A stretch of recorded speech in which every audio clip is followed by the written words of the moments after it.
ẹ kú dédé àsìkò yìí ẹ sì káàbọ̀ sórí ètò ọmọ Oòduà tó ń dé sójú ìwòran yín láti iléeṣẹ́ ìkànnì Wo TV níbi tá a ti ń dábẹ́ ọdún tá a ti ń rọ̀ bí òwe bó jẹ́ pé ọba náà ló kú fórí ẹ̀wà fákùkọ tiwa o ẹ kú bójú ọjọ́ ti rí báwọn lọ́dọ̀ yín lọ́hùn ajé ti gbogbo ajẹ sọ́jà yín ti ta wàràwàrà torí pé tó dá mi lójú náà ni pé ọmọ ẹ̀ta ní kọ́kọ́ ta o kí gbogbo ọmọ ẹranko tó ta pátá àdúrà mi ni pé ajé àfilẹ̀ gbogbo wa sílé ògúngún sọdúnsọ bòjá fọ̀dẹ̀dẹ́gbọ́ ṣe gbogbo àwa òkùnkùn ní báláyé fọwọ́ tayé gẹ́gẹ́ tó ètò ọ̀hún náà ló tún balẹ̀ bẹ́ẹ̀ wàrà òjò sójú rẹ̀ yìí àwa wùn mí kẹ bá wa pèrè fìlẹ̀ abẹ́ máa fìdí tí a pèrè mọ́lẹ̀ kákọ́ lágbàmì ètò tòní ká máa bá kìnìún bọ́ bàdí ṣe máa ń ṣe gẹ́gẹ́ bí ìṣe tiwa tẹ́tí mọ̀ wá mọ̀ lánàá kó tó dùn ní.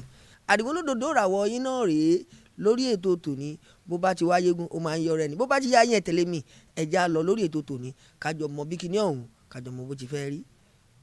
ẹ máa bá mi láìkì o ẹ dẹ̀ máa ṣíà kẹ́ ẹ máa bá mi subscribe ẹ jẹ́ kí wọ́n gbọ́ wa láké kí wọ́n gbọ́ wa lóko káwọn tó wá rògbò àga náà má bọ́ kí wọ́n bomi ọgbọ́n mu ń bẹ̀ torí pé ètò ọgbọ́n rèé níbẹ̀ náà láti jọ ń fúnra wa lómi ọgbọ́n mu.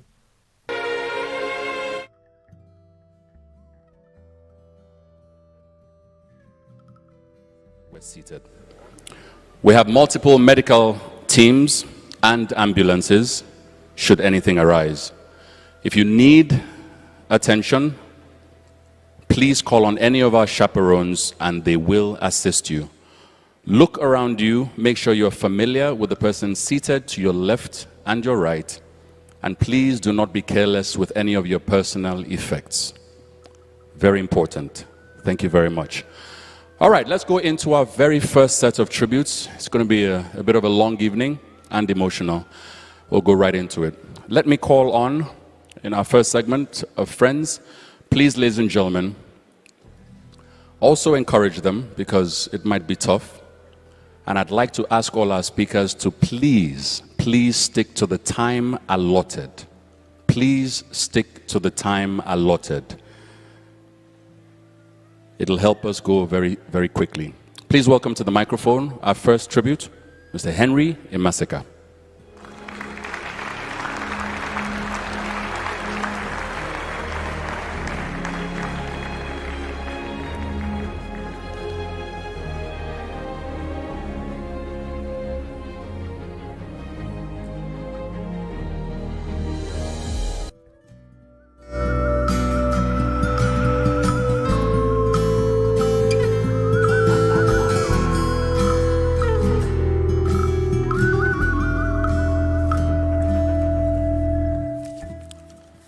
Your Excellencies, ladies and gentlemen, good evening. I'm usually a reasonably good speaker, but today I will not be. I can't be. My emotions are all over the place. So if at times I sound confused or incoherent, please forgive me, because Herbert was indeed very close to me. I've known Herbert for over 36 years. In fact, I was his lecturer. Let me explain. I'm a chartered accountant by training, but I spent most of my professional life in banking.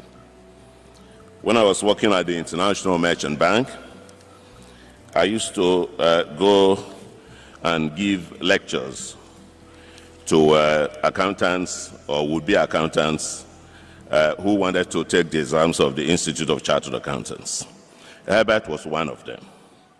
They all came from firms like Coopers and Lybrand, KPMG, Arthur Andersen, and so on and so forth. The training school where we were teaching was in Yaba. I was living in Victoria Island. So was Herbert. So Herbert's parents were living in Victoria Island. So after the lectures, Herbert and his friend Kayode Ayeni would jump into my car. We would drive from Yaba to VI. I would drop him in his house, and I met his parents, his dad, and his mom. I also met all his siblings, Osita, Joyce, Emeka, Peggy, and Stella. Every other day, Herbert was in my house. I always go to his house frequently, maybe every week. And because of the frequency of these visits, we all became one family.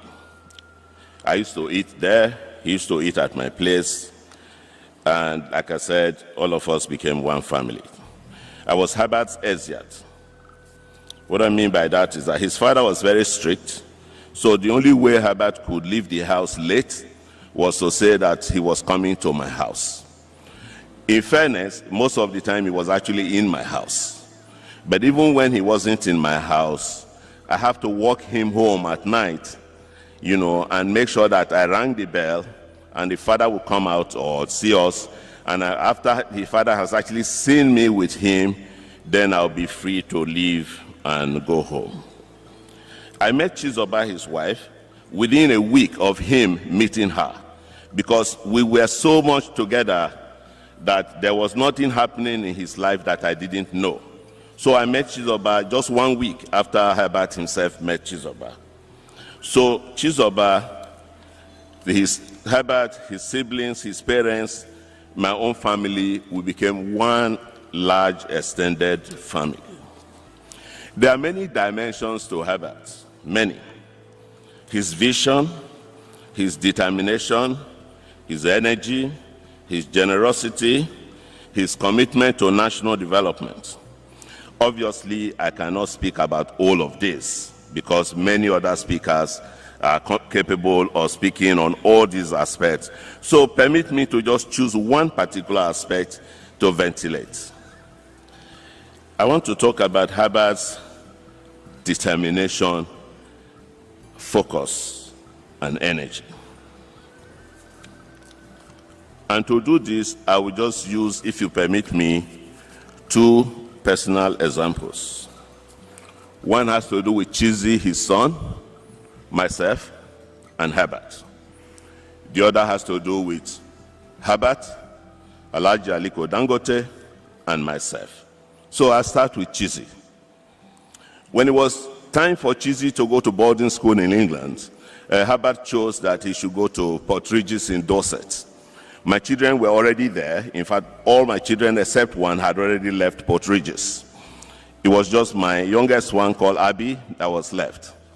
So Herbert took Chizzy there, and they went to the head teacher, headmaster, whatever it's called, and decided to do an inspection of the facilities of this boarding school.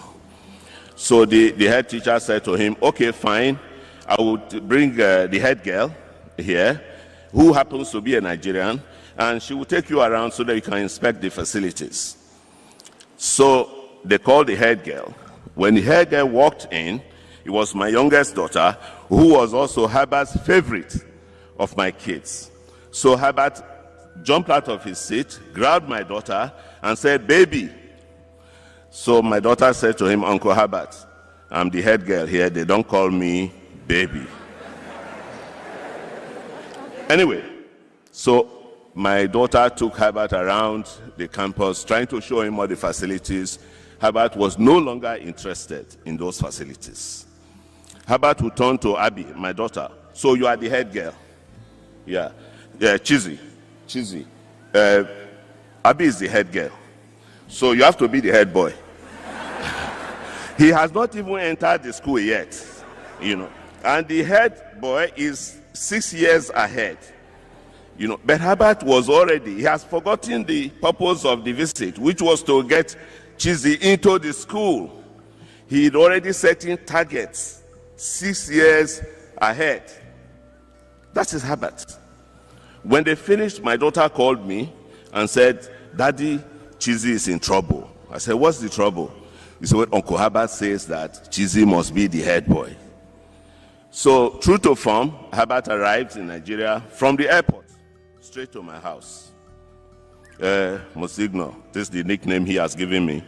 Do you know that Abby is the head girl at Port Regis? I said, yes, it's my daughter, I know. Okay, Chizzy has to be the head boy. I said, yes, okay, but it's not for us to determine, Herbert. No. Tell me what you did.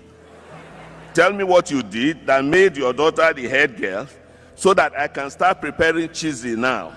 Please don't get me wrong. Chizzy has not yet entered the school. So this is Herbert for you. But luckily for Chizzy, somewhere along the line, Herbert changed his priority and said that no, Chizzy must go to a university in America, so he must go and pass those SAT exams. If you should forget about the head boy, head girl, he must go and smash the exams. So it's not pass, smash the exams. So that's how Chizzy escaped being running for the head boy of Port Regis. Now, Aliko Dangote. I recall my experience with Herbert and Alhaji Dangote. Herbert was a young deputy manager at GT Bank, and I was the MD of a small merchant bank on Awolowo Road. During dinner one of those days in my house, I mentioned to Herbert that Alhaji Dangote had given us 100 million naira deposit, which was a large amount then.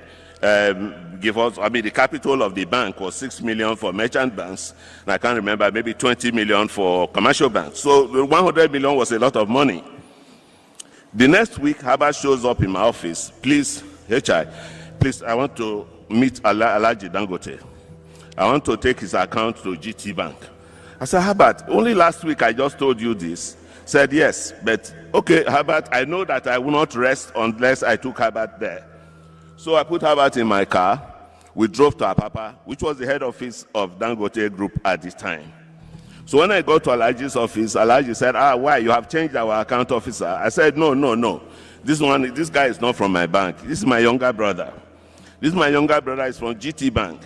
And for them to promote him, he needs big accounts. So I would like you to please open an account with him. Oh, okay, Guarantee Trust Bank. Okay. So Alhaji was going to arrange for one officer to meet with Herbert on the side. No, Herbert said, no, that Alhaji should just write a check. Should write the check for the deposit. Him and the officer will sort out the rest. There's no, Alhaji, you don't need to do anything, nothing. Just write the check.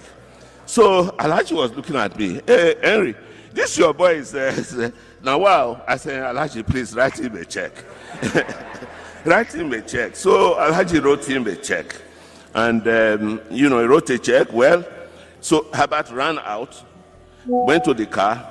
Instead of bringing one account opening form, Herbert brought 3 account opening forms. So I said, Herbert, what is all this about? He said that he has done some research and he has found that actually Alhaji has 3 different large companies. So he wants all the 3 of them to open an account with him immediately. So that was how Alhaji Dangote became a customer of GT Bank. But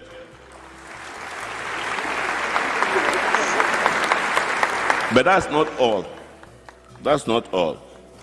2 or 3 months later, I went to Alhaji's house to break fast with him, Ramadan. Who did I meet there? Herbert was already breaking fast with Alhaji Dangote. Herbert was breaking 3 months.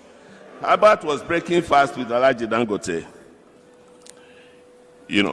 Maybe I should stop. I didn't know the vice president has just walked in. So I'll stop for a few minutes, please.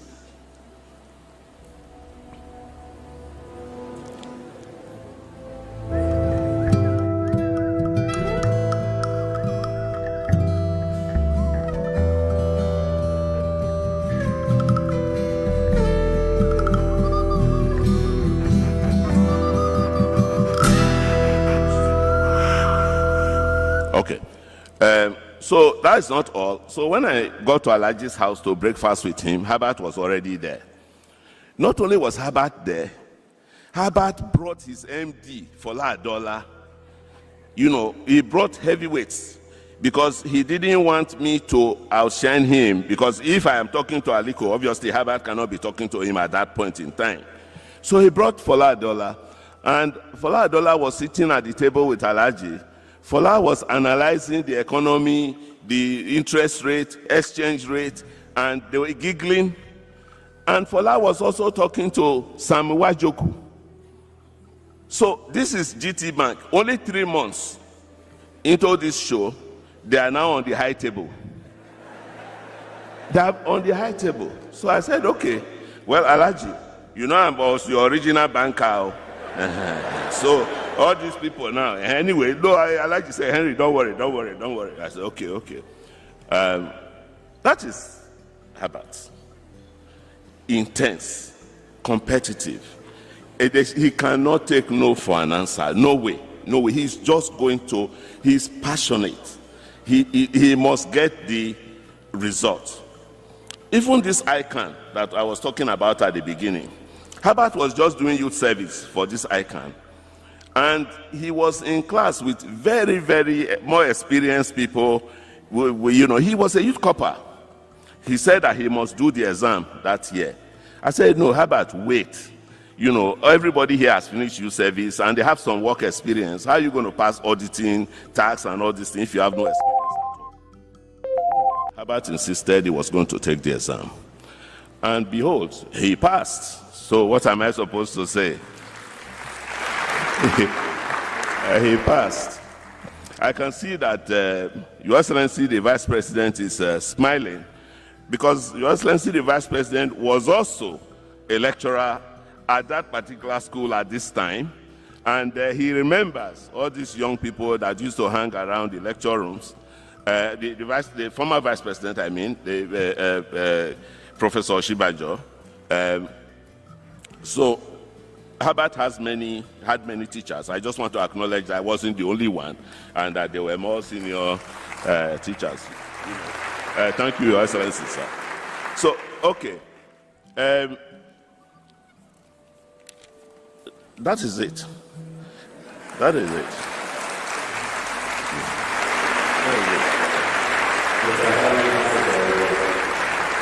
Thank you. Thank you. Thank you for those memories.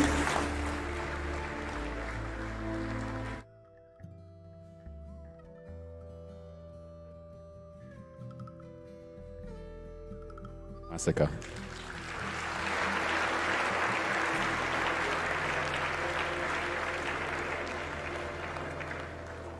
Standing here, this job is extremely difficult, but I will try my best to keep us at a barest minimum. I understand each person has about 8 minutes, thereabouts. If you can do your tribute in less, we will be very appreciative. But please, we will play music for you when your time is up. Don't be angry, okay? When it happens, look to the side. Once you see me, just know you are supposed to stop. Thank you for complying. Ladies and gentlemen, up next, very quickly, Mr. Kayode Ayeni.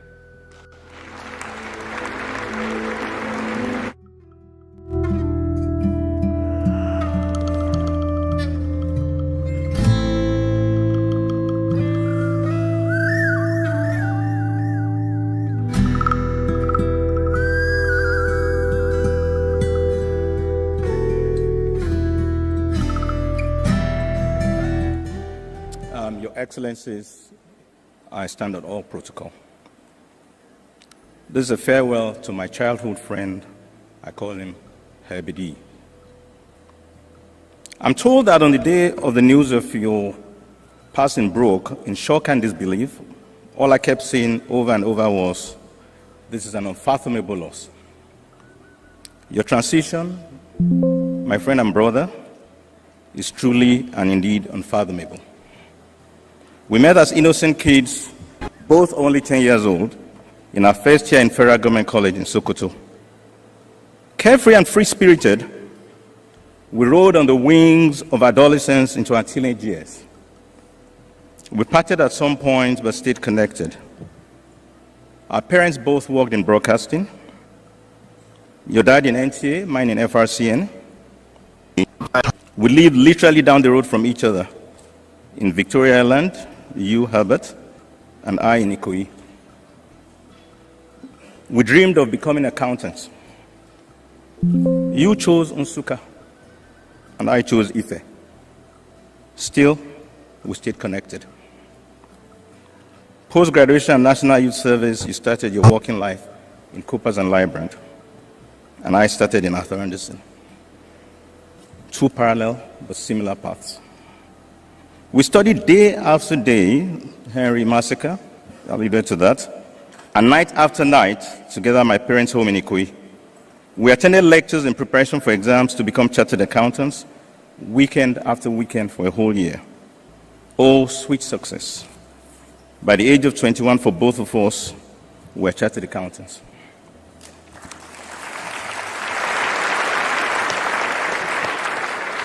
We applied for the Foreign and Commonwealth Scholarship Awards by the British Council for Master's Degrees in the UK, and the awards came, and success again, off we went. We chose banking. You ended up in Capital Merchant Bank, Herbert, and I in Prime Merchant Bank. It was at Prime Merchant Bank that I also met Agbuji, who, for so many reasons, also became a friend and brother. Thank you, Agbuji. We explored our freedoms as young men and until Chizoba caught your eye, Herbert. We courted her and you lost your freedom first. But you gained much more in your beautiful wife and best friend, Chizoba. Of course, I was the best man at your wedding. Who else would be? The first ever trip for both of us to Las Vegas was after Chizi was born in Los Angeles. We celebrated Chizi's birth in Los Angeles, and we got a pass to visit Las Vegas. They actually allowed us to go to Las Vegas. The city of glitz, lights, and gambling. For 2 days and 2 nights, Herbert and I were in Las Vegas. Now, who would imagine that in the most ironic twist of fate, many moons and rains later, that you board a helicopter with Chizoba and Chizi, headed for the same Las Vegas.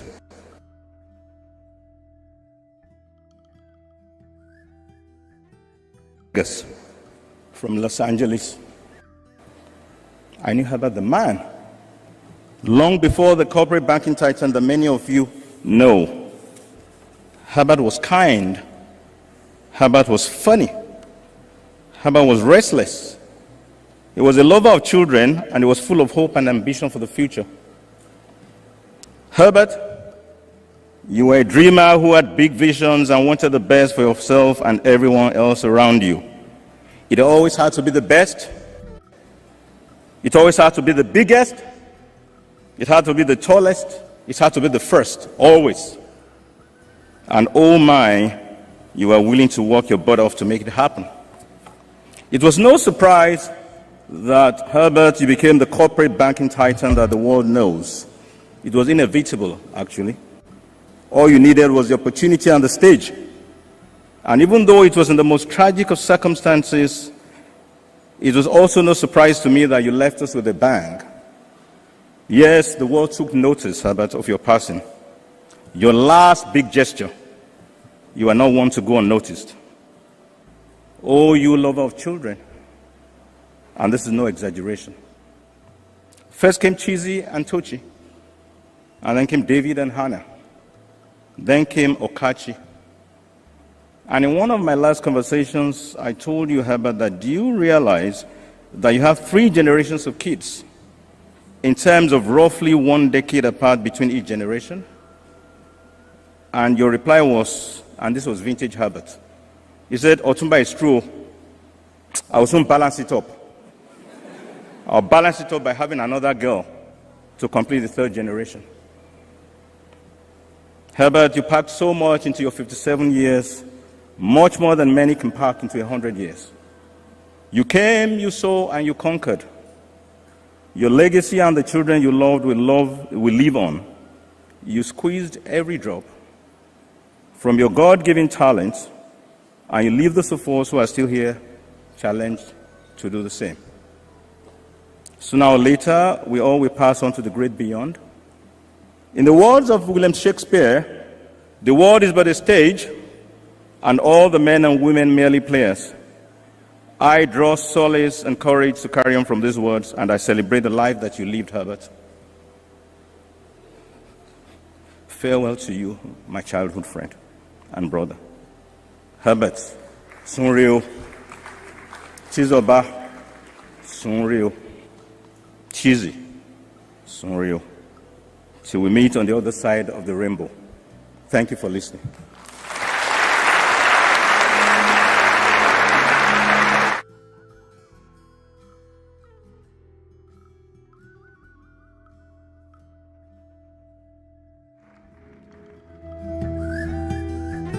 Getting a lot of those heartfelt memories in these tributes. And very quickly along, let me welcome to the microphone our next speaker.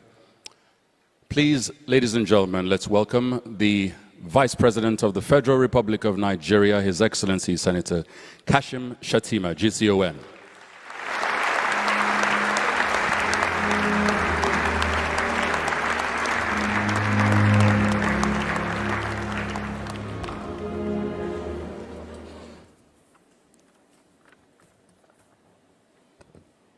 Your Excellencies, Your Royal Highnesses, Titans of industry, distinguished ladies and gentlemen. Herbert left us in winter, far away from home. Herbert left us before the season of bloom. Spring was just to arrive at his last location, the United States, when the Lord called for him. But spring is not the symbol of Herbert's bloom. His journey was defined by peculiar seasons. He bloomed long before his co-travelers. So this spring for us isn't the spring of festive flowers. It is the season of wrath. This spring for us isn't a season of tears. It is a celebration of Herbert's flight to a height that only a few of God's chosen ones have attained. I feel privileged to be here today to share in the memories of Herbert and the pillars of his hall that left with him. Only 15 days separated Herbert's birth from mine. He's a friend, a brother, a contemporary. I feel honored to partake in celebrating the divine miracle that was Herbert's life. Once upon a time,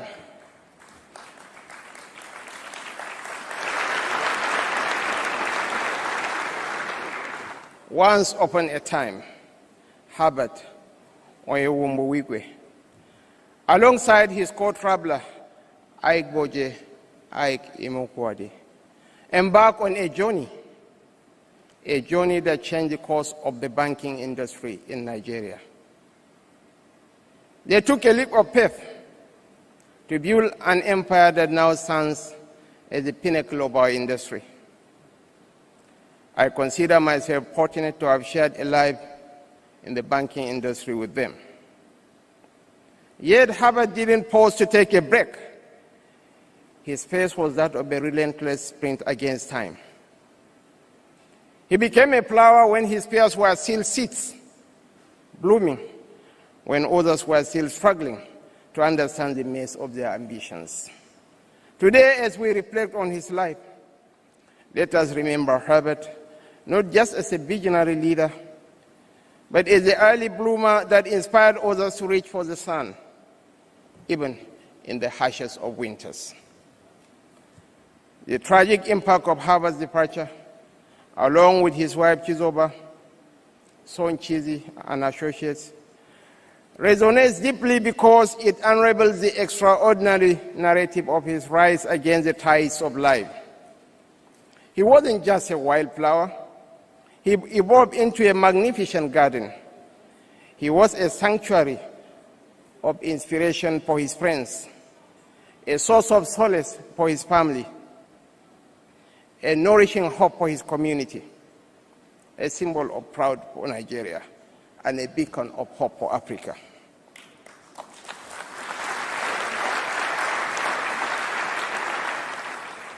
The loss we feel today is not just the absence of an individual. It is the fading fragrance of a garden that touched lives far beyond its borders, leaving an enduring legacy that transcends time and geography. Herbert, though an early bloomer in the garden of life, didn't share the fate of those who faded away prematurely. His narrative triumph. He conquered all there was to conquer. What lingers now is not just the memory of a man, but a lasting entrepreneurial empire.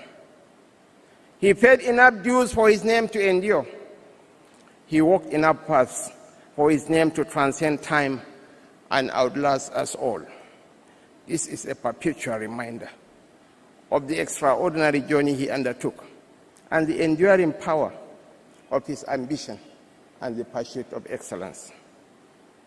This day, and these subjects of our grief, reminds us of life's fragile beauty, but we must celebrate the divine miracle that was the lives the deceased lived. The spread of this grief that binds us is so because they cultivated a garden of success. Their achievements were not just individual triumphs, but testaments to the collective strength of those they touched, those they built, and those they inspired.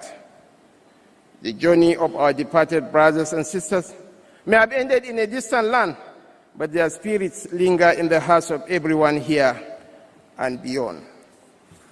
Today, we honor not just the souls that boarded that faithful helicopter, but the indomitable dreamers and builders that soared to heights reserved for the chosen few.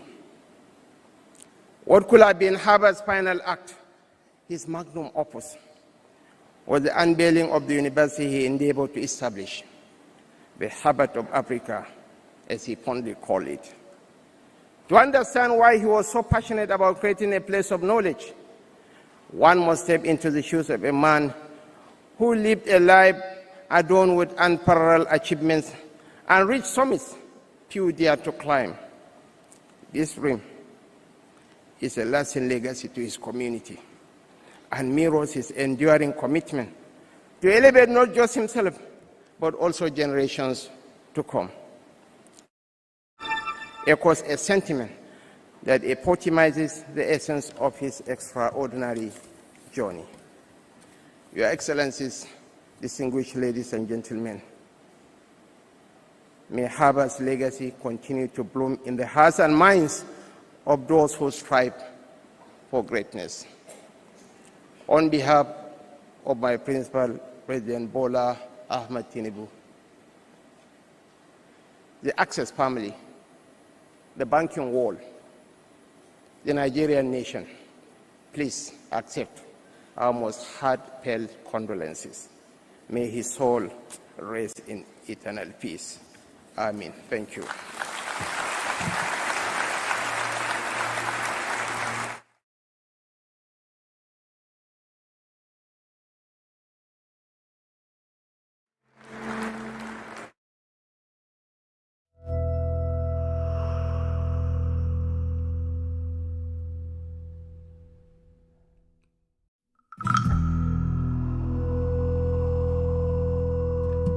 For sticking to time, sir. Actually, slightly under. But I was thinking to myself, I said, even if Oga goes beyond 8 minutes, what do you want to do about it? So my life flashed right in front of my eyes. I said, wait. Thank you, sir. The Vice President, one more time, everyone.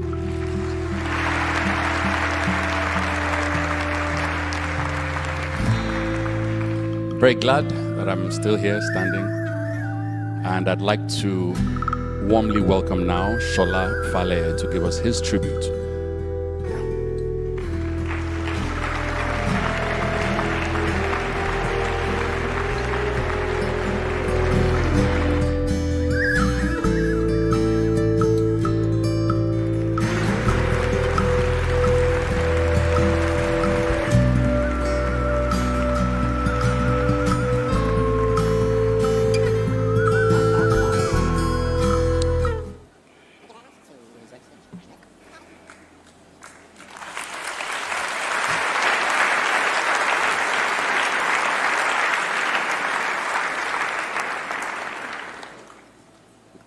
Good evening, everybody.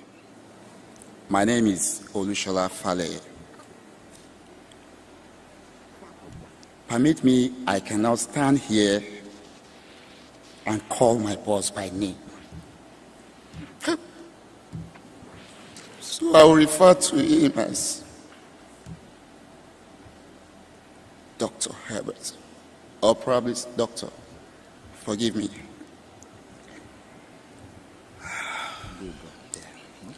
Thank you. So, yes, yes, sir. 2019, or at the late part of 2018, it was a time for Access Bank to acquire Diamond Bank. Everybody was thrown into turmoil with a mind of uncertainty of what next. You know what plays out when an institution acquires the other. So the fate of the staff of the acquired institution becomes shaky. What a December. Everybody was worried. I was more worried because I didn't know what next.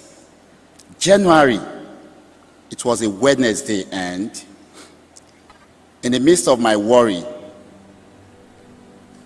I had a prayer group that we pray every night, interestingly, binding and casting that this measure is not going to work.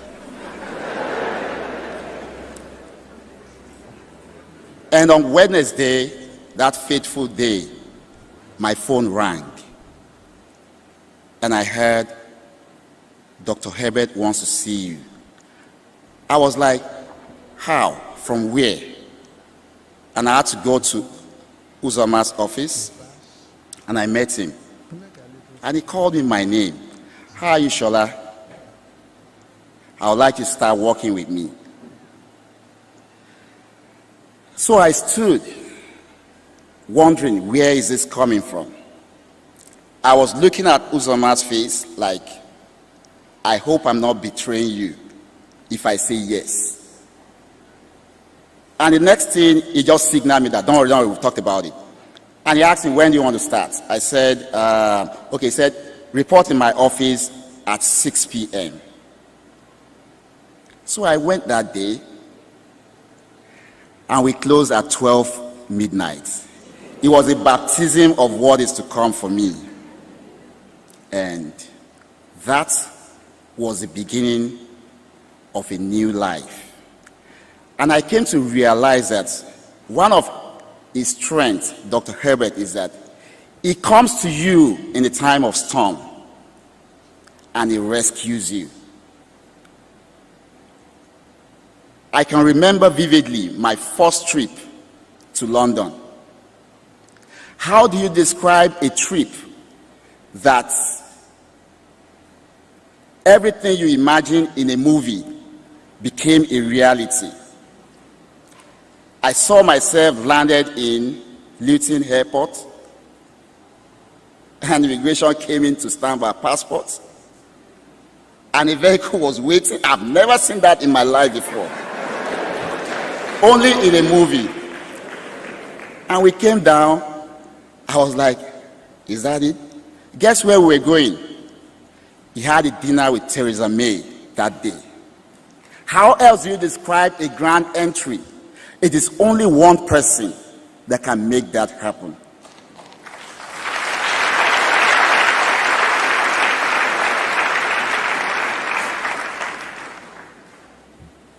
And so it was the beginning of our journey. One thing I've always learned in life is I am always committed to what I do. And I think he saw that, and he feels you need to buckle up and grow. Then COVID came. During COVID, when lockdown was to be announced that evening, I was looking at him and I was worried. I'm like, I cannot leave him at this kind of moment because my boss knows everything, but he struggles with technology. So I walked up to him and I said, sir, I will move into Parkview with you. He said, how about your wife? I said, I will talk to her. Auntie Doreen was in London then. And that night that lockdown was announced, I moved into Parkview. So we were always together. I don't go home. He doesn't go to anywhere too, except when COVID started and, sometimes we go to the office. But I make sure that we are always together. I make sure he has no problem whatsoever joining his meeting. And one night, around 3 a.m., I think Uche was around then.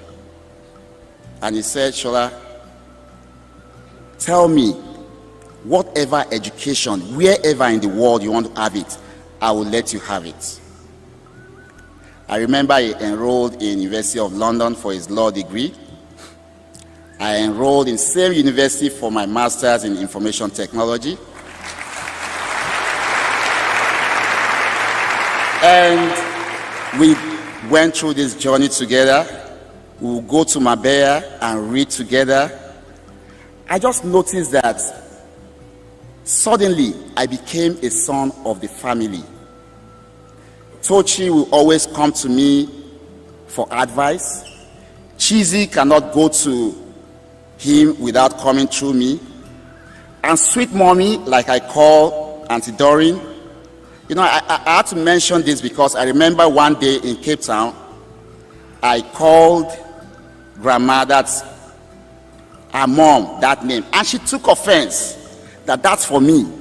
So I refer to her as sweet mommy because she's ever sweet.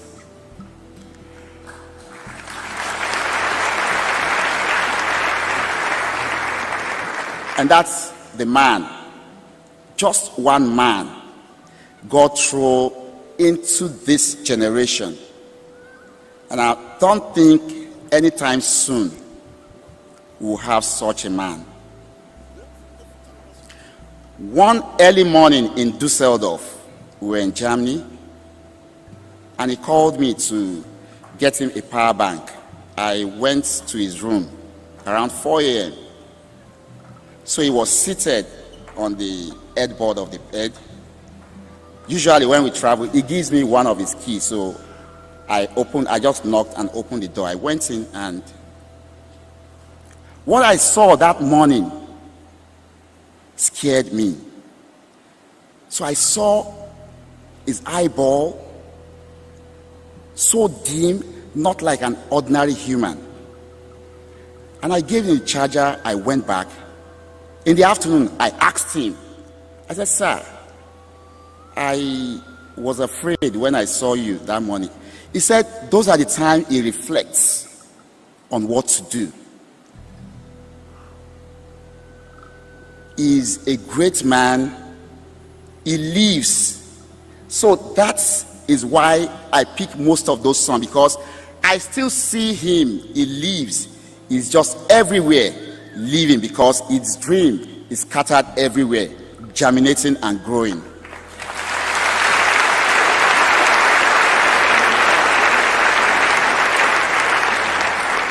Now to our journey,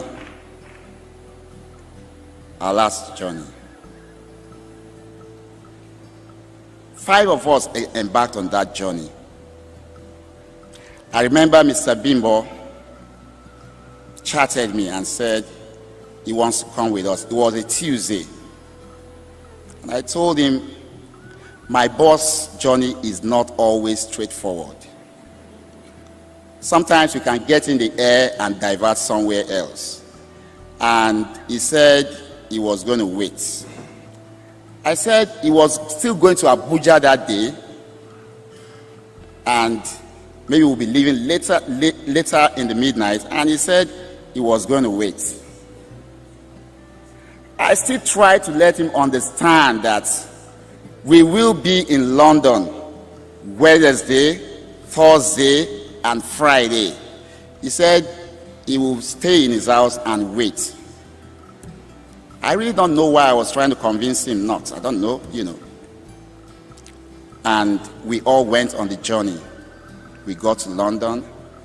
I remember on Friday, after my boss's board meeting in Access UK, he already told me to call Tiny, one of his business partners, to come from Lisbon to have a meeting. He had that meeting. He wasn't satisfied. He said, ride with me. When Dr. Herbert tells you ride with me, it is all meeting. So they rode from Access UK to the house because we needed to park. We parked, and we're all rushing to go to the airport. We got to the airport in Luton and boarded. It was a sweet journey. It was a sweet journey. 11 hours. We flew from London to Palm Springs. I remember in the middle of the air, I walked up to him. I said, sir, how comfortable are you flying chopper at night? I've never done it before. And he said a word. He said, this is America. They have navigation system for flying chopper at night. And I went back to my seat. And we landed. Everybody was filled with joy that we're finally almost there. We sat, waited to be cleared by immigration, and we came out. So coming out, we had 2 vans waiting. One was to take us to go board the chopper. The other was to take our luggages because they cannot go on the chopper. Throughout my year of working with him, I've always told myself that flying that way is not a luxury for me. I am on duty. And as they were loading the luggages, and this thought started playing in my mind that, okay, you will fly chopper, 1 hour you are there. The next 3.5 hours, the luggages are not going to come. Will I go to bed? No. I still have to sit down and wait for those luggages to come. And I'm like, so why not just go with the luggages and get there and deliver to him and others in the room? Like I said, I always reason in the line of duty. And I walked up to him. I said, sir, I think it's safer and will be secure for me to just ride and bring the luggage to you. He said, brilliant idea.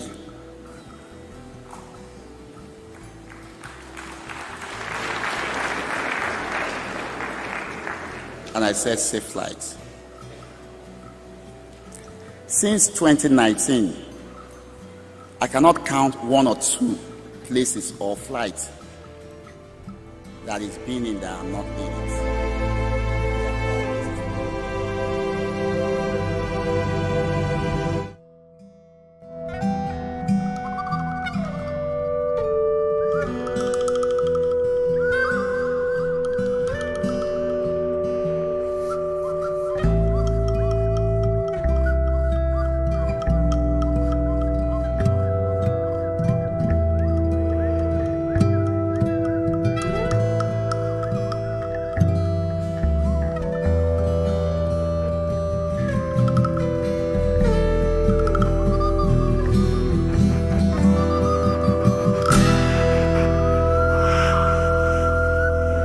Mind you, the chopper went down at 10:08. At 10:09, something just pricked me. And I picked up my phone. I'm like, they should have landed, in my own estimation. And I called him first. It wasn't ringing. I called Madame. It didn't ring. She asked 3 numbers. I called the 3 numbers. I called Cheesy, called Mr. Bimbo. So I started sweating in the car. I was afraid. I was still on the road going to Vegas, and I tried to reach Mr. Ike. I guess, he just arrived, he arrived earlier than us, and he was sleeping. I kept calling, I couldn't reach him. And suddenly, I called the driver that was to pick us up when we land with the chopper. If you notice, I still refer to us, because every time I still see myself flying with them. And he said 30 minutes ago, he cannot see them on the radar again.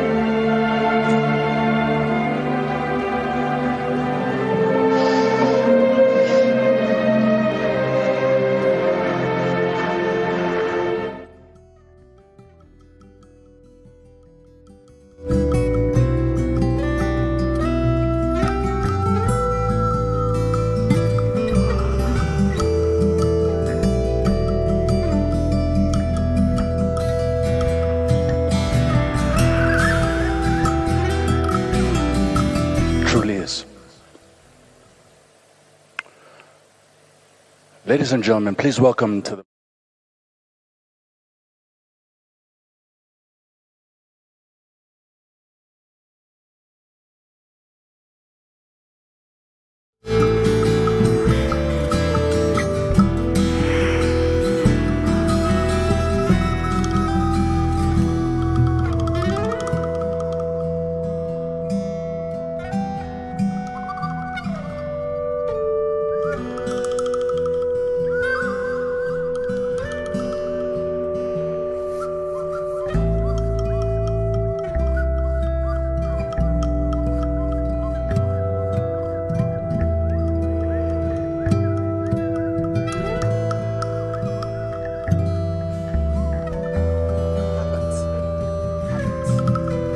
Herbert will say correct.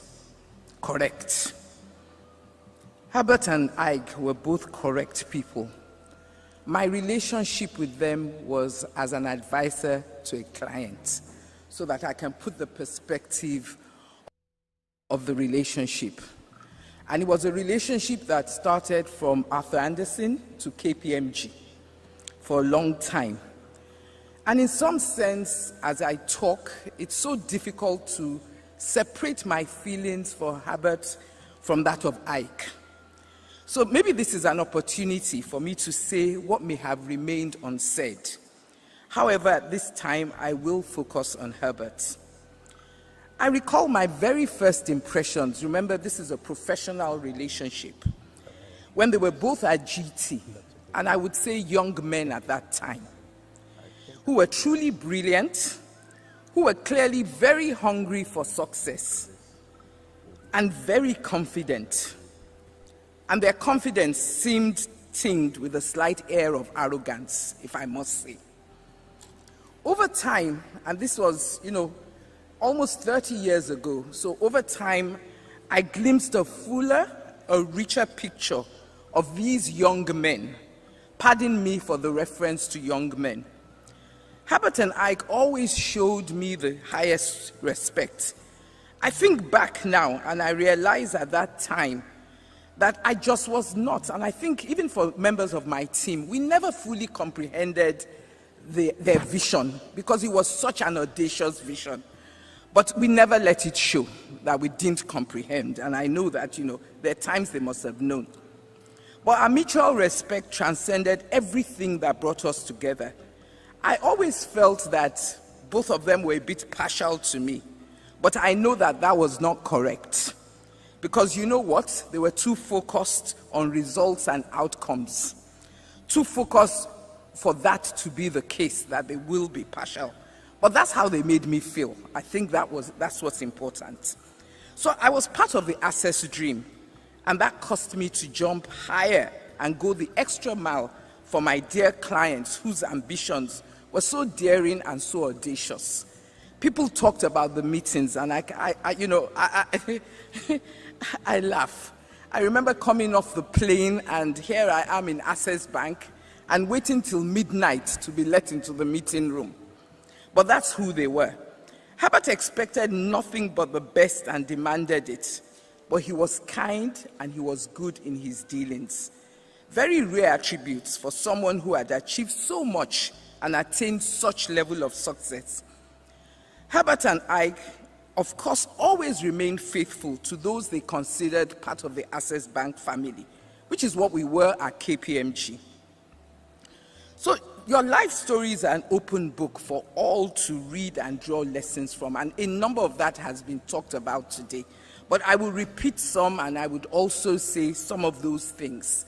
Lessons on faith, lessons on perseverance, lessons on the importance of a long-time perspective. It has never been about just now. It's always been more of the long time. The importance of a clear vision, the importance of building, nurturing, and maintaining relationships, the importance of nation building, and I dare add humility, generosity, and there's more, but I'll leave it at that. Herbert was a great entrepreneur. He trusted us then. I was part of KPMG. He shared his vision for both Access Bank, his vision for the university, his vision for his foundation. And I must say, which a lot of people didn't know, even the people in KPMG, that I also worked with him on Cranberg at a particular time. So on my retirement from KPMG, both Herbert and I called me independently. Herbert on a number of times. It was not top of his mind, but I dare say he chose not to remember that I was on the board of another bank, because I know he knew. So to Tochi and her siblings, and one of the things was, as you went into NYU, my daughter was also going into NYU. So Herbert and I used to talk about admission, accommodation, life in New York. And to your brothers and sisters, to Herbert's dear parents, to his dear brother Ike, and to all of you who are members of the Access family, just be assured that the Lord will never leave you or forsake you. He will comfort and provide grace, and he will strengthen you on a second-by-second basis. It is not a grace that can be stored. It will be on a second.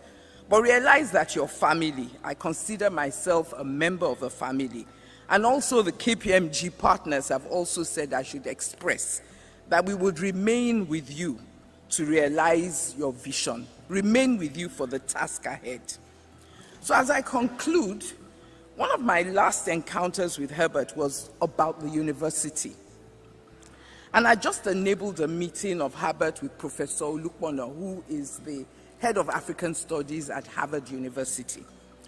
And, it was, if they could find something of mutual interest. But when this news broke, Professor Olukwono called me, and he met him once. And he talked about how gracious Herbert was. He said he kept him waiting for a few minutes, and he explained to him that the person who just left is my dad. That's why I kept you waiting. He talked about his plans, and Professor Olukwono was saying, those plans sound so audacious. But he also talked about how passionate Herbert was about the school. So that's the Herbert we all knew. That's the Herbert we all miss. I know it doesn't seem well at this time, but we know the Lord is sovereign. So may the souls of Herbert, his dear wife Chizoba, who I also met in the course of the Cranberg, his son Chizi, and Bimbo Gumbanjo, and the two pilots, may their souls rest in peace. Thank you very much.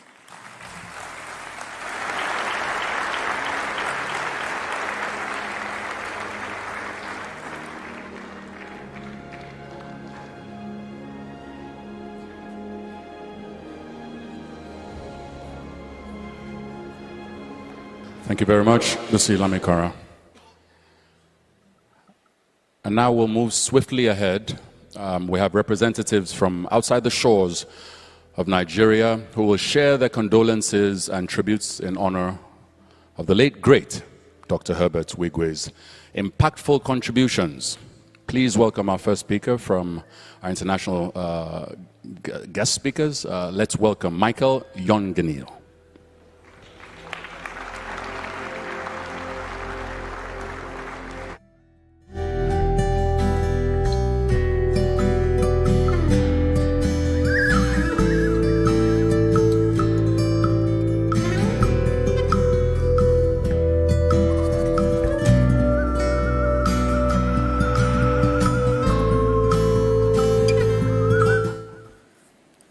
family and friends of Herbert. I have the privilege to say a few words here as the CEO of FMO, the Dutch Development Bank, and also the shareholder of Invest International. FMO that has been working so closely with Herbert for over 2 decades. I wonder a lot about the meaning of life. Why are we on earth? What is ours to do? Being an inspiration to others? Leaving a legacy? Herbert has been an immense source of inspiration, and his legacy, of course, clearly is huge. There is no doubt about that. And referencing the Bible, Matthew 25, verse 14, Herbert clearly is making the best out of it. In Dutch, we do not use the word gold there, we use the word talent, of what God gave the 3 different men in that story. And the story continues about one man hiding his talents, while the other one leveraged their talents. And God was proud of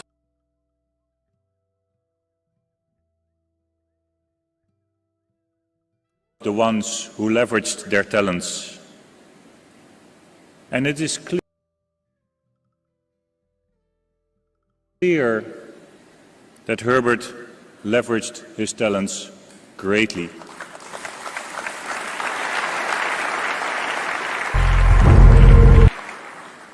And his family can be proud of him for sure. To understand his inspiration and his legacy at more depth, I've asked some of my predecessors and colleagues who worked a lot with Herbert over those more than 20 years. I also asked Ruud Brouwer, who was here on Monday evening sharing his reflections.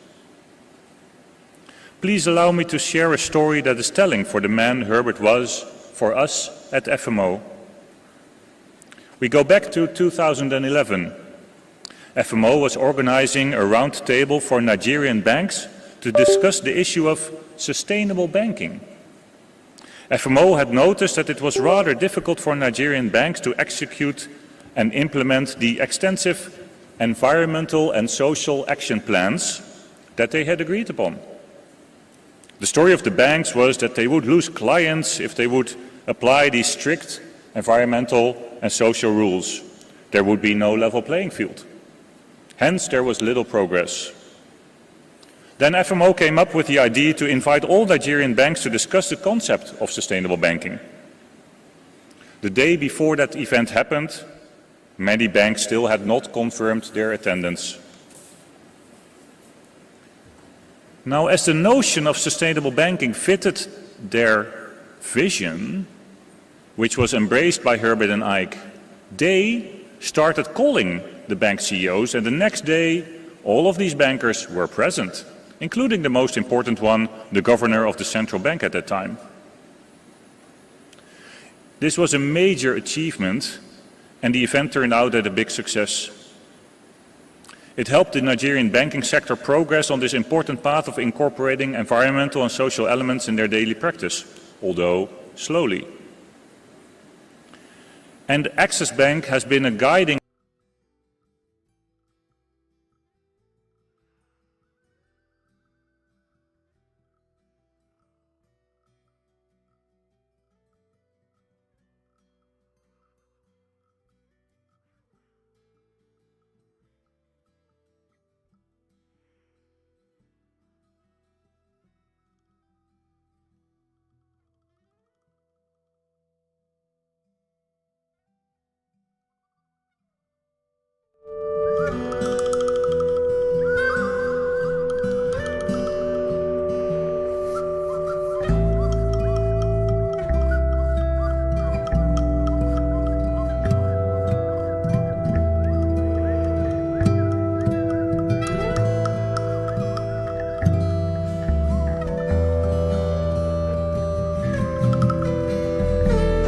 during those more than 20 years.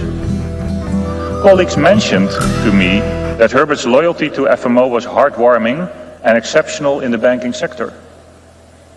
He would never forget FMO stepping in and never let the opportunity pass to recite that. We're grateful for this trust and the long-term relationship we had. I am grateful to have met Herbert. FMO is grateful to met Herbert. I am grateful to have met Herbert.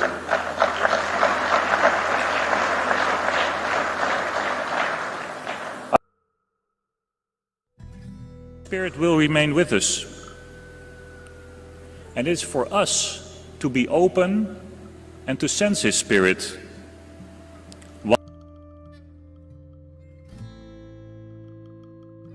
While we try to give meaning to our lives going forward. Thank you for listening to me.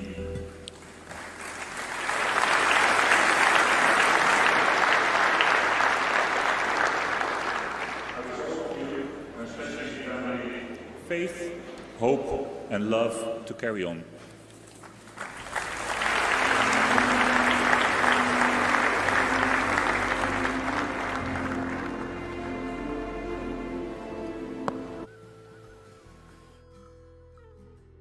As soon as Michael was walking up, I said, that's a very tall man. And thank you for keeping the speech short. Ladies and gentlemen, up next to the microphone is someone a little special. He's the representative from France. Please welcome, on behalf of the French Minister, President Macron's rep. Please let's welcome French Minister, Mr. Franck Riester.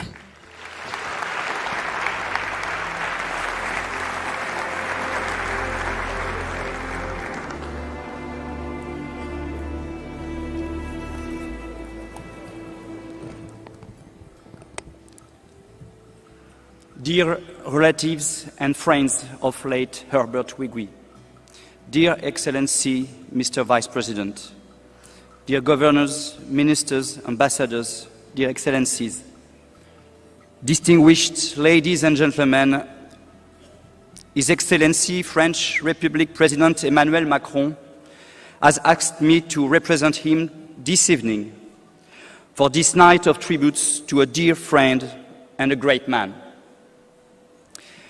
Due to previous commitments, he was not able to attend personally, but he wanted to be here in Lagos with all of you to honor Herbert Wigwe's memory and to honor Herbert Wigwe because he was a true friend of him. One of the finest human beings I have had the privilege to meet. It was with the greatest sorrow and emotion that we learned the terrible news of his sudden demise in a tragic accident 3 weeks ago. And I would like to start by presenting my sincere condolences to his family, partners, teams, and friends. I share their pain and grief for the loss of this truly exceptional man. My thoughts are with his loved ones. His demise is a huge loss for all of us. Here in Nigeria, his beloved country, for which he had so many dreams, but also throughout the African continent that he loved so much and for which he had so much ambition.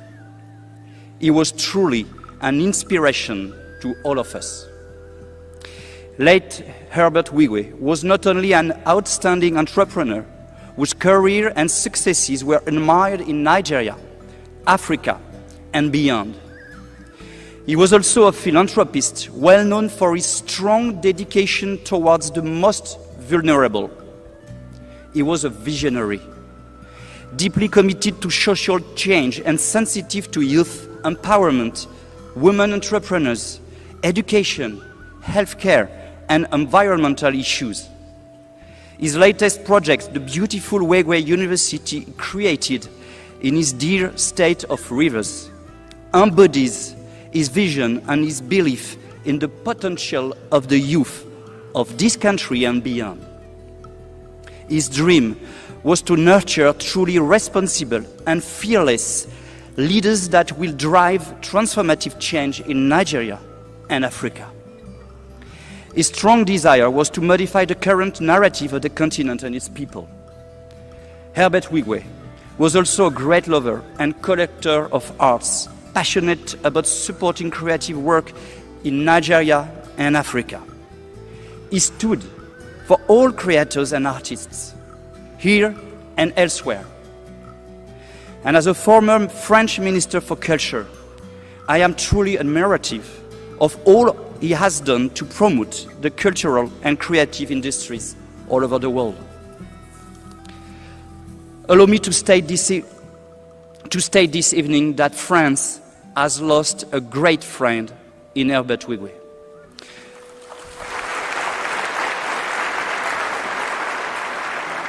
Not only was he dedicated to the development of cross-cultural initiatives between our two countries, but he has also, without respite, worked to increase our economic partnerships.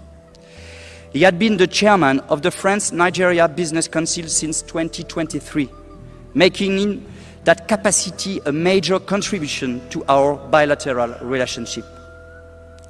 Access Bank was one of the first Nigerian banks to open a subsidiary in France last year. And Herbert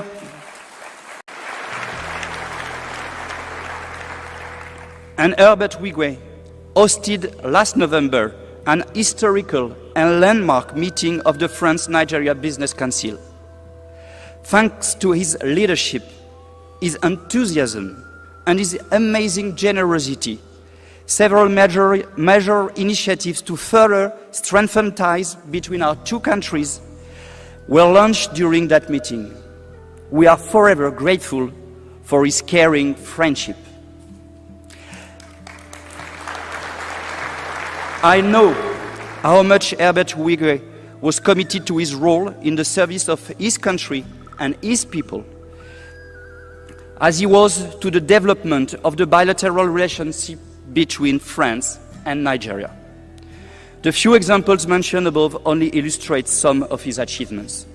I can assure you that we will do our best to keep his legacy alive and make his vision a reality.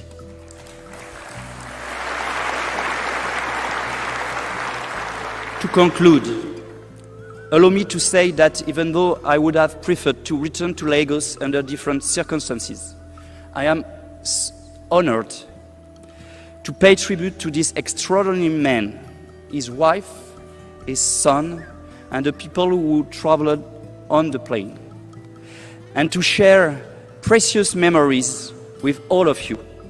In the name of the French Republic President, Emmanuel Macron, France will never forget Herbert Wigwe.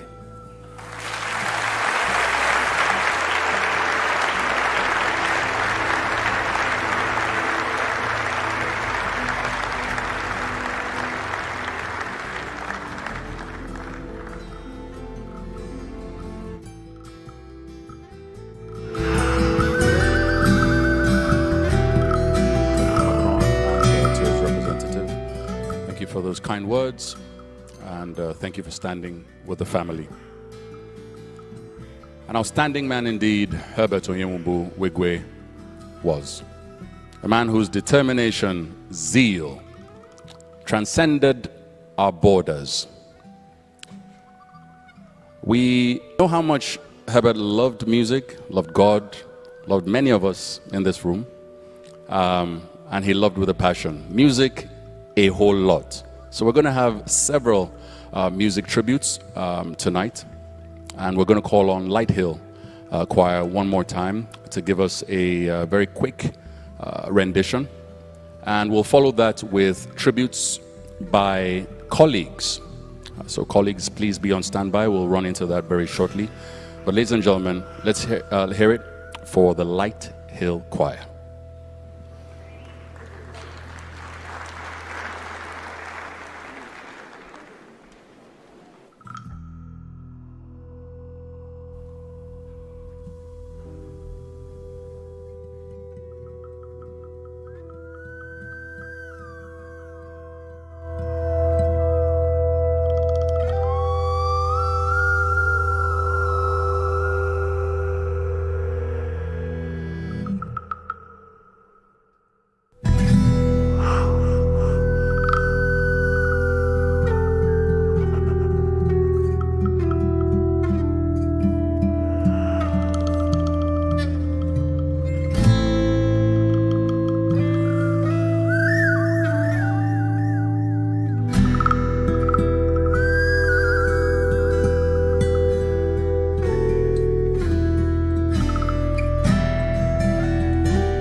There is no help for him in God.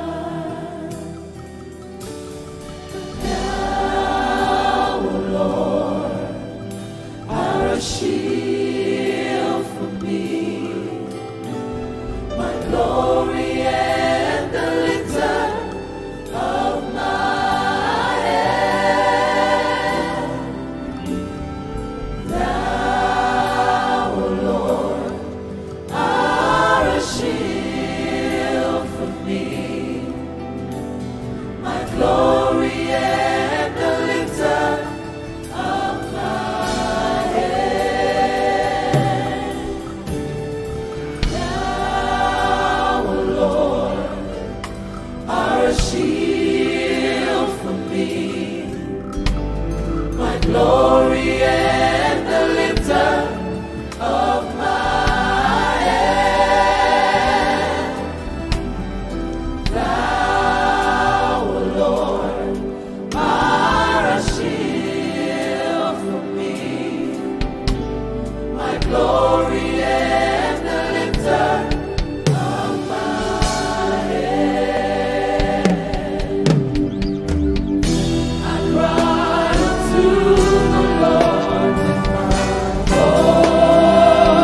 voice, and he heard me out of his holy hill. I laid me down and slept,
Thank you so much, Lighthill.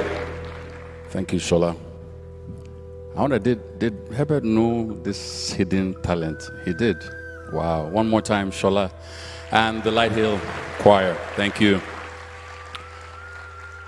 So the next set of tributes that we're going to go into, the Access family, the professional, the colleagues. And to kick us off in that gear now, I'd like to call on first to the microphone. Please, ladies and gentlemen, let's welcome Oke Nwoke.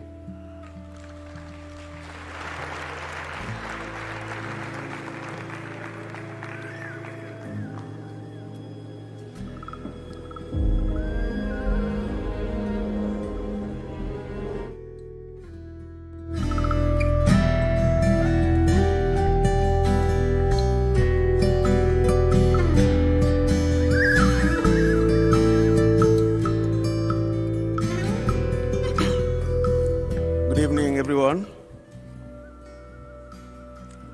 Permit me, I'm used to speaking, but it's temporary, but I'm forced to read from something I scribbled. I'm not used to writing tributes, especially for people that are close to me. But how could I not write even a few lines in memory of Herbert, somebody I call my boss for life? And when I say my boss for life, it's not a cliche. I've worked under Herbert for the most part of my career, all part of my career actually, since 1991 till 9th of February 2024. So if I don't call him my boss for life, then tell me, what other adjective could I use to qualify someone who was my boss for over 30 years? As an ET up to AGM in GTB, as a general manager and executive director in Access Bank, and even when I retired from executive position, I came back on the board under Herbert in Access Pension, where both of us served as directors, and on the board of the bank, where he was a director after he left as group CEO of the CEO of the bank and became group CEO of the holding company. How else could I refer to someone who inspired me to take a leap of faith from the comfort of GTB in 2002? If you remember then in GTB, I mean, even though I was below Herbert and Igbojanko, we were still one of the people that were called the big boys. I had two brand new vehicles that I used, one in the east at the Prado, and one in Lagos at the Honda Accord. I had to drop the two and jumped with Herbert and I to Access Bank, where there was no official contract letter and no official vehicle. In fact, even then, I and Herbert did not have official vehicles. They had to use their own vehicles. So who could I, at that point, be asking for a vehicle? I was, he called HR. They gave me one used vehicle that was breaking down on the road when I was going to marketing. The only luck I had was I had a driver. So each time he broke down, I walk out as if I was not in the car, and I allowed the driver to manage it. But the truth was that decision to join Herbert and I to Access Bank was one of the easiest decisions that I took. And I'm sure for them, I was the easiest hire that they made. It didn't cost them much because I knew them for about 10 years. The only cost was actually to me because they visited me around 12 midnight in my house in Antony Village. And that was the only cost to them. But it made sure that all the snail and,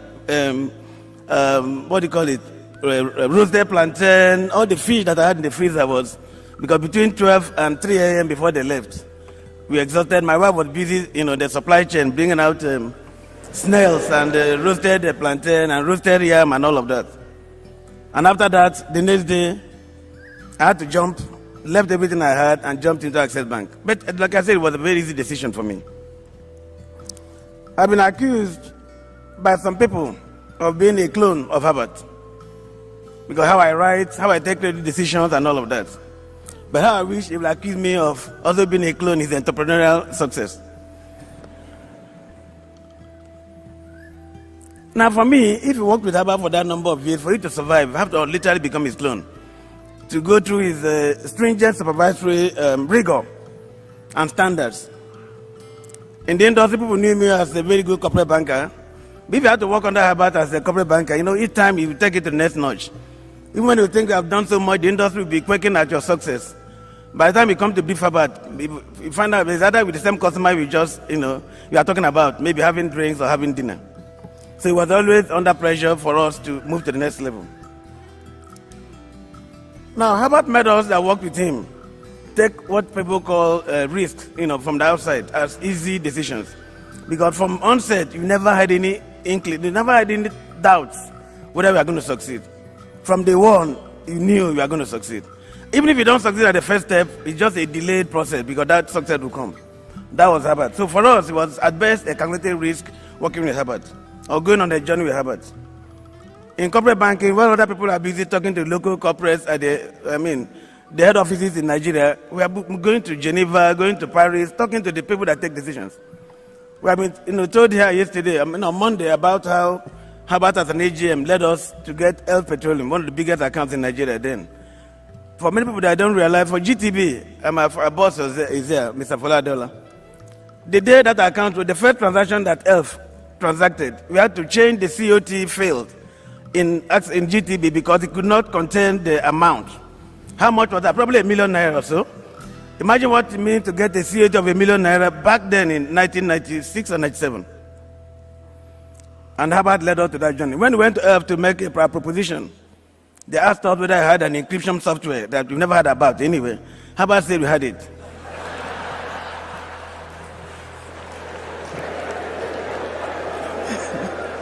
From there, he told the head of IT, Uduba. Uduba went on a flight that night to London to go and search for that software. And lo and behold, in 30 days when Elf came knocking, that software, we knew what that software was.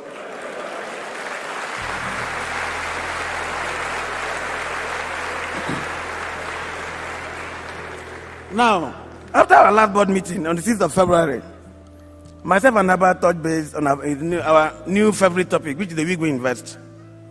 Herbert never failed to update me on the progress of the school, perhaps because so my interest in academia, he also knew that in Lagos Business School, where I serve as an adjunct faculty.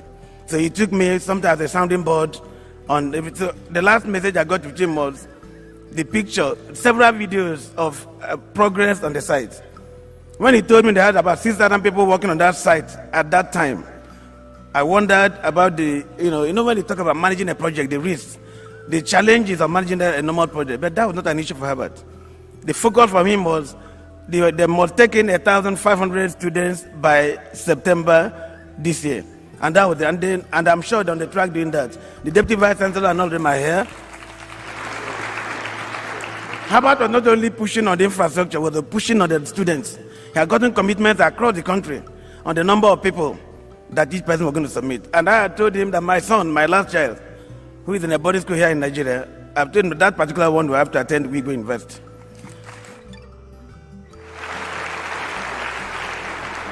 So, but what about I promised? Because I told him he needed to convince a few people around my stakeholder group, my wife and other people.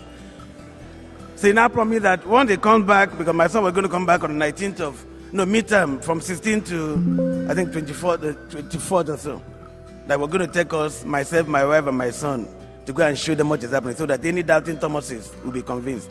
That was about, but that journey, we never made it. But the commitment is that my son, I've already sold that idea to him, he will be in Wigwe University whenever he comes out of secondary school. Now, I feel that I'm certainly privileged and lucky to have known and worked with Herbert. I'm talking to him now, that working with you closely for those number of years. And to say that I've missed Herbert would be a massive understatement. I most certainly struggle to understand why our party had to be this way.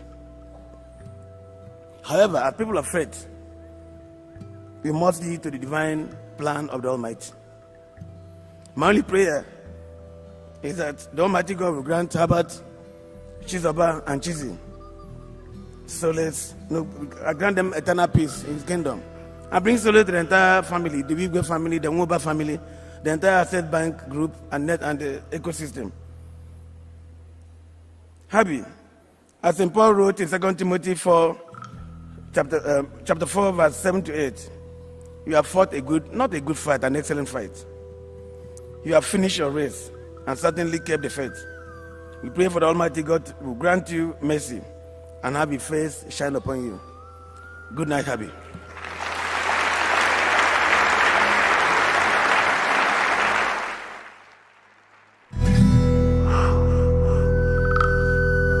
Ike, one of our non-EDs at Access Bank.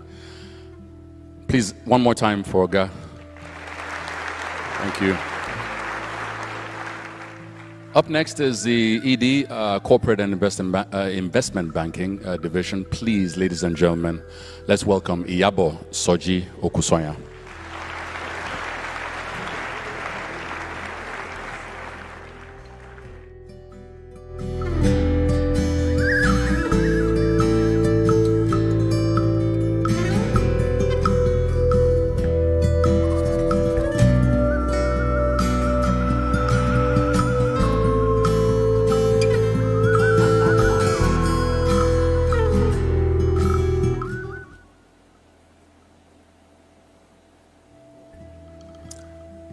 Good evening, everyone. Your Excellencies, Royal Fathers, distinguished ladies and gentlemen.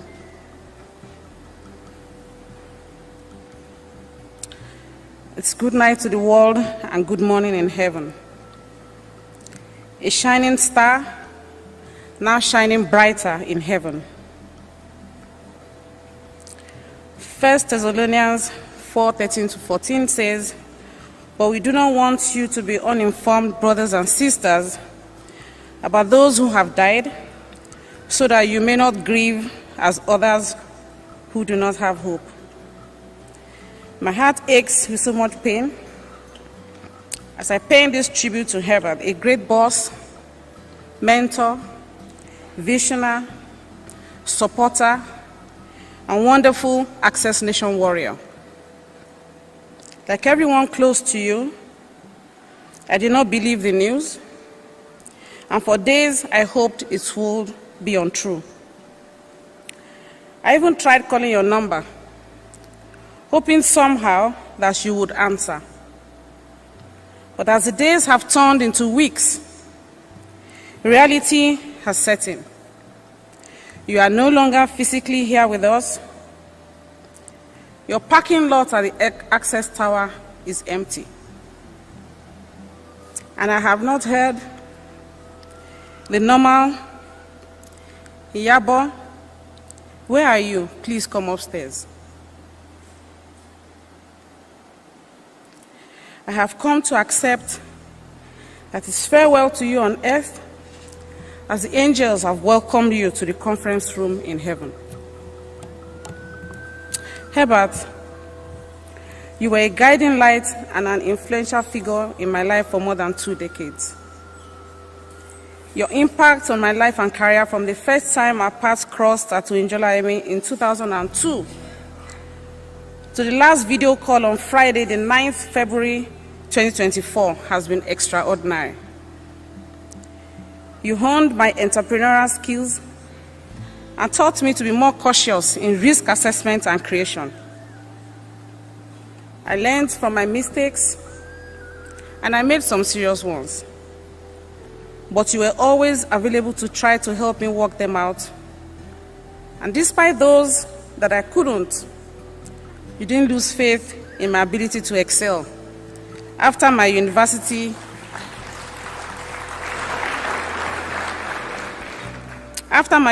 of Life lessons, to borrow your words, at times I ask myself, what would I have become if I had not met Herbert and Ike in 2002?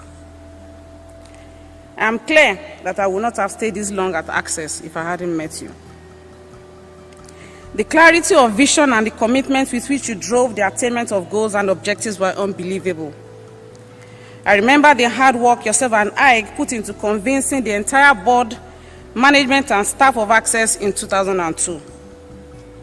You brought hope and a new vision, and the performance in that year made the first 12 years of the bank's existence appear like a joke. You will not ask anyone what you couldn't give. Time, love, money, yourself, you pour them out. You were on a mission and seemed unstoppable. Now I know why you were in a hurry. You needed to achieve your purpose on earth. I cannot say that your human body knew, but your spirit man probably did. Herbert, you were the only one who believed you had 72 hours in each day.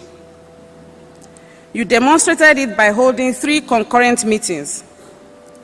One in the boardroom, another in your office, and the third in the meeting room in between both. It is still a mystery how you managed to keep every participant engaged as you shuttled in between all 3 meetings. Only geniuses can do that. You were a genius.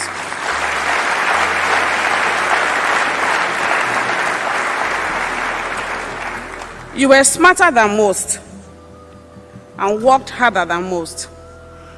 I remember one day Herbert said, in the days when checks were the only ways in which you could grow your current account deposits, he loved the days when it rained. Why? He knew that all other account officers would sit in their offices because they wouldn't want to go out in the rain.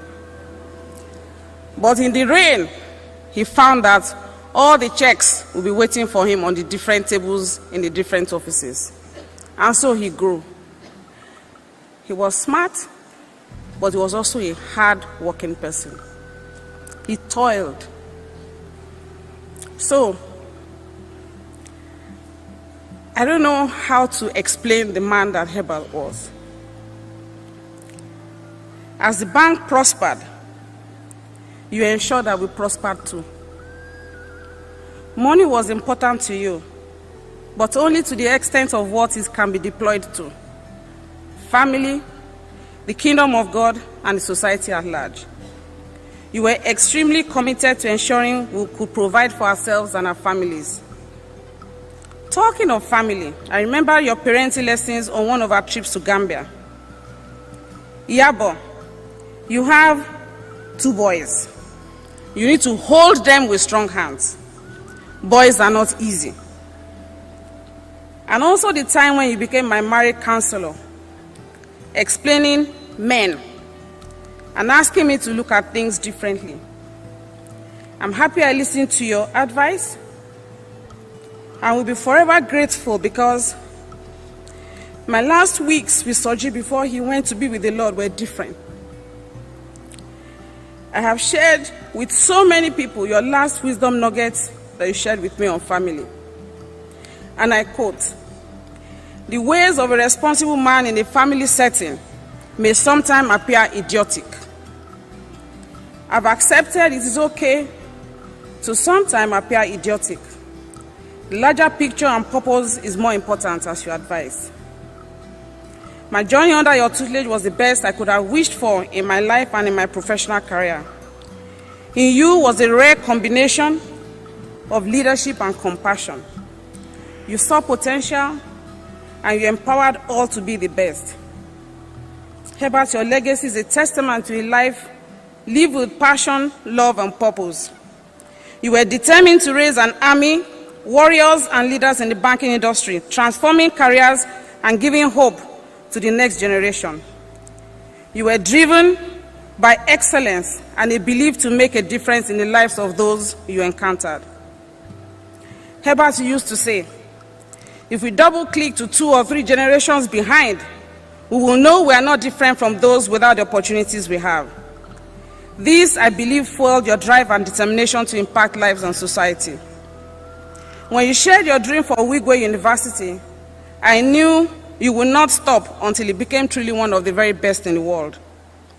I remember saying, this Wigwe University will do extremely well, but it will not be profitable. Because Herbert will always travel to universities around the world to bring new ideas, teaching aids, and infrastructure, including state-of-the-art buildings. And of course, that will cost money. As I say my farewell to you, I am left with no other choice but to epitomize the ethics and moral principles you stood for. To strive for excellence with integrity, to lead with empathy, to show kindness, and to live in a way that brings light and hope to those around me. By doing this, I will keep your spirit alive and the legacy you left behind. I must say I have some regrets. One, that we took you for granted. 2, that we never said enough thank you. We thought you were ours alone at Access. But the last few weeks have demonstrated that you were a colossus. We only had a small part of you because you made room for a lot more people. And each one had 100% of you. This is phenomenal. Very few can achieve this status. You were one, not in a million, but in billions.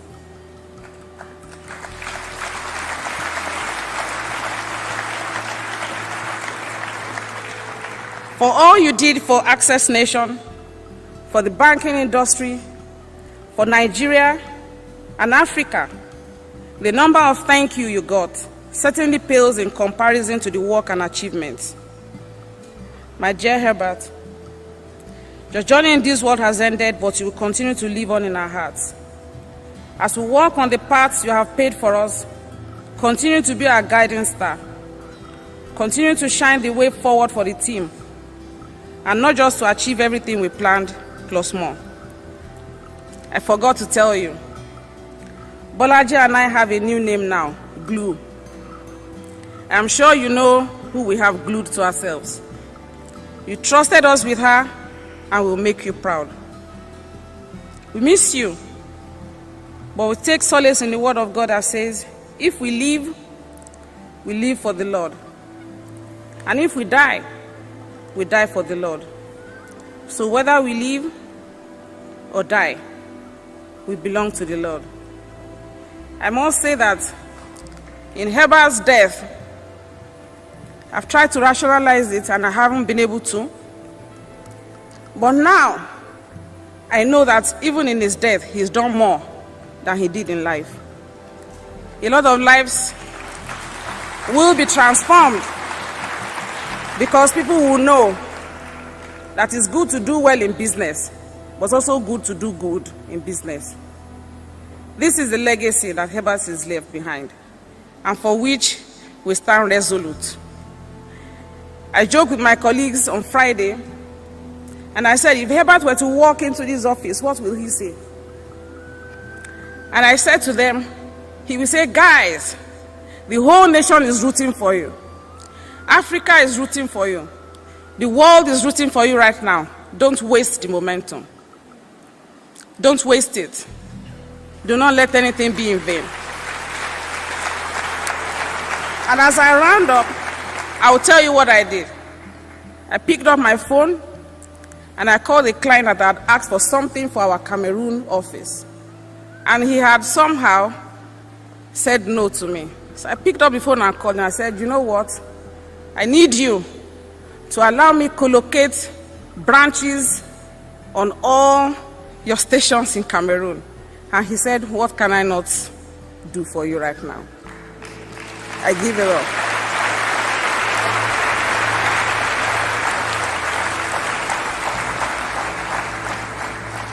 The point is that even as he's passed on, Herbert is still closing deals.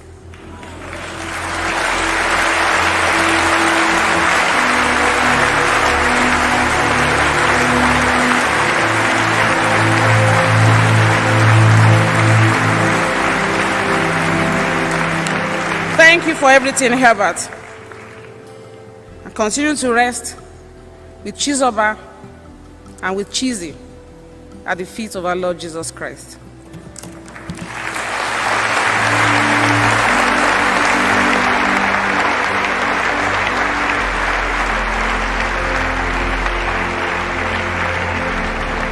What a fantastic tribute. Let's hear one more time for Yabo Soji Okunsoya.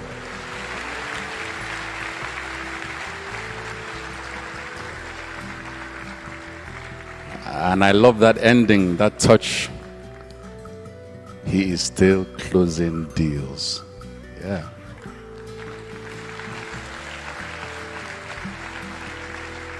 There's much to do. There's a lot in store for all of us who are at stake, all the stakeholders. There's a lot of things to accomplish and to finish off what the great Herbert started off. The people playing music, be careful. That's Iyabo, that's Idio. You know, my own appraisal at Access Bank is also, let me not say more than that. Ladies and gentlemen, please welcome the CEO of Sparkle, our very good brother and our dear friend, the one and only Uzoma Dozie.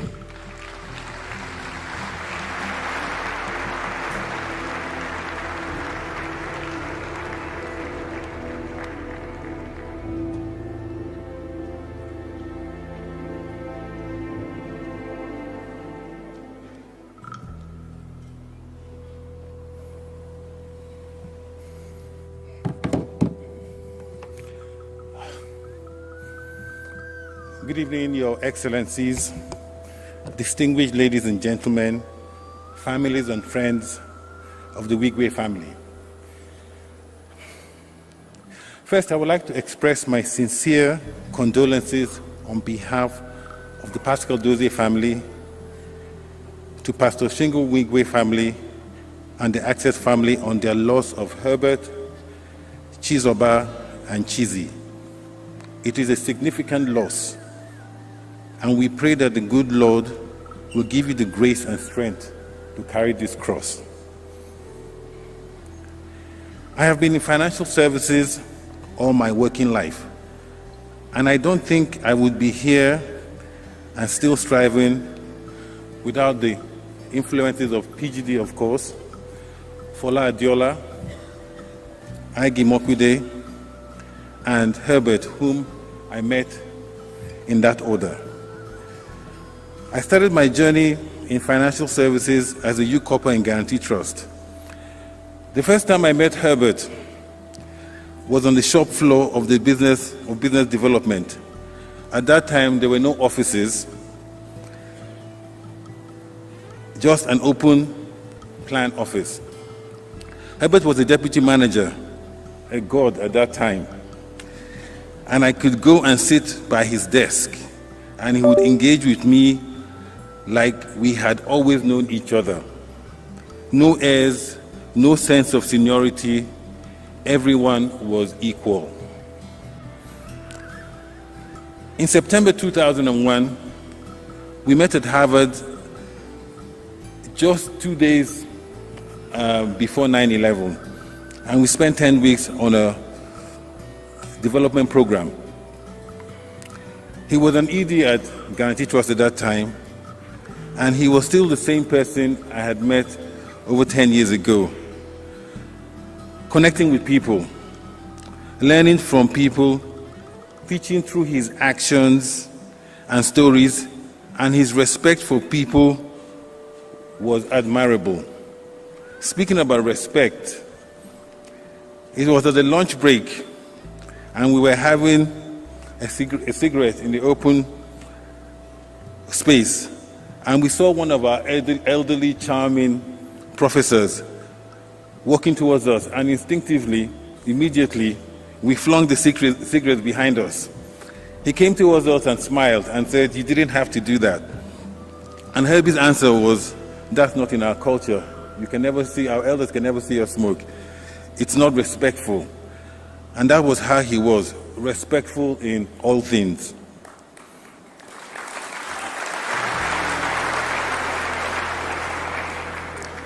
The Diamond Access merger, Project Tamada, and Project Tamada because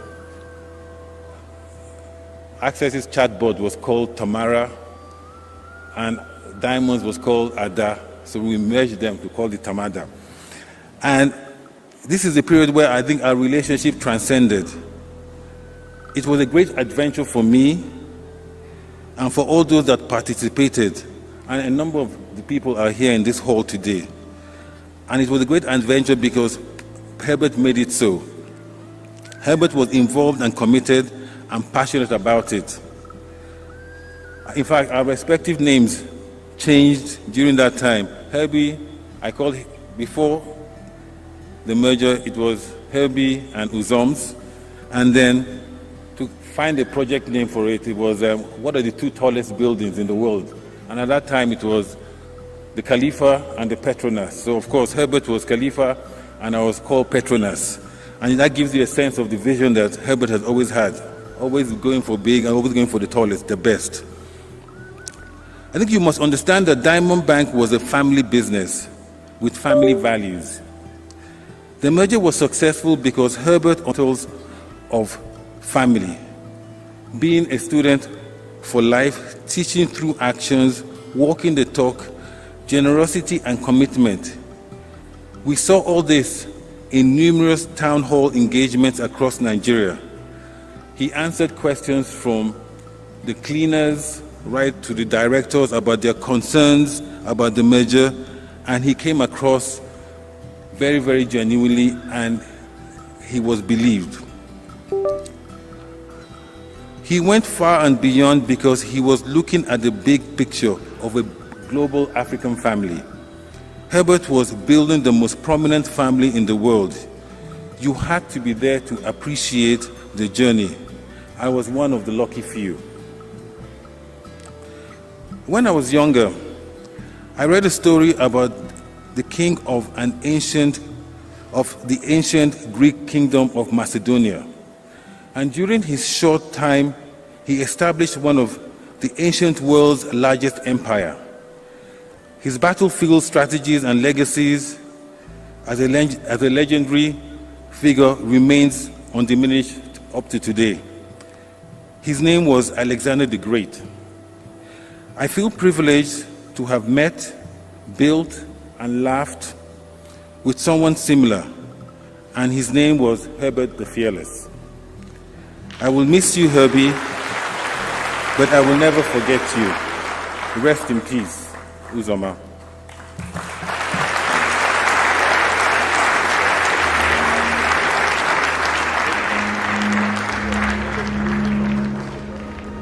Thank you very much, Mr. Uzo Dozie. Thank you. Herbert the Fearless, Herbert the Great, Herbert the Builder, Herbert the Dreamer. We'll hear all sorts tonight from all kinds of perspectives. And to welcome our next perspective, please welcome, as we receive a tribute from a former board member of Access Bank in Zambia. She's currently also a non-executive director. Please, let's welcome Linda Mataka.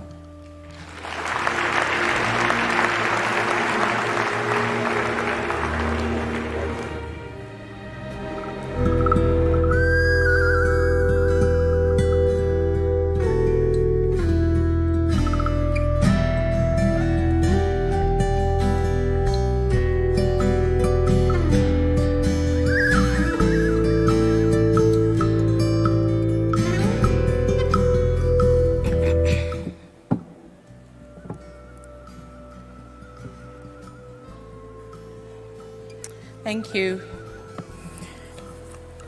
Your Excellency, the Vice President of the Federal Republic of Nigeria, Your other Excellencies, distinguished guests, kindly allow me to say all protocols observed.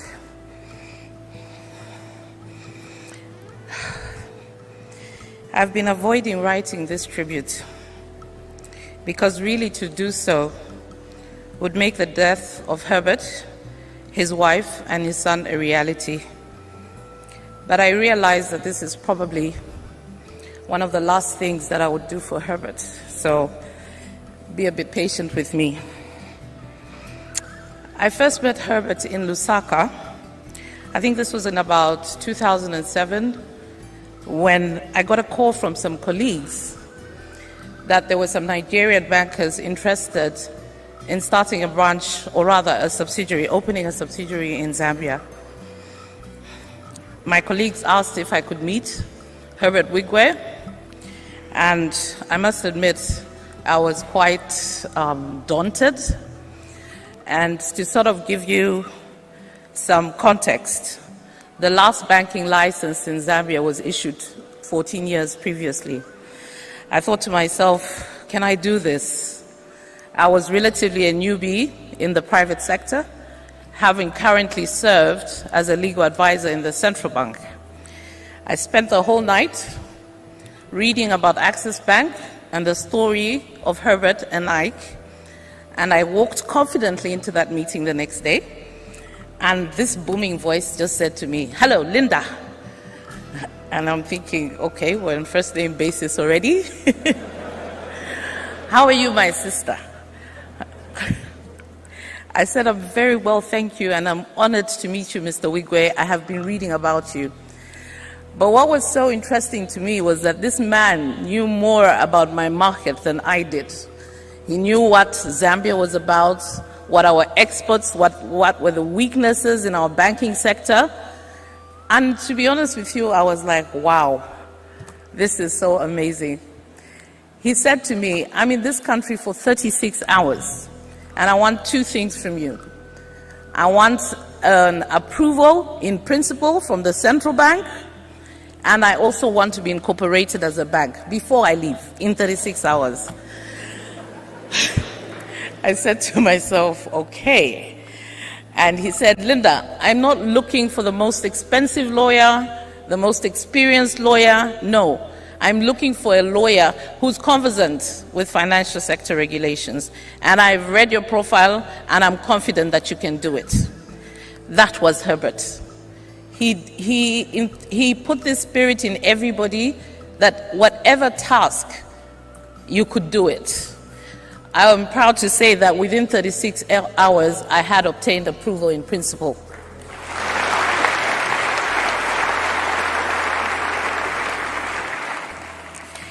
This for me was just the beginning of a very special friendship, a special friendship that transcended into family.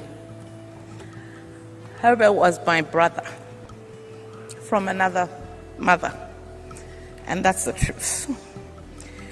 He was an inspiration to me, not only in my work, but also in my private life.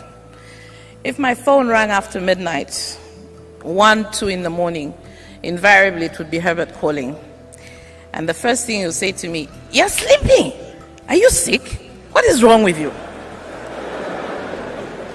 So I always knew if I saw Herbert's number, I had to very quickly clear my throat and pretend I wasn't sleeping because, I'd get it.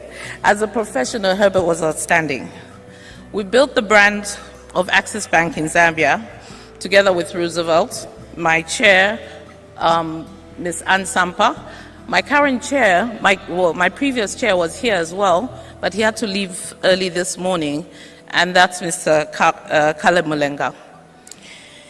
To also just give you some context, when we got our banking license in Zambia, we were number 14, but we then moved to number 4. Today, we are number 4.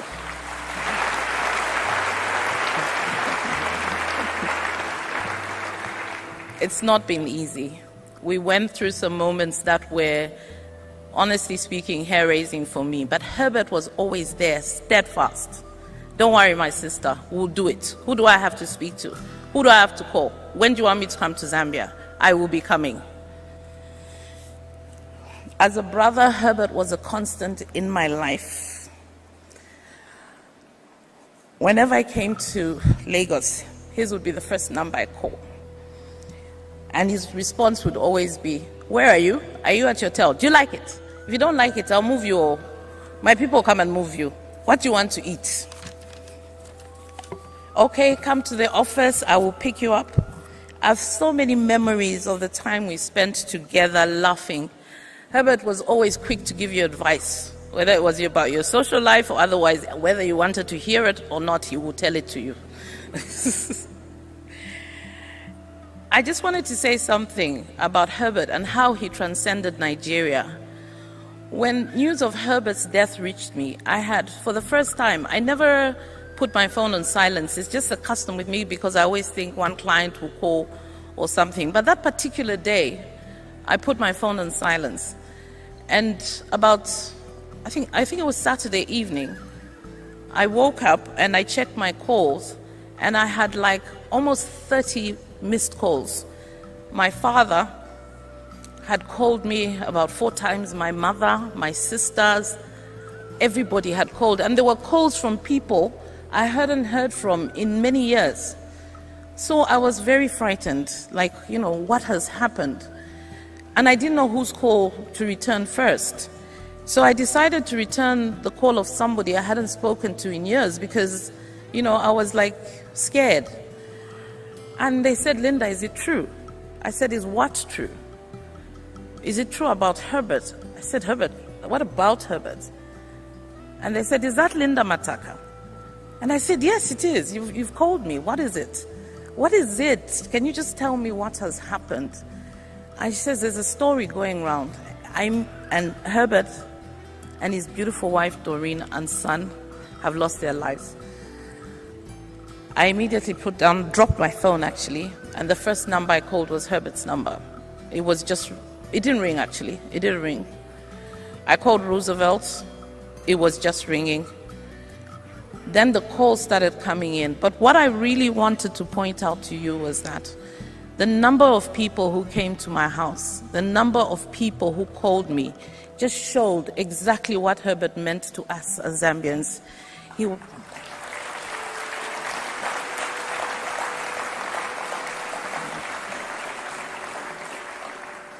He was part of our fiber, our society, the banking sector. He was family. He called my mom, mommy and daddy. Everybody was a friend. He once said to me, and looking at what, everybody in this room and the tribute, today I think I'll finally admit, we had this running argument stroke joke. And he would always say to me, Linda, I know 200 people personally in Zambia by name. I'll say, 1,000 people. I said, Herbert, that's not possible. I don't even know 100 people. He said, oh, that's you, or your brain is small. My brain is big. And in Nigeria, I know over 2 million people. Yeah, right. Today, I can finally attest that that was true.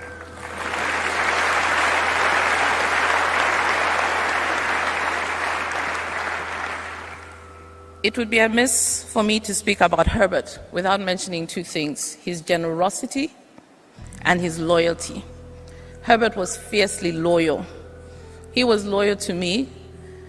I always knew that I had Herbert by my side.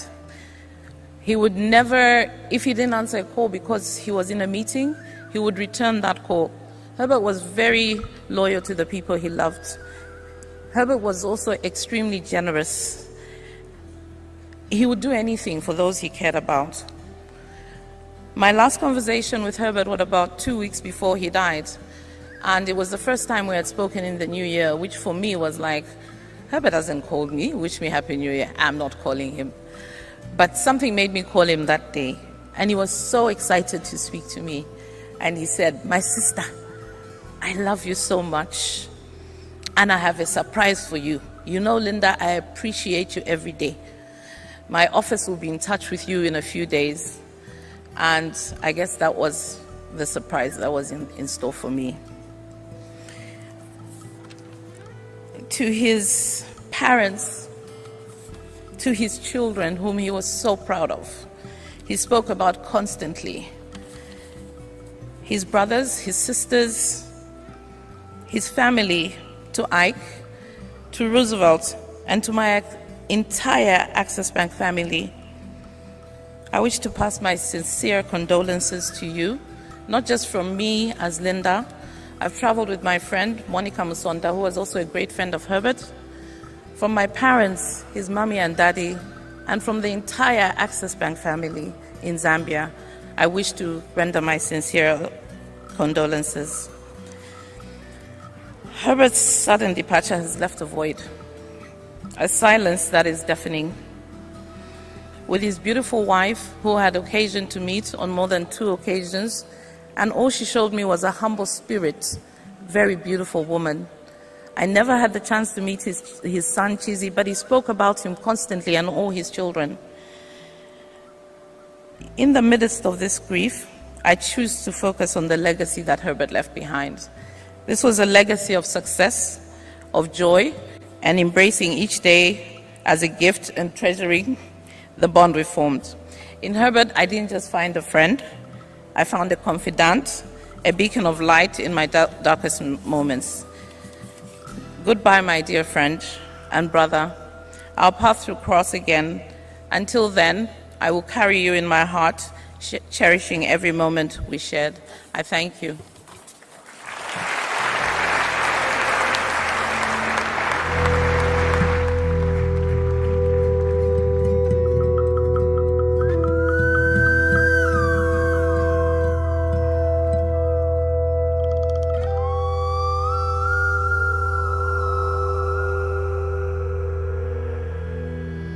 memories.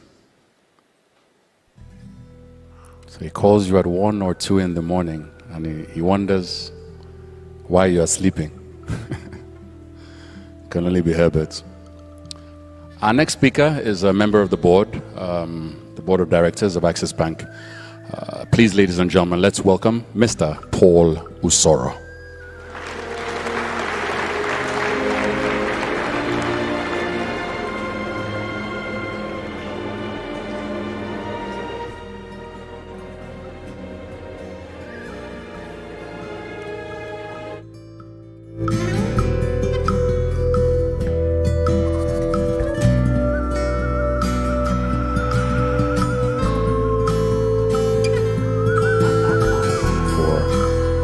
Some time with us. Thank you very much, sir. Thank you.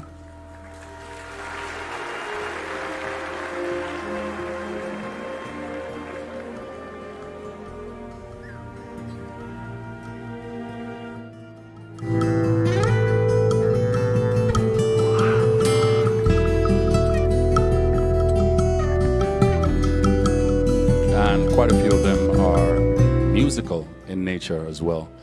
So we'll mix a nice experience for us tonight.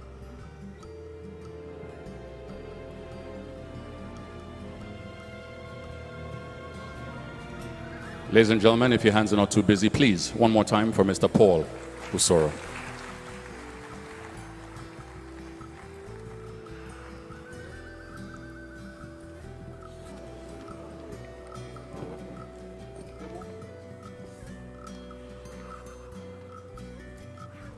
I've listened to the various tributes given by different people about my brother Herbert Wigwe. And one of the constant things that goes through my mind is what my colleague on the board of Access Bank wrote to me a couple of days ago. I had reached out to Iboroma to hold his hands, given the tragedy that we are experiencing, that we have experienced. And Iboroma sent a note to me. He sent a very teary note to me. And the outstanding thing that Iboroma wrote in that note was that Herbert's death makes no sense. I listened to Shola speak today, and truly, Herbert's death made no sense to me. But it's not only Shola's testimony that makes Herbert's death not to make sense to me, and perhaps to you as well. I'll give you an aspect of Herbert's that makes his death not to make sense. The Bible says, honor thy father and mother. That's what the Bible says. Herbert honored his parents. That's not my testimony. That's the testimony of Herbert's parents. Pastor Shingo Wigwe and Herbert's mother, Mrs. Stella Wigwe. That's the testimony of Herbert's sibling. They're all sitting here. Emeka. I can see Dr. J. I call her Adiara. I can see Stella Kokoma, and of course Peggy. That's their evidence. That's their testimony. Herbert kept his own parts of that bargain. But that command also had a promise. It says, so that your days would be long. Honor thy father and thy mother. Why? So that your days would be long. Not so that your days would be 57 years. Your days would be long.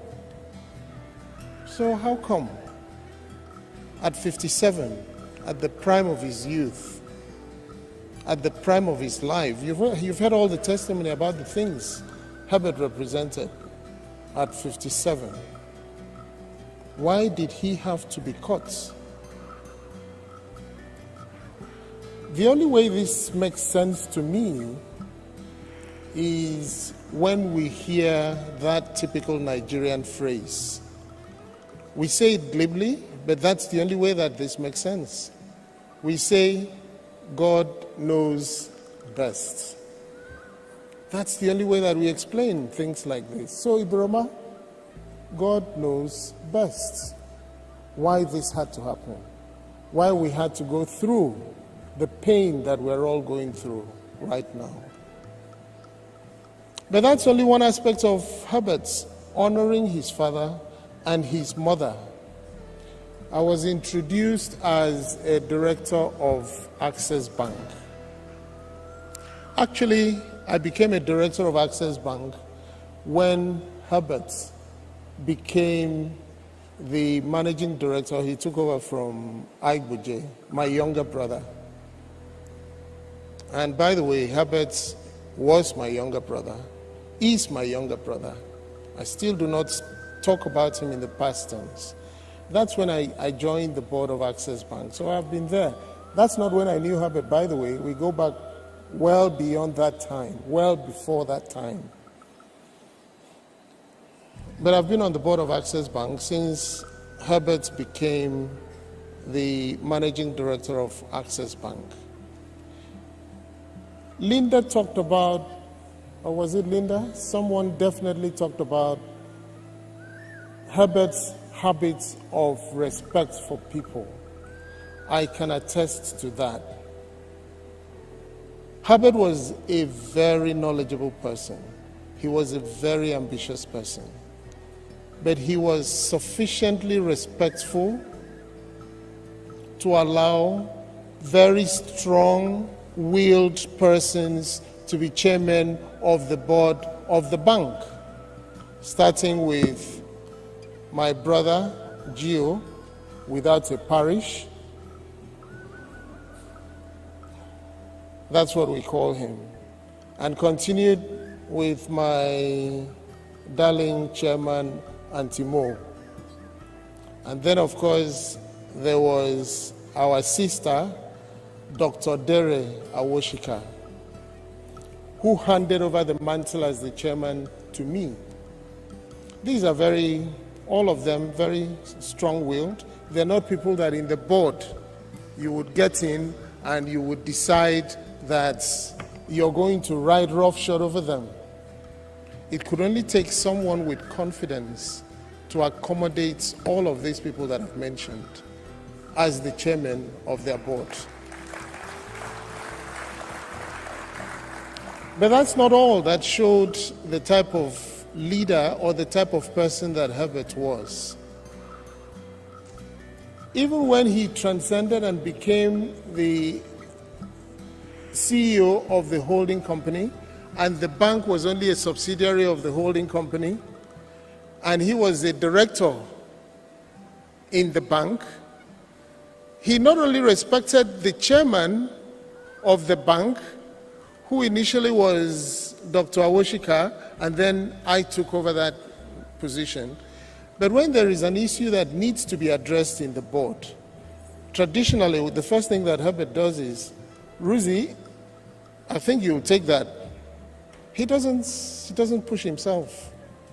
He allows Ruzi to be the one who presents those things to the board before he attempts to add anything. In fact, what used to happen and what traditionally happened, and this was up to the 6th of February when we had a last board meeting, Ruzi will present, and then Ruzi will ask, Herbie, is there anything you wish to add? And then he'll pretend as if he didn't have something to add. He'll say, well, okay, and then he would go on and expand on what Ruzi had said. That's how they complimented themselves, but he gave respect. He gave Roosevelt that space, even though he was the CEO of the holding company. That was Herbert. He wasn't pushful. And that's how he was as a colleague. Very respectful, very considerate of other people. There's something else that has been said about Herbert, and I think I want to mention something about that. In fact, if you look at your program, it's reflected. If you turn to page 16,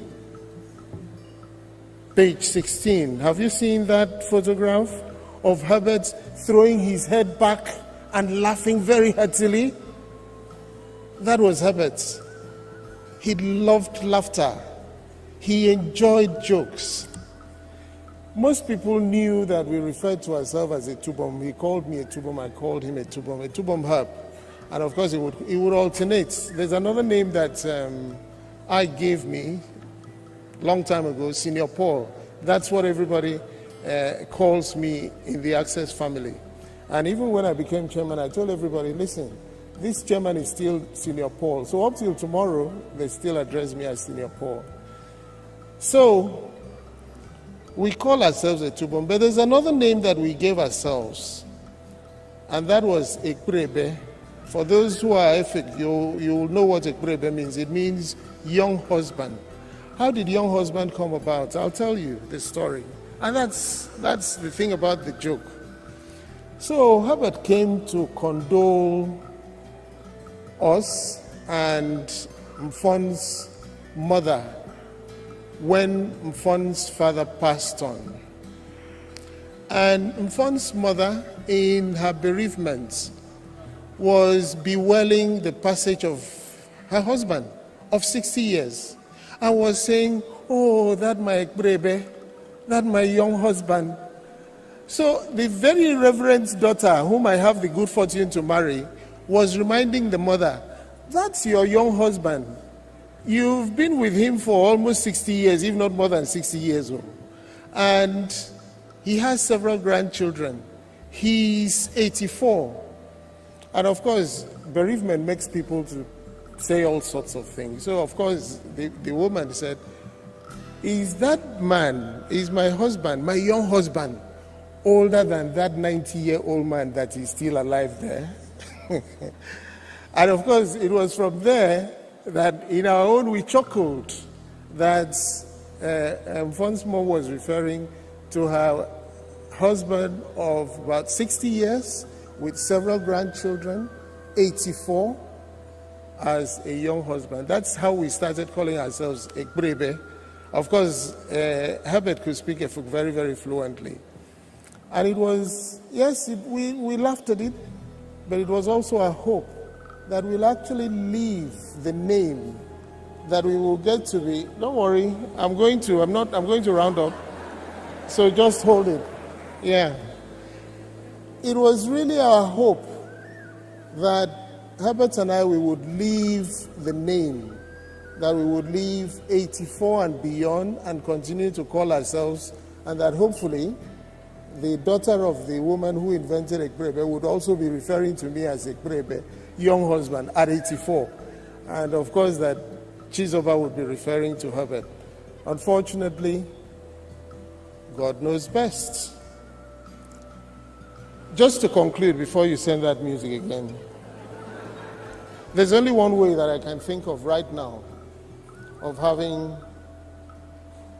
to give Herbert this hearty laugh.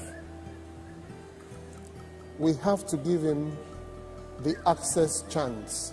And I'm going to invite a couple of my Access people to come to the podium, and let's give Herbert that warrior's chance. And all the citizens of Access Nation, you're going to rise and let's give Herbert a deserving warrior's chance. Aigboje, please, can you come? You're my younger brother. I can always command you to. Ruzi, you're also my younger brother. Please come. Abu, please come. Bolaji, I can see your leg is bandaged, but I'm sure you can manage to get here. Lareto, is she here? The African subsidiary. Lareto, is she here? Brilliant. Lareto is our chairman from Botswana. Is Jami here? representing UK? He's not here. All right. Linda can come, please. Now, all the Access Nation, all the Access family, can you please be upstanding and let us give our warrior that resounding Access chant. For the uninitiated, and please feel free to join. Oh yeah, please, my former chairman, all of you, come on up, please. All right, okay. Chairman for Zambia and Zampa. Chairman. Ann Zampa, can you join? From Zambia. For the uninitiated. Sorry? Cameroon is here. Oh, please, Cameroon, come along. What happens is when we say Access Warriors, the chorus is on. Can somebody give me the chorus? I know. Did you hear that? So, let's give Herbert that resounding chant. All of us. And as you give it to Herbert, visualize that Herbert is grinning. He's listening. If you recall, Yabo said he's closing deals. Yabo said he's closing deals, and that's the truth. Access Warriors! I'm not satisfied. That one was for Chizzy. That's not for Herbert. Chizzy, you want to come along? Not to Tochi, sorry. Tochi, you want to come along? Not to worry if you can't make it. It's okay. Not to worry. So let's give him another one. Remember, you want to make Access, you want to make Herbert have that solid green.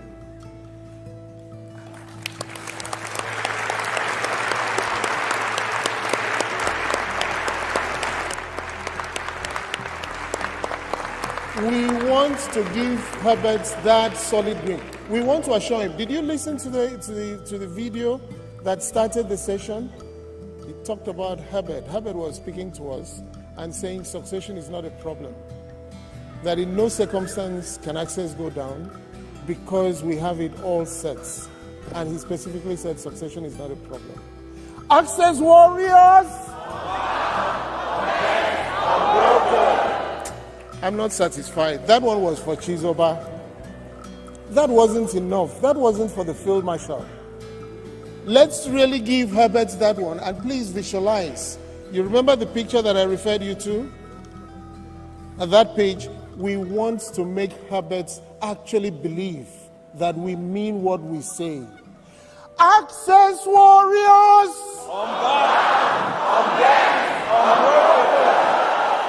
Thank you, ladies and gentlemen.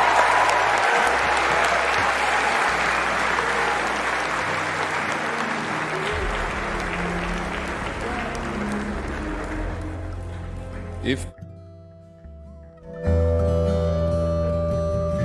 with these few chants of ours, as Mr. Chairman said, by now you ought to have been converted.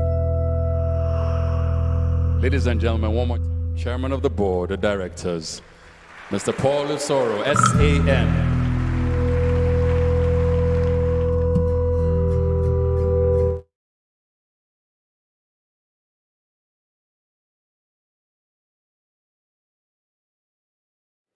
Access Warriors!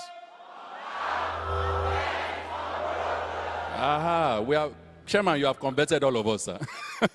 Thank you. Thank you. And that is the energy and that is the vibe that Herbert would always love. Up next, we'd like to introduce Nigeria's first professor of corporate law and also another senior advocate of Nigeria. Let's welcome to the microphone Mr. Fabian Ajogu.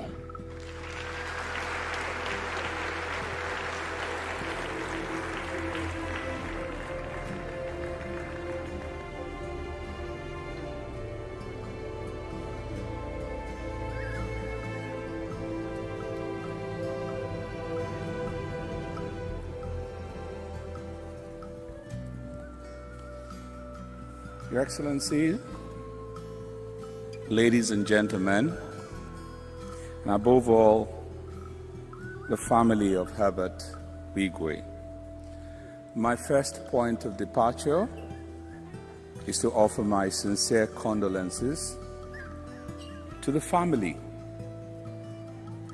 and to Tochi, Hannah, David, and Okachi, and siblings of Herbert. So today we stand united from all we have seen in grief for a visionary leader. For a philanthropist, Herbert Wigwe, it is sad that we've all had to deal with this tragedy, but it leaves me to ask a few questions for the family, for the benefit of the family. Has Herbert lived a good professional life? The answer is a solid yes. Has he lived a good family life to the very end that we've had to witness all that we've seen? He lived that life to the best and loved all of you, his family. Has he led a religious life, a good life? The answer is yes. He feared God and he served God, and we saw it. Conclude. And the fourth question is, before you send that, has he lived a life of impact on humanity? That answer is a solid yes. And that is a perspective from which I would like to pay my tribute to a friend. It is common in Nigeria to use the expression, my brother. But Herbert Wigwe lived that expression in genuine terms. He grew friendships to brotherhood, and I was privileged to experience a bit of it. He was not just a man of success, he was a man of value and purpose. It is the purpose that I would speak about. Our last conversations, and perhaps the same over the past 2 years plus, has been about the university. Something he's so passionate about, the Wigwe University. Those meetings had no agenda when we sat down. They were simply called catch-up sessions. But in the end, we dealt with everything.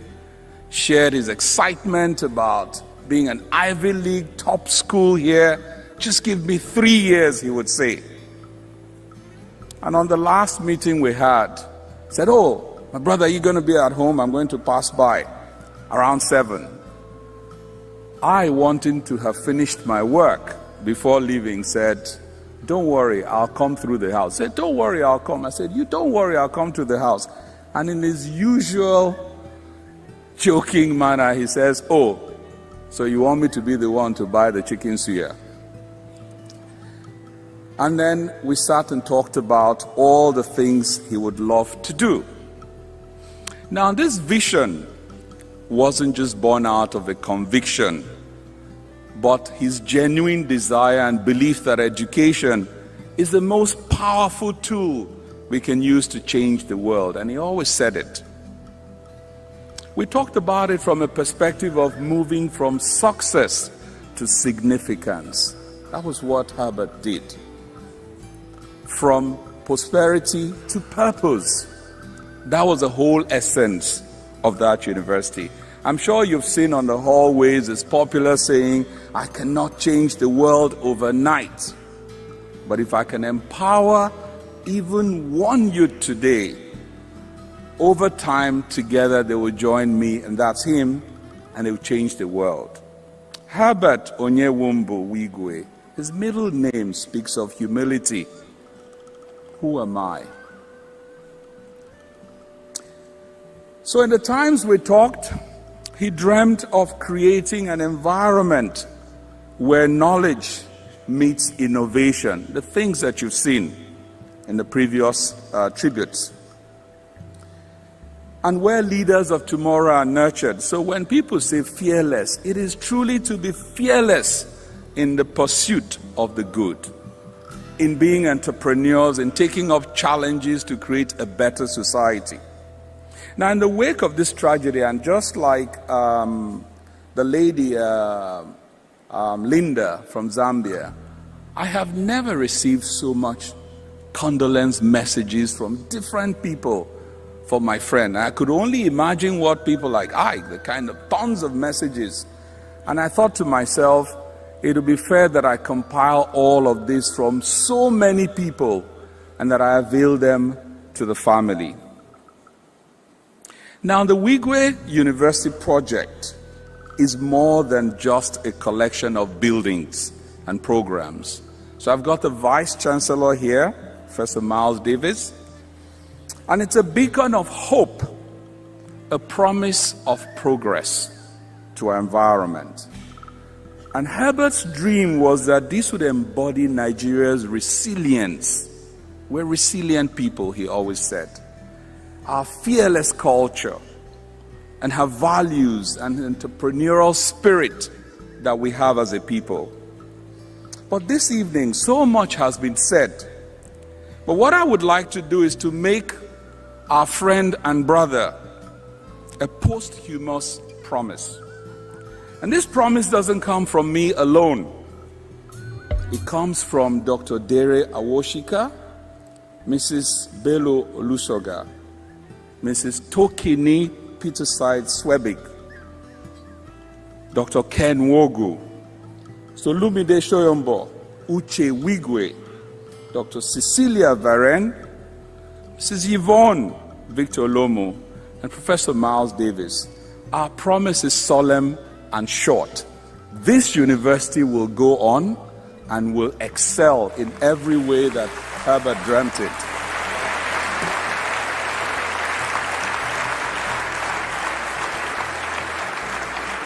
We owe it to him.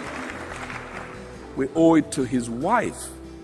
Our last visit on May 23rd, they were all there. His good wife, Chizoba, was there. Chizi was there. Tochi was there. Ike. And so many people saw the passion the moment that commissioning happened. So we owe it to him to see that it goes on. We will forge ahead with the construction of state-of-art facilities, the way he envisaged it, the best of the best.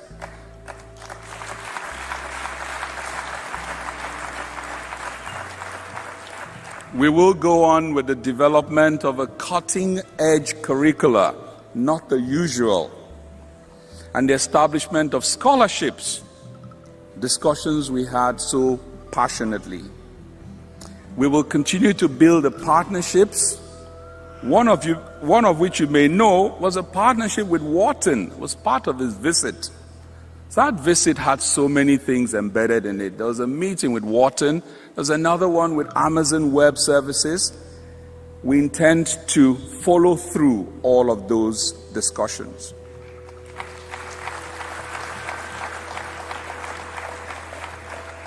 Now, let's be clear when we say we're moving forward. We're not leaving behind Herbert. That's not what we mean. Instead, we carry his spirit with us in every brick that we lay in that university, in every lecture that we deliver, in every student we inspire. That legacy will live on the corridors of the Wigwe University.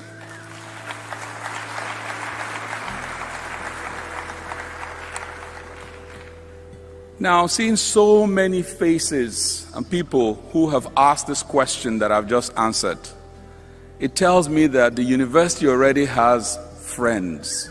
I'll call you all the friends of Wigwe University. You will be hearing from us to the memory of our founder and our friend and brother. So I assure you that we will work together to make it the place that he dreamt of. Now, Herbert Wigwe's life may have reached its sunset, but the dawn of his dream is only just beginning.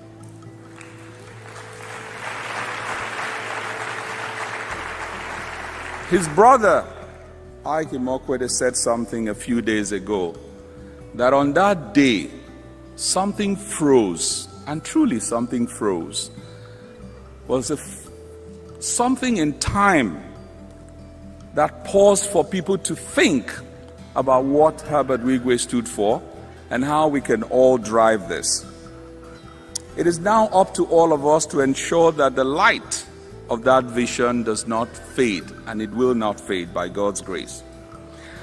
I would like to end in reflection on the note that Reverend Father Keller said, and I quote, "A candle loses nothing by lighting another."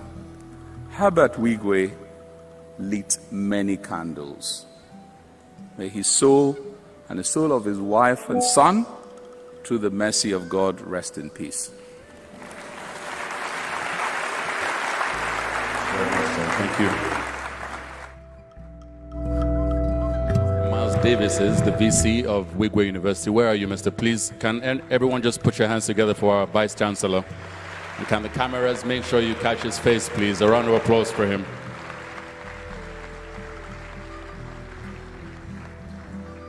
That's the future, Wigwe University. The uncommon. And I love the fact that he mentioned that it won't be the regular type of education that you're going to get there, just as Herbert would say and believe in. If we had all the time in the world, I'm positive most, if not all, who knew Herbert would have loved to say something about the man that he was. However, that is not to be, and now we will watch a heartfelt video tribute from a variety of individuals put together by Accelerate TV. Thank you very much, Accelerate team. It's a video of all who could not be present with us physically today. So please sit back, relax, and let's enjoy virtually as they join us in the spirit to celebrate and honor Herbert. Please dim the lights. See the videos.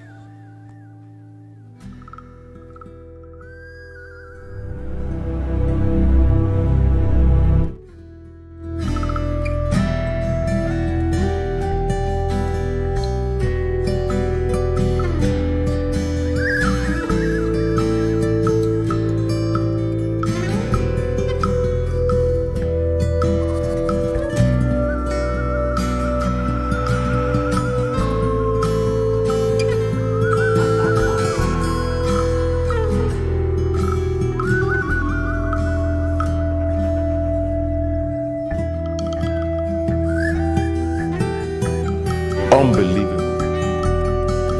Just like that. Life is a pass-through. We come, we pass, we make our little contributions, and we go. But it was too early, much too early. I really came to know Herbert much better as he and Iboje started to work together on building what has now become Nigeria's largest financial services group. I've known Herbert for well over 30 years and followed his career in the banking industry up to the time that himself and I acquired Access Bank. My relationship with Herbert actually goes beyond just friends. Herbert actually was my mentee, my blinded supporter, and my brother. Herbert was the younger brother that I never had. Herbert is a brother, a friend, a colleague, a co-patriot. Herbert was a peculiar character. He was comical, he loved life, he was very funny, always liked to make people laugh. Herbert was somebody who wanted everybody to succeed and always had great dreams and visions for both himself and everybody around him. his ability to connect to people, his ability to, tell stories, to inspire people, his generosity. When he sets out his mind to do something, he does not give up, until that thing is achieved. Herbert was always an inspiration, always innovative, always daring. He followed my career. So he was like a mentor too, because I'll have some challenges or something that also run by him, and he always supports my career. Everything about him, was about challenging the norm.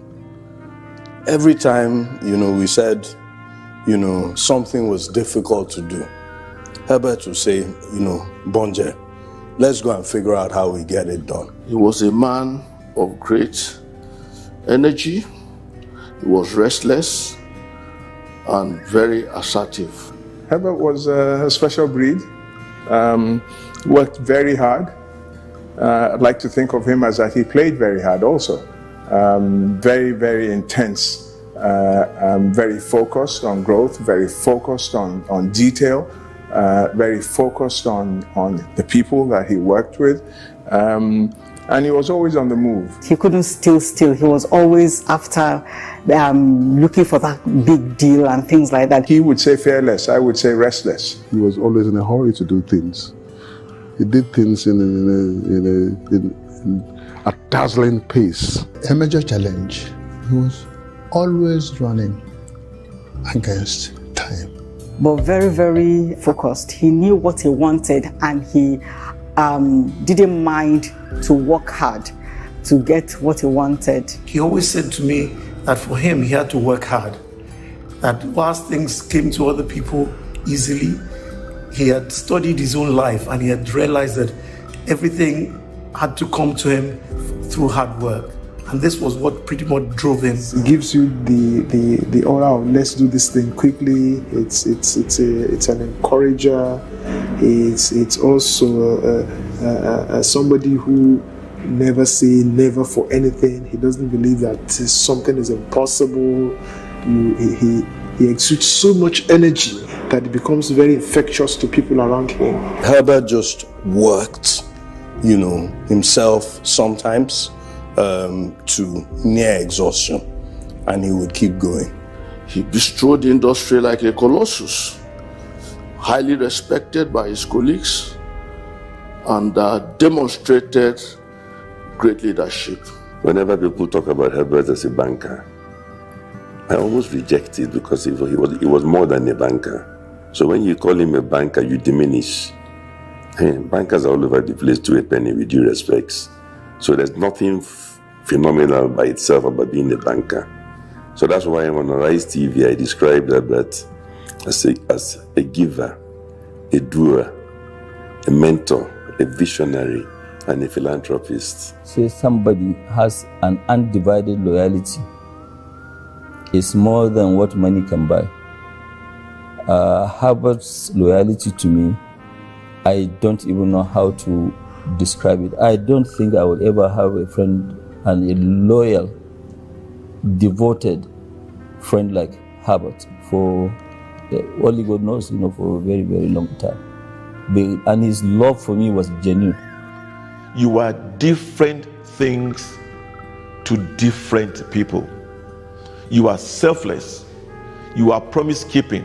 He loved children, and a lot of the charitable works that he did over the years were targeted to improving the lot of children. He has adopted so many children. He was always good with kids. I was particularly impressed by the ArtX and that platform that he gave young African artists to showcase their talents to the world. Herbert believed that for so long we've been divided by people selling us stories around religion, color, language, nationality, and he felt that we needed to come together as Africans,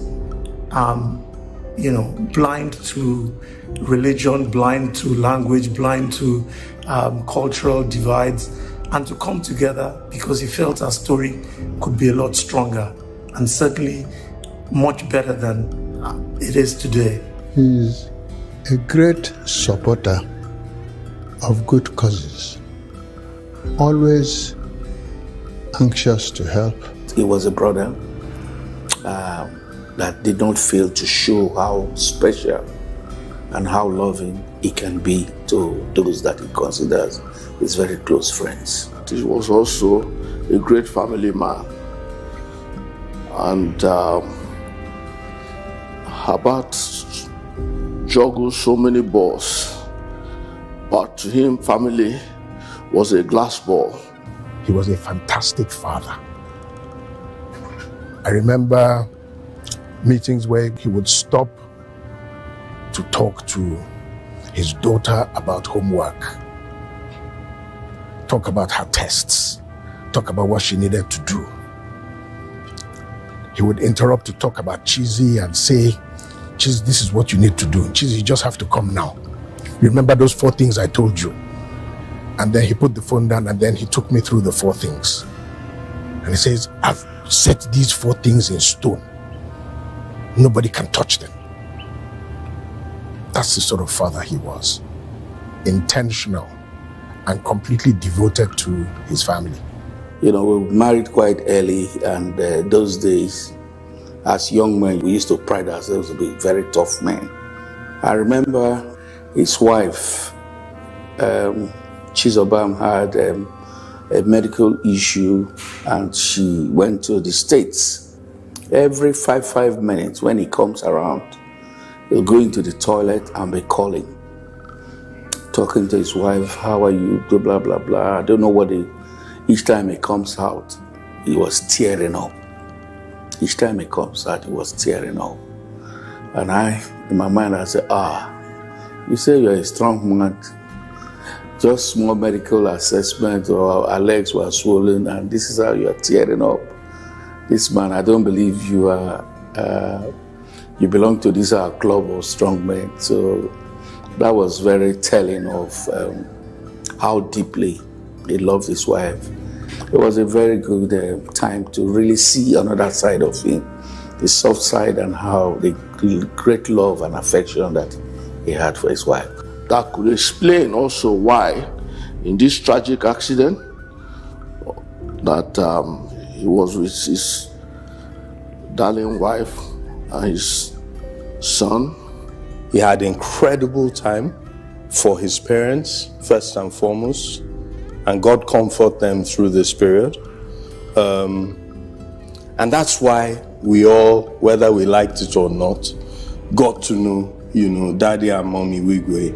You couldn't meet Herbert casually. He sucked you in. And everyone became a part of his life and entered his circles. So I met the whole family. If you're a good friend to Herbert, it means you're also a friend of the Wigways. Today I watched his CNN interview with Zen Asher, and I just commented. I said, what a loss.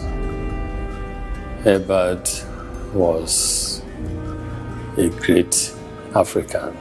Herbert was one of those, very smart, sharp minds, always focused on improvements and how we could all be better. He was always quick to come with suggestions on how we could improve, our situation. We were both members of CACOVID, the coalition against COVID by Nigerian private sector. Most of the things that, helping during COVID, helping the, police armed forces, it was all Herbert's idea that he tried to set up these things, what you call CACOVID, which will raise maybe up to 100 billion naira or so to do, the COVID prevention and also assisting people with palliatives, and also, even the National Art Theatre, the renovation of it was Herbert's idea. He was like the secretariat, full of energies.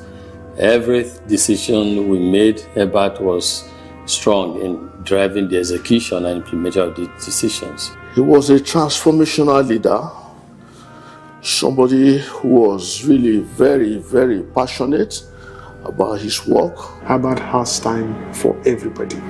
The level of energy that drives Herbert is really, really uncommon. And I call him my benefactor, honestly.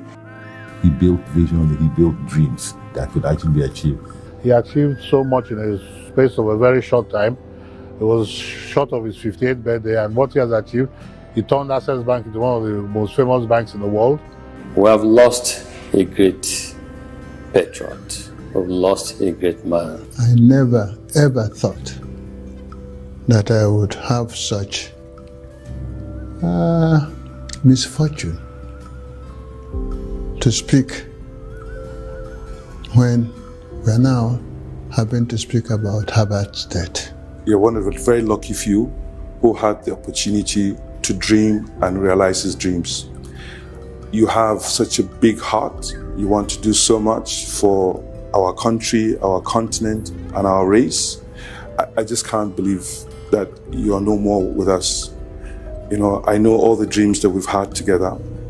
I know your dreams for a massive industrial city in Badagry. I hope that we can achieve that dream. I know your dreams for the Wigwe University. The Wigwe University that he founded will help significantly in developing our young ones. It's been very difficult for me. Very, very difficult. You know, but that's the will of God, and God knows better.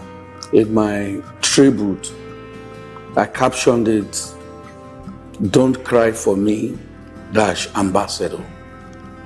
So even as pained as we are, we have to believe in the scriptures that you so much believed in, that life and death belongs to God.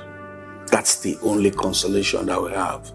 But we will go out there and ride on the many accomplishments, life-changing accomplishments that you were able to achieve in your lifetime. Because I think he was the best of us. He lived amongst us, but we really didn't comprehend what a colossal character or individual Herbert was. Herbert, you've lived a good life.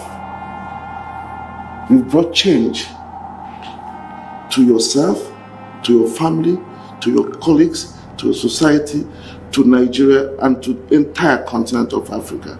My brother, you've run your race. You've worked extremely hard. It's not how long, but how well. How impactful you can be. And so for me, if there's any lesson that I hope will come out of that, is for hopefully many other people will realize and understand who are in powerful positions, that if Herbert could touch so many lives, they can emulate him and do the same. For your philanthropy, for your skills, for family, for all the things that you brought to the table, that legacy we would strive very hard to protect. We are going to miss you so dearly. You know, your son Chizi, did so well with us. And I thank you for entrusting him to me, to mentor and nurture, and he was well on his path. It's so painful that you've all left us so suddenly. You came, you saw, you conquered. I know that he's in a good place, and we will meet to part no more very soon, all of us, because our time on this earth is just transient, from young, middle-aged, and old. Herbert, I miss you so much. It's so surreal. At times I look at your picture and I'm wondering why I won't see you again. Thank you very much for being my friend. Thank you for being available to all the people you have supported. Thank you for your kindness. Our thoughts and prayers go out to the Wigwe family, to the Access family, and all his friends at this difficult time. I'm praying that the Almighty will continue to be with the dad and mom and your siblings. He will grant them the comfort that only he can grant, and he will strengthen Tochi, David, Hannah, and Okachi, and they will be greater beyond your expectations. You will certainly be sorely missed, but we will treasure the fond memories of you being around, and your legacies will surely outlive you. You are in our hearts forever, and I mean forever. You will continue to live forever in our hearts. Good night, Happy, my bro. Farewell, my friend. Till we meet again. Rest well. Herbert, my brother. Sunreal. Rest in peace. Rest in peace. Thank you for all that you have done, and go in peace, my dear brother. Go in peace. Rest well, my brother. May the Almighty God bless your soul. May you rest in peace. Herbert, in your time on earth, you've moved. You've not just moved yourself, you've moved the world. My promise to you would be that we'll continue to make sure that everything that you stood for moves. We'll continue to move with you, and we'll continue to move for you. And trust me, bro, we will never, never turn our backs on your children. Tochi, Anna, David, Ukachi are in the best hands. Don't worry, we will look after them. We will miss you, but your legacy will always keep you fresh in our minds. And may the souls of Herbert, Chizoba, and Chizi rest in perfect peace. Herbert, you left us too soon, but we take comfort in the fact that you lived a great life, actually a fulfilled life. May your soul rest in peace till we meet again.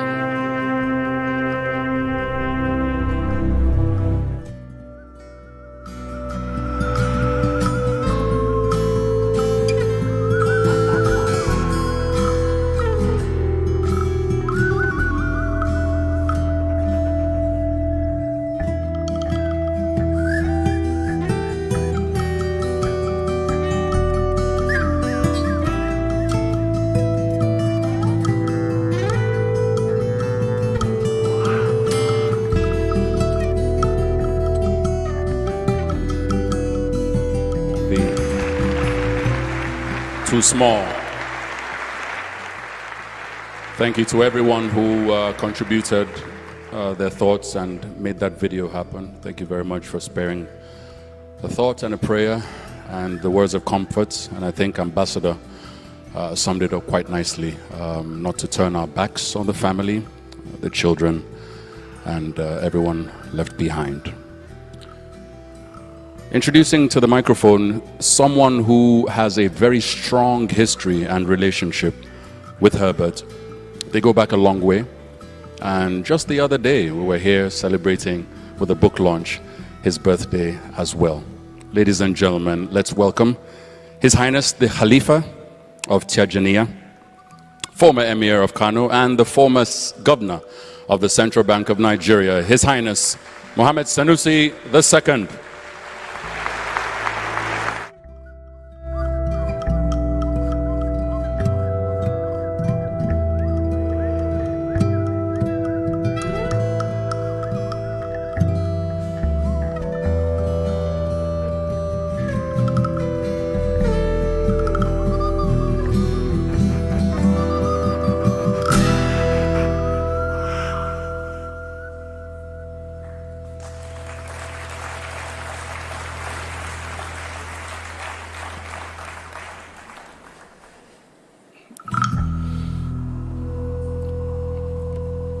Your Excellencies,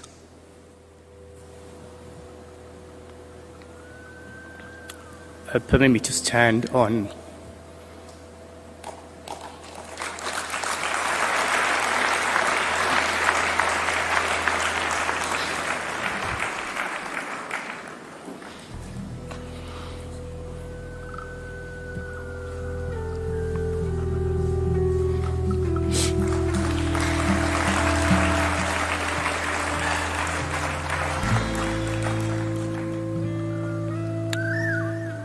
many of you will probably remember, as Dare said,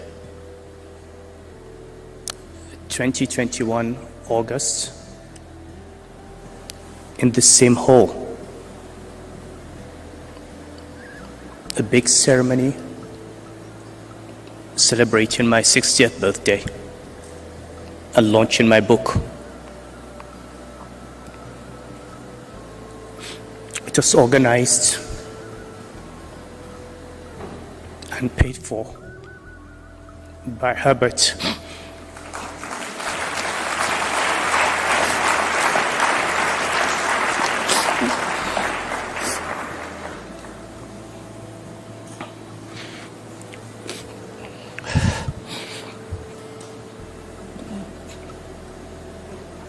And to think that I'm standing on this same stage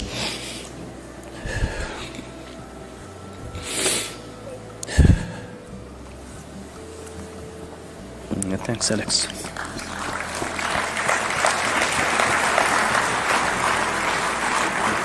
Oh, thank you.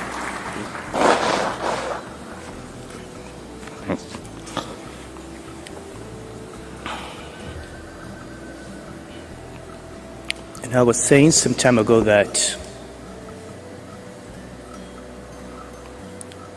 for someone like me who gets into a lot of trouble,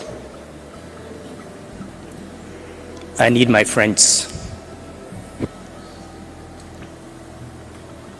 I get into trouble without knowing how I'm going to come out of it.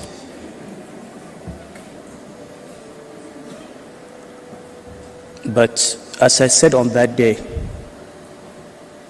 I go into trouble with my eyes closed because I know that at the end,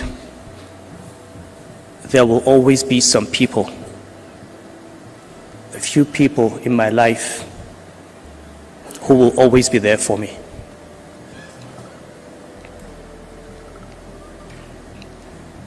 When you lose just one of those people, it leaves a vacuum in your life.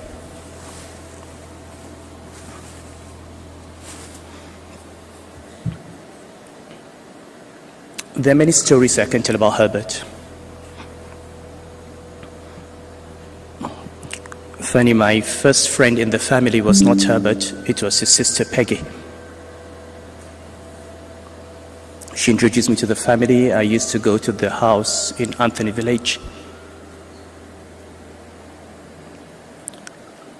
And what I remember in those days was Peggy was more relaxed, talking and joking with me in front of her parents than in front of Herbert. She was afraid of Herbert. And I was also afraid of him. I was a middle management banker, and there were senior people in Access. Even though he was younger than me, there were senior people in GT, setting up Access Bank.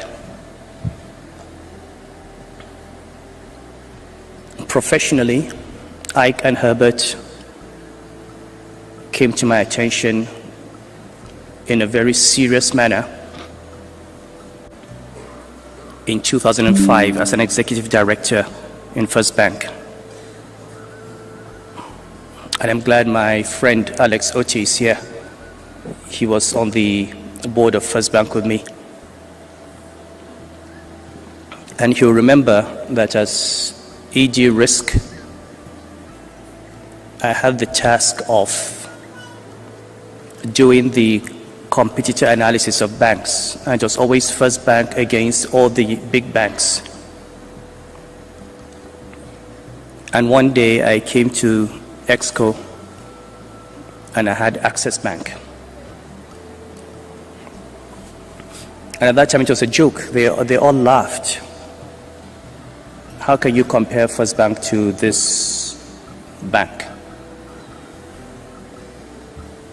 And I said, look at what these two young men are doing.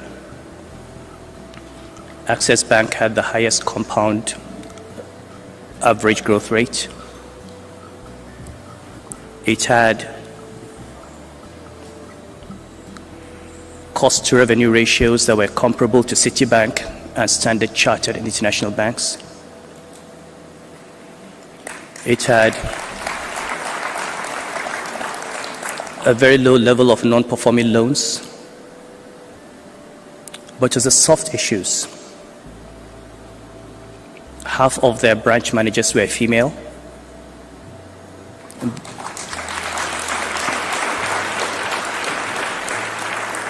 They were talking about the Equator Principles and sustainable banking, forming partnerships with FMO. And I said, this bank is doing everything we're trying to do. This is the bank that you need to watch out for. This was 20 years ago. And I watched, and true to form, Ike and Herbert built this bank to a point where, to the shock of everybody, Access Bank became bigger than First Bank and all the other banks in this country.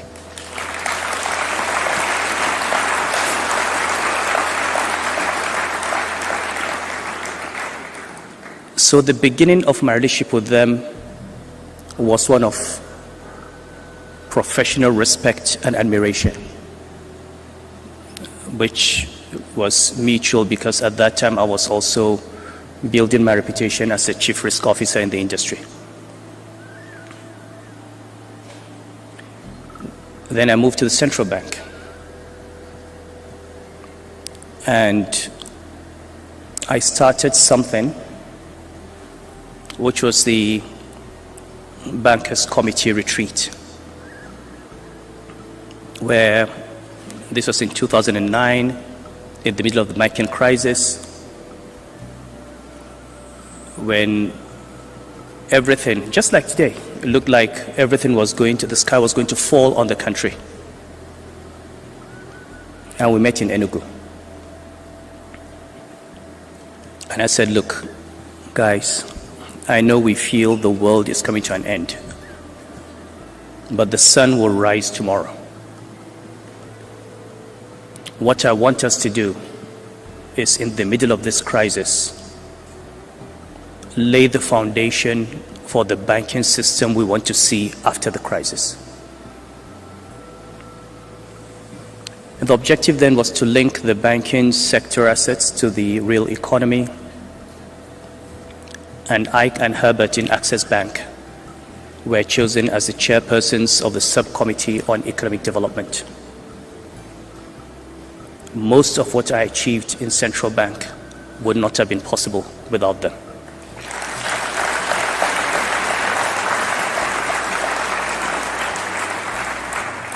The idea of that retreat was to put the brains together in the central bank and the banking industry and think.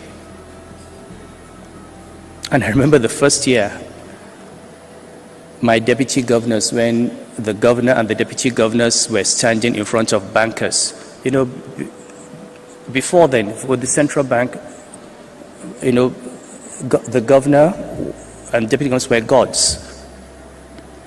The idea that bank MDs, that the governor would have to account to bank MDs, would have targets, and sit down in that meeting and answer questions, was new. But we soon discovered, including the deputy governors who resisted, that by opening ourselves up to debate, by letting all these brilliant bank CEOs come into the conversation, we enriched the work of the central bank. And we achieved more in 5 years than we could have achieved in 20 years without these people. And Ike and Herbert were key to that.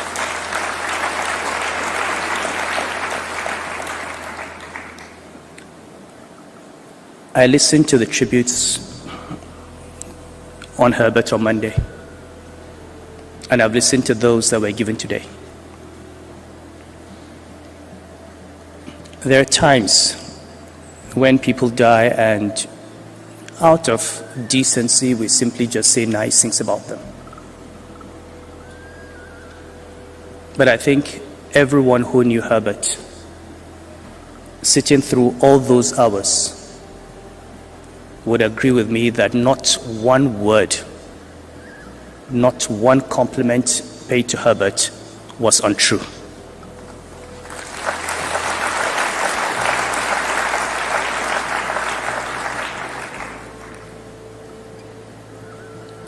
He had many sides, and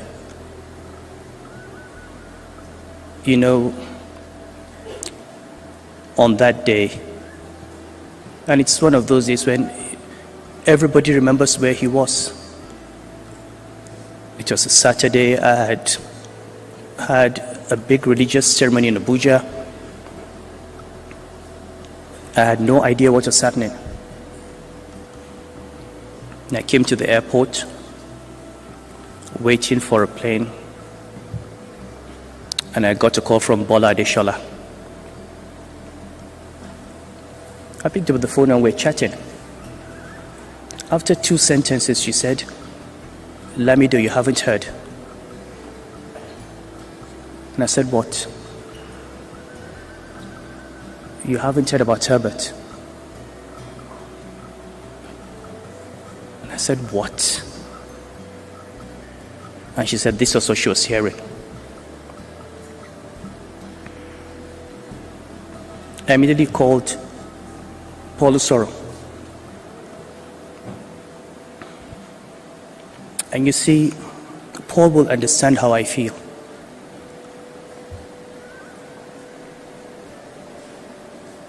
About 2 years ago, I put all my savings into a trust for the education of my children. I have many. And my priority as a father is to make sure that when I pass away, they will have a good education. Paul was a solicitor who put together that trust. Herbert was the lead protector.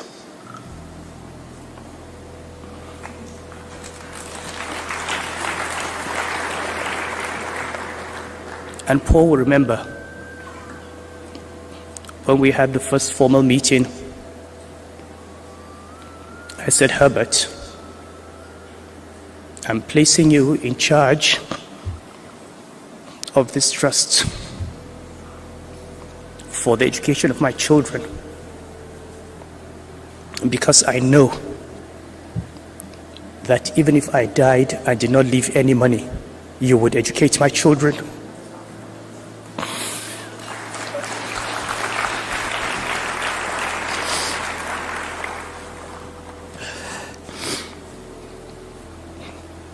I was thinking I would die and leave Herbert.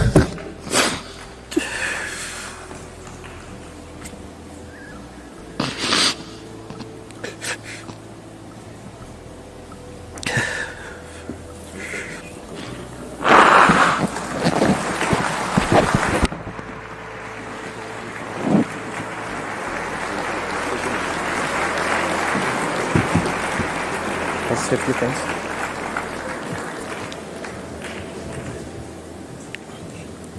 We have all heard about him, about his loyalty.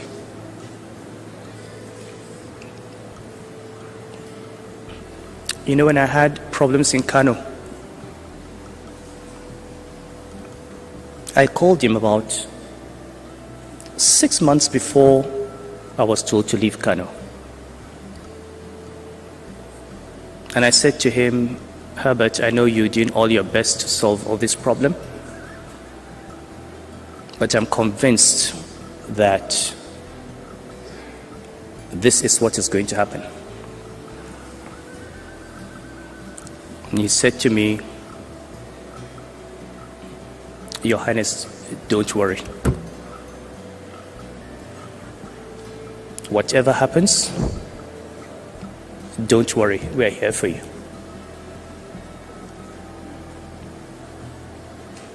On the day I heard on the radio that I was dethroned, the night before I knew it was going to happen, and I called him and said, "I want to come to Lagos when it happens." The announcement was made at about 9 a.m. By noon, Herbert had a plane on the tarmac in Kano.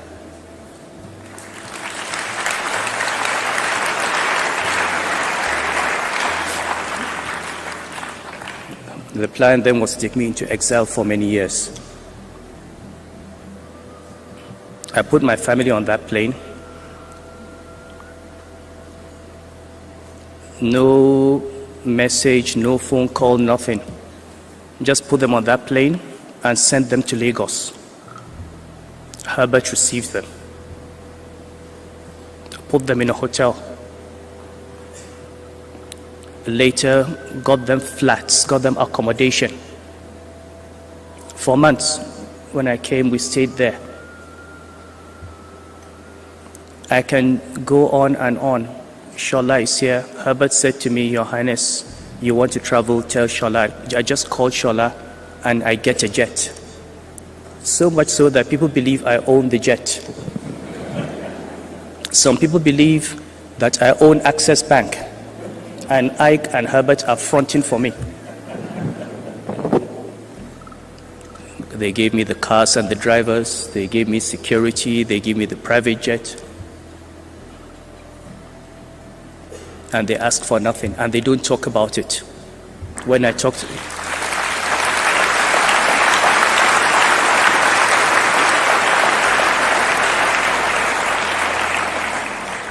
when I meet my friends, our mutual friends, and I say, this is what Ike and Herbert have done, they're shocked because they never tell anyone. And then we talk about respect. Even, I have lived in Lagos for 4 years. The house my family lives in was provided by Herbert.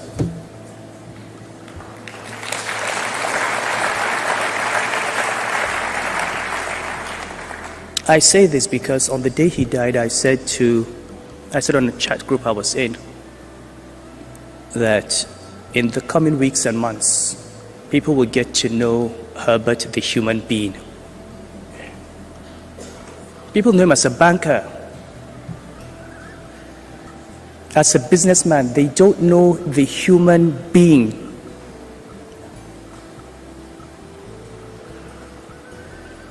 I listened to governors yesterday talk about how he supported their political ambition. I also got him to support political ambitions of governors. The last time I saw Herbert and spoke in his house, he was outlining plans for how he would help the elected governor of Kano State and how he would help provide finance to build Kano.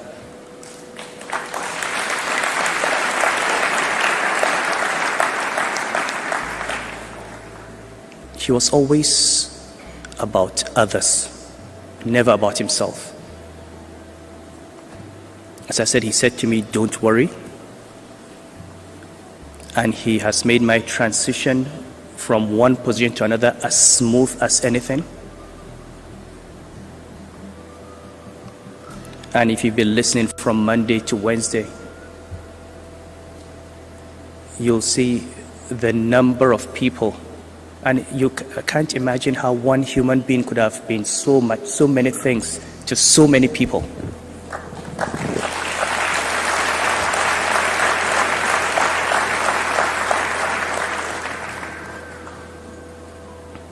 But I take comfort in one thing, and it's an interesting story I'm going to share of the very last moments of Herbert. On the night before this happened,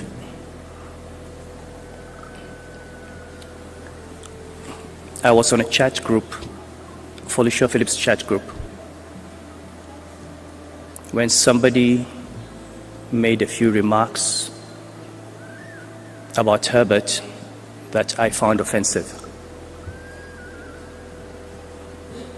And I could not resist it. I went in and defended Herbert and made my point very clear that this was totally unacceptable.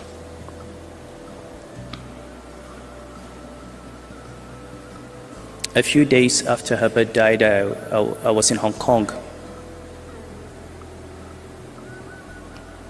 A friend called me, Bayodolami, and said, DJ Ali wants your phone number. Should I give him? And I said, yes, maybe he wants me to come and talk about the economy. And I'm not going to say anything because everything I had to say, I have said. Now we're where we are. I have nothing else to say.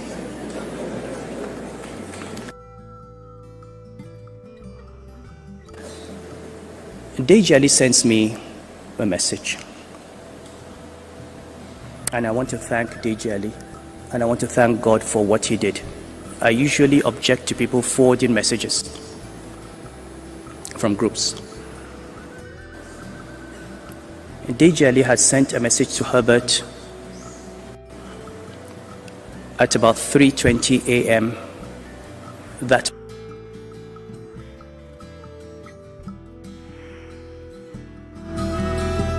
morning, telling him how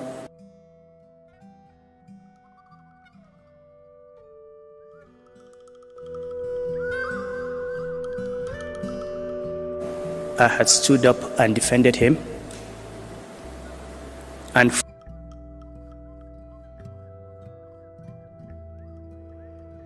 forwarding my entire message to him.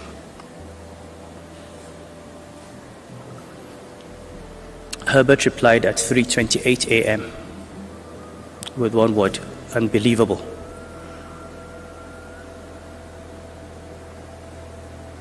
Deji Ali sent another message at 3:50, which was not delivered. From the presentation of the air traffic controllers, the crash happened at 3:40. So possibly the last thing Herbert read was my message talking about him.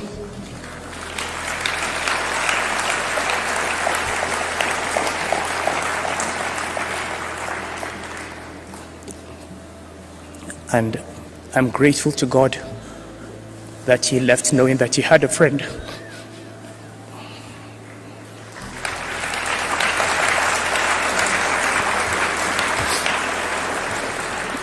My condolences to the family. And I apologize for this. I always thought I would not be able to do it, but we have to tell Herbert's story. And may his soul rest in peace. Amen.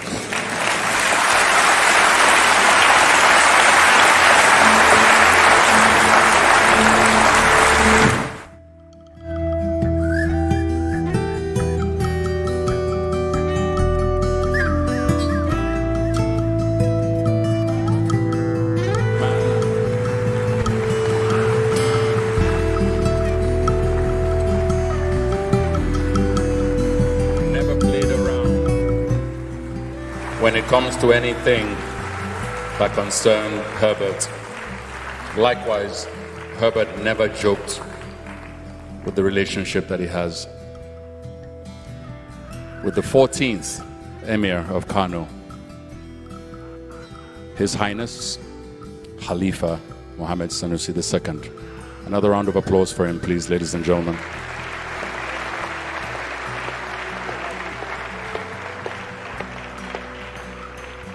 Herbert was a man of many parts. He enjoyed making money, as we've heard many times over the last few days.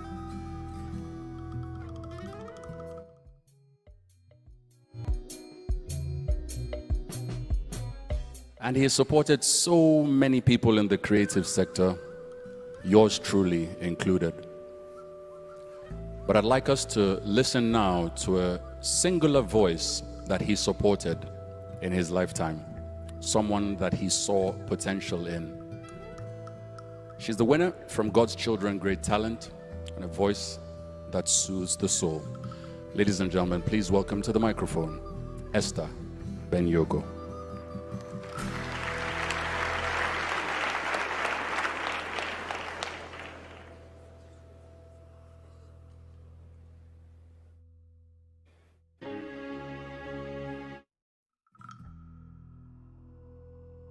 (2021 August) in the same hall. A big ceremony celebrating my 60th birthday and launching my book. It was organized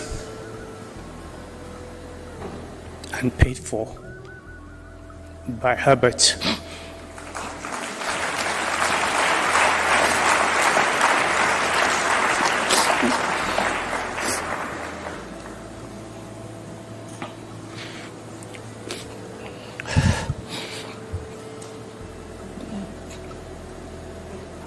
And to think that I'm standing on this same stage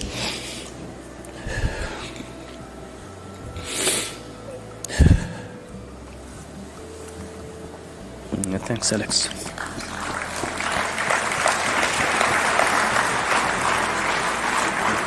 Oh, thank you.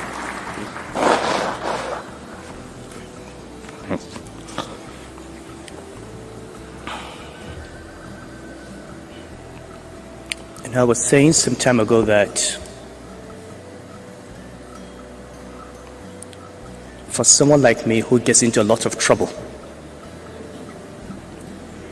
I need my friends. I get into trouble without knowing how I'm going to come out of it.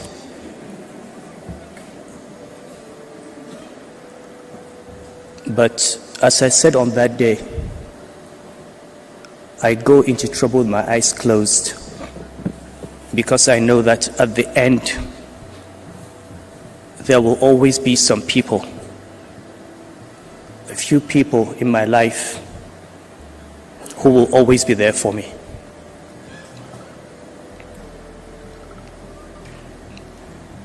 When you lose just one of those people, at least when he just needed to see it, hear it, or feel it.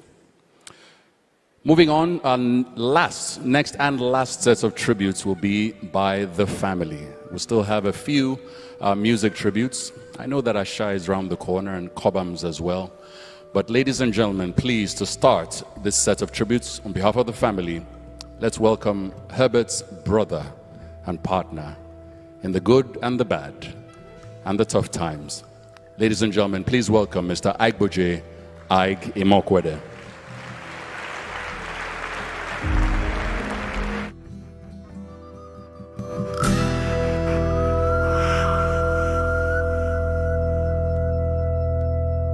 Good evening, Your Excellencies, Royal Highnesses, Tochi, David, the Wigwe family is represented by Herbert's siblings, and the Woba family. Distinguished ladies and gentlemen. I am emotionally drained, so I'm not going to try to do anything that requires my emotional reservoir, because I'm not too sure there's much for me to draw on. But then, at times like this, when Herbert comes to the microphone without a speech, he makes you laugh, right? Tochi, he makes you smile, right? And I'm going to start like this. When I came back the day after the accident, I flew straight back. And I saw Tochi, I saw David, I saw Hannah, Okachi. And then I went, of course, to the Wigwe family home. It's very emotional, very draining. And, you know, there was people wanted to connect so much with Tochi. Everybody wanted to touch and draw and talk to Tochi at that time. And in the heat of the moment, I sent Tochi a message. I said, Tochi, where are you? And she could tell from my message that there was urgency and there was a demand in it. And my Tochi didn't respond. So then I stepped back and I said, I know what I'll do. Then I sent her another message. And in it, I called her something her father calls her. And then I said, Tochi, please call me. 5 minutes later, grab, Tochi calls. I'm not going to mention it because Tochi is the most eligible woman in the world right now. And I know you all want to hear what to say when you send her the text message. And you know, one of Herbert's proudest days, and he told me, was when, with all his planning about education, where the children should go, and all of that, one day, not in his script, not planned at all, not part of the coaching, the teaching, the extra lessons, and Herbert doing all the work, one young girl came to him and said, Daddy, I've gotten admission for an MSc at Imperial College in London, Tochi. And that day he realized that true, the apple doesn't fall far from the tree.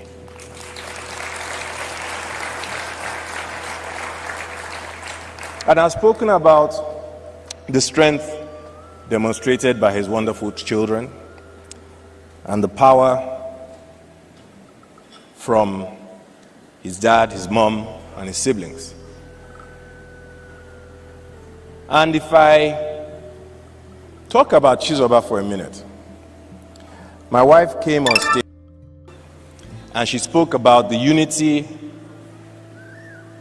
in their friendship. She didn't confess that it was a unity born out of hardship as being spouses to Herbert and I. It's not.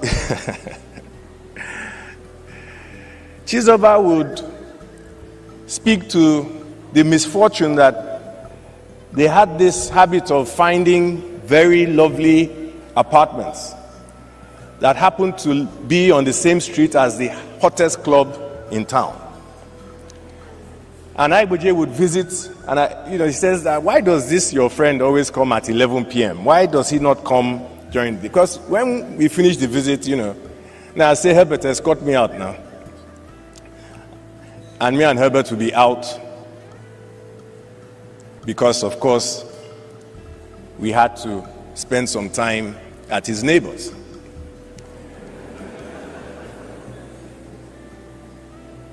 I remember also that there was another nightclub Herbert and I used to go to, whose misfortune was that Ofowe's mother was the landlord. And after they heard the stories of how Herbert and I would visit, the club had to close when it was time for renewing the rent because Ofowe's mother refused outright. And I think that Chizoba and Ofowe had something to do with that.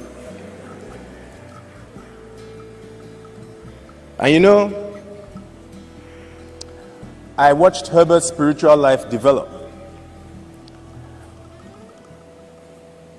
And Herbert came to know God, to fear God, and to love God intensely. On my 40th birthday, people saw something that they didn't know. And there was a music ministry. And Herbert and I were listening to this song. And then our friends at the party saw me lie down and roll. I don't know if you know what that means, but saw Herbert lie down and roll. And then Ambassador dove to the floor and was rolling. Afterwards, they said, Ambassador, what was that you were doing? Say, I don't know, my boys do my story.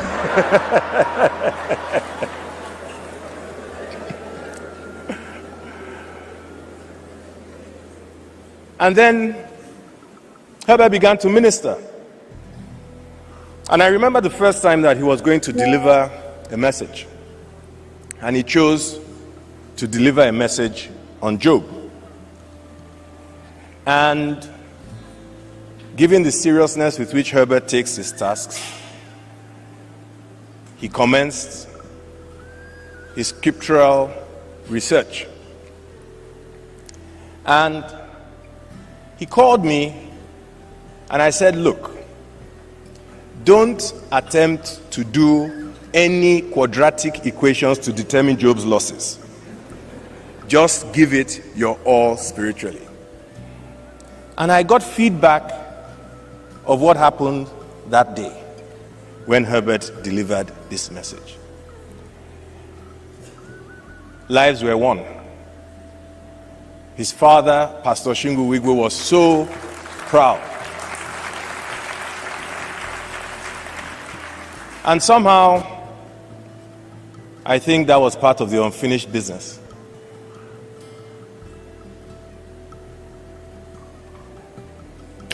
But maybe Tochi, maybe David, maybe Hannah, maybe Okachi. We'll see. Distinguished ladies and gentlemen, when generals, they may also be presidents, but generals who have excelled in service to their country fall, they find a special place to bury them, whether in the US, in Europe, and even, I believe, here in Nigeria. At least they used to.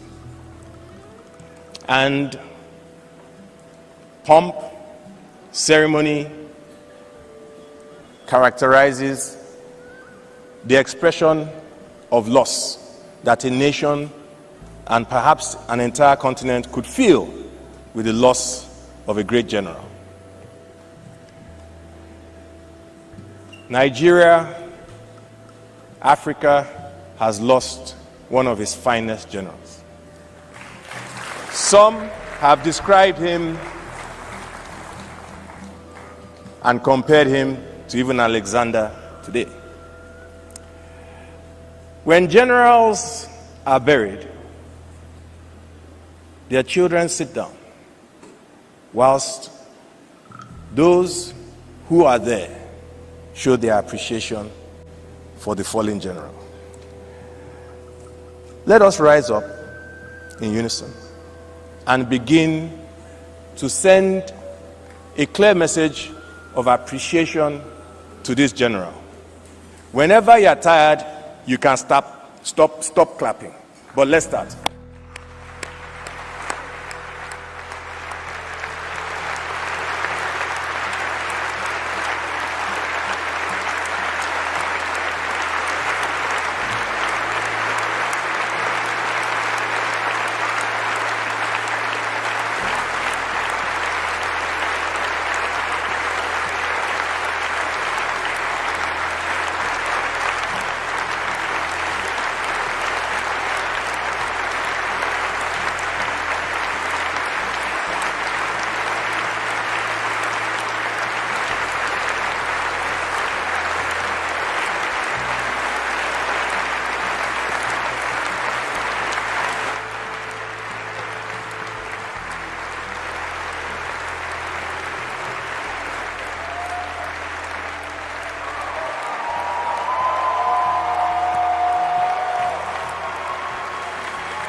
God bless you all.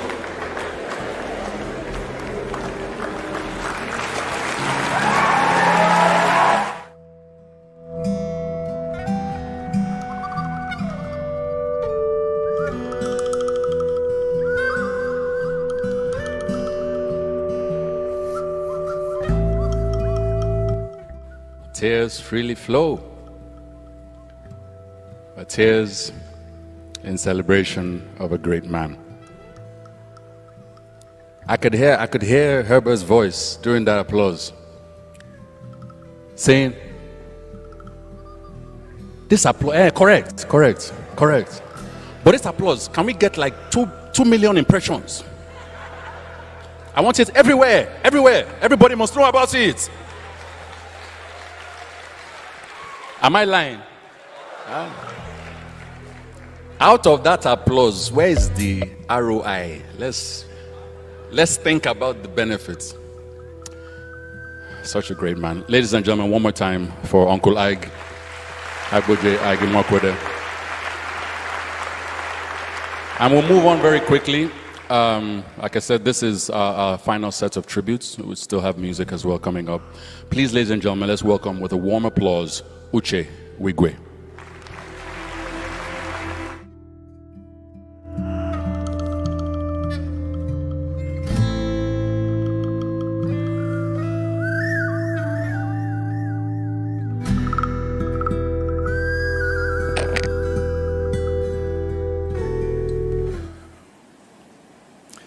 Good evening, ladies and gentlemen, Your Excellencies, and Your Highness.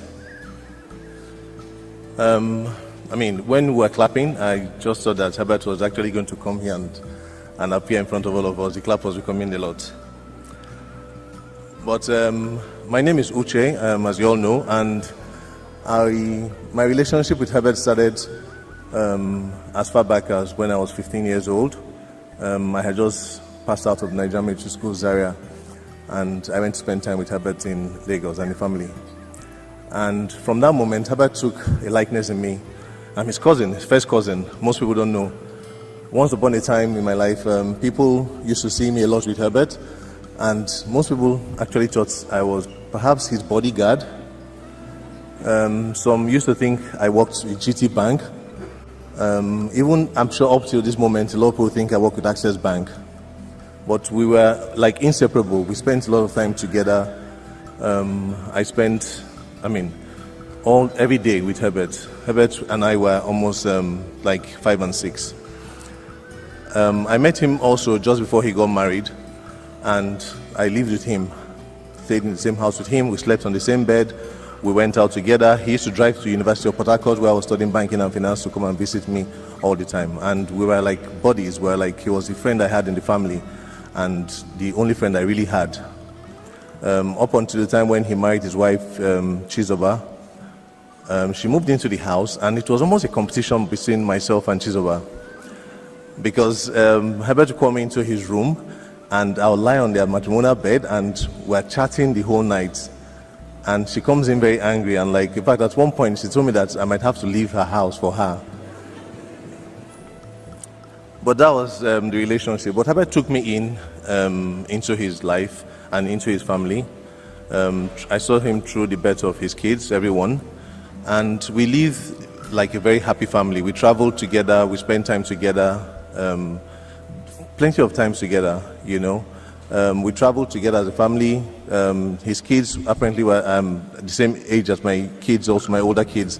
And so he always booked trips with me and the family.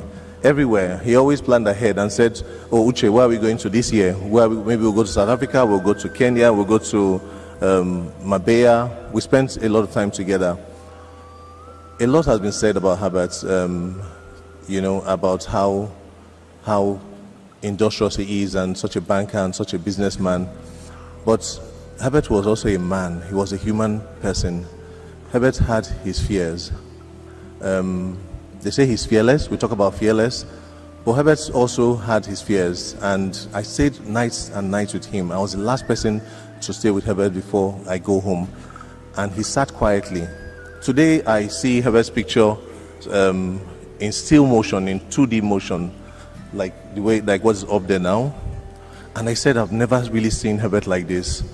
I always used to see Herbert on the move with different kinds of emotions. And this is the first time I'm really seeing who Herbert really is. Because all the time I spent with him, he was always in deep thoughts. He was always on the move. He was always thinking about one thing or the other. And you could see that there was so much boiling and so much deep inside this man that we all revere today. But he had deep, deep dreams, and he dreamed so much about certain things. Number one was a bank.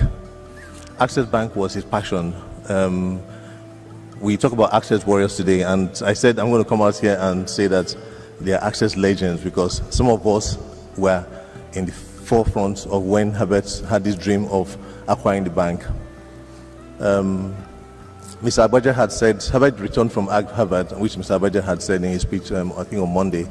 And upon his return, he said to me that, Uche, there's a book called Management Buyout. You should read that book. And after reading that book, he said to me that there are two types of people. There's a kind of person who works in a bank or works in an organization and rises to the top of that organization as the CEO or as the helmsman in that institution. And he retires with a gold wristwatch and maybe a nice house and a fat gratuity package. That they are excellent men also, but there's a second kind of person who dreams big, who wants to rule the world, who wants to take over the world, who wants to control things. And he has taken that decision to move to that level. And that's when the pursuit of the bank started. I followed him and Ike. It started with Chartered Bank. Chartered Bank used to be owned by the Indians. And you could see that they were determined to get into this business. Access Bank came up on board and they jumped at that, and it's history now. Access Bank is here. But the deep, deep, deep sense of the growth and the passion at where he wanted to take Access Bank to, it was deep in his belly. Herbert feared failure. Failure was one thing he feared, and he said this several times to me that, Uche, my greatest fear is for the bank to fail, and I will do anything to ensure that the bank does not fail. He angered a lot of people in his ways, not deliberately, but because he was determined to ensure the bank doesn't fail. And so in his dealings with people, sometimes he sounded, he looked like he was a bit brash in his actions, but all was in the course of his business and in line with the business. Herbert's house is called Oramaya.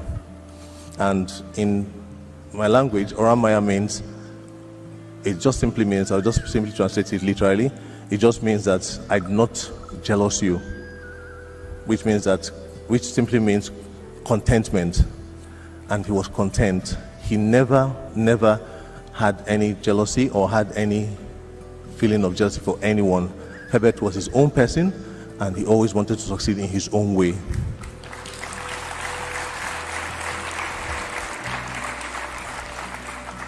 So much about Herbert as a businessman, and we forget to remember that Herbert was also a very, very devoted family man.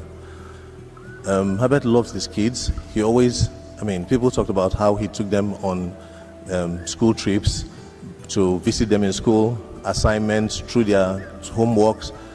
He made sure that Tochi, Chizi, all of them, especially Tochi and Chizi, he always made sure that he pushed them so hard in their education, because that same thing about failure, he never wanted them to fail. So he did everything he could, everything in his power, to ensure that they had the best tutors. He made sure that they were learning. Every question he asked them was, Tochi, how your work going? Chizi, how is your work going? He loved his son Chizi so much. He loved his wife Chizoba so much. Chizoba was the darling of Herbert. Chizoba, when she returned and when they got married, this was when they met, sometime in 1993. Chizoba had just returned from the US and she was doing her NYC, and they met in Queenet's house. I was there that day. We all went together to meet Chizoba. And in less than 6 months, they got married. But she was so giving. She gave him all the support he needed. She spent time, in the silent moment, she would talk about how she needs to support him with me. We spent time talking about all of this, but she was really, really deep into supporting her husband, praying for him, ensuring that he did nothing wrong, and making sure that everything that he did, she was giving him her full support.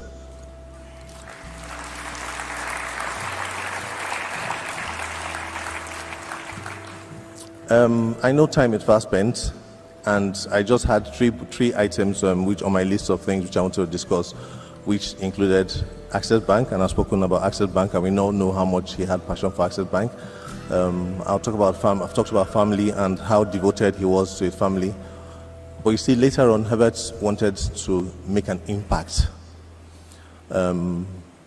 Myself and Herbert had several conversations about how he was going to make an impact. And Herbert told me in his quiet time that Uche, he loved kids, he loved family, he revered everybody. Herbert made commitments to all his friends, made commitments to family, and he always made sure he kept to those commitments absolutely to the end. But he loved people that he called family. He called everyone family, and he called you my brother, he called you my sister, but he loved everyone the same way, you know. So when Herbert had the vision or the mindset to give back to society, Herbert called me one day and said to me that, Uche, let's set up the How Foundation. And the whole essence of setting up the How Foundation was that he wanted to adopt 1,000 children, or set up a home for 1,000, in fact, literally adopt 1,000 children. And I asked him, Herbert, how do we adopt 1,000 children? Where are we going to keep them? He said, no, you know what, let's rent a place in Lekki and we'll keep them there. I said, well, that's becoming a motherless baby's home or a home. And I said, there are certain regulations. You're going to have to look for nannies. You're going to have to medical care. There's so much about doing that. And he thought again and said, okay, let's think of it. Let's think of how we'll do that. But gradually, it's birthed into Wigwe University. And Herbert found that passion. And he realized that he can give through empowering children, empowering young people. And he believed that young people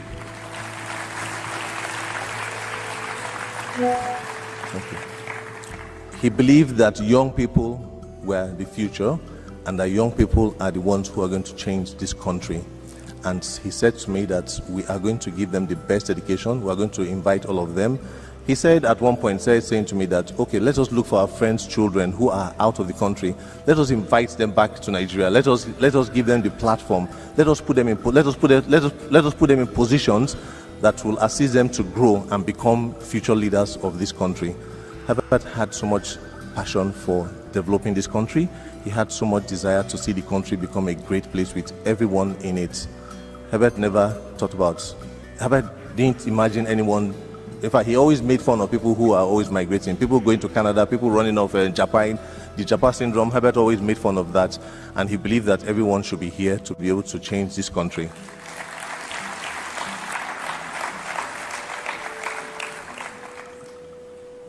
Today I'm standing here strong, and Herbert used to always tease me that I'm an emotional person.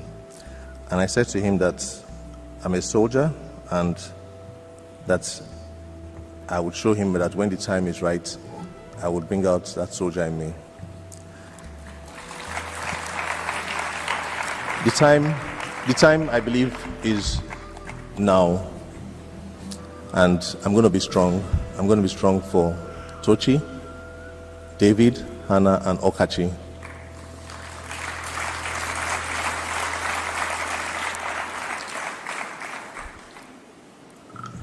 I say to people that I don't believe Herbert is dead. My mom died in 2008, December, and Herbert was fond of my mom, and she died of cancer. And during the period when she had her cancer, he was there every moment of it. He invited Pastor Enoch Abodeboye to the UK to pray for her. When we got reports that the cancer wasn't getting better, he flew into the UK and said he was going to take her to the US. Asked me to put all the results together so far, and he sent them to the US. And the doctors in the US said there was nothing more they could do. Herbert cried that day. My mom died, and Herbert took everything, every control of the entire burial, funded it to the end. Why do I say Herbert? I don't believe Herbert is dead, and that's why I stand here, because when my mom died, she died. There was a process. We saw her die. To me, Herbert has Herbert has exited the stage, and he has acted his part, and he has played his part. And so he is behind stage, and he has left the stage for the rest of us to continue.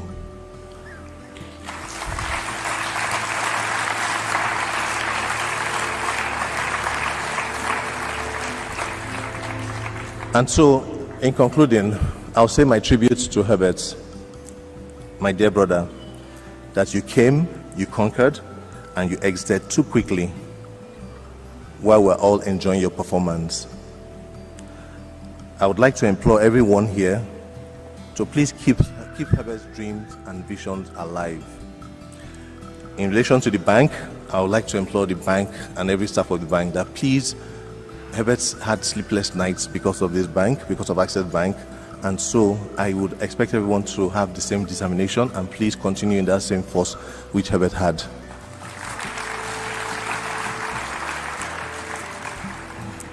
Wigwe University was Herbert's new dream, to empower the youth. We've introduced Professor Miles, the Vice Chancellor. We have gone far. I started this journey with him, and we spent several times talking about Wigwe University. Herbert made certain remarks as to how he was ready to give up everything he had, including his life, for the university.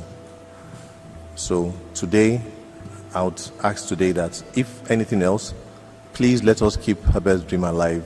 I have vowed to give up everything I have to be able to keep Herbert's dream alive. And the position which he has put me in his life and how much he has done for me in his life, I would pick up everything and I'll take it till I see it done.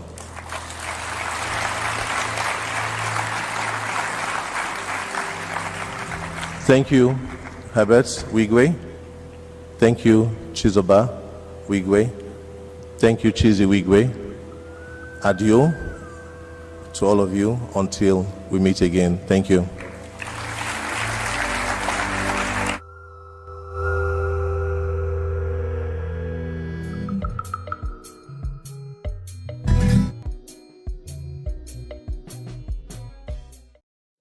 Up next, still from the family side, please let's welcome our big brother, Emeka Wigwe.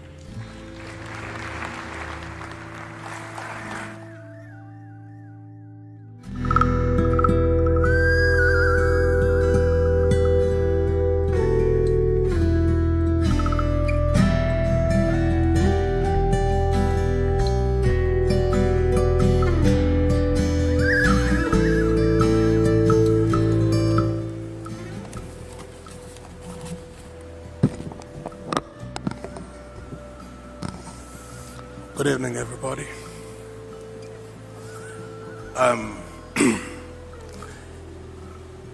I would start by appealing to you to please understand with me. I'm a bit of an emotional person.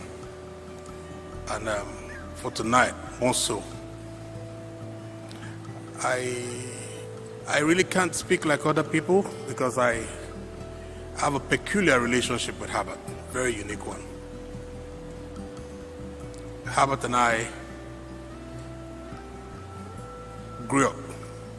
Herbert is the closest person I've ever known. We grew up, we have a year in between us. We started our lives together in Port Harcourt. I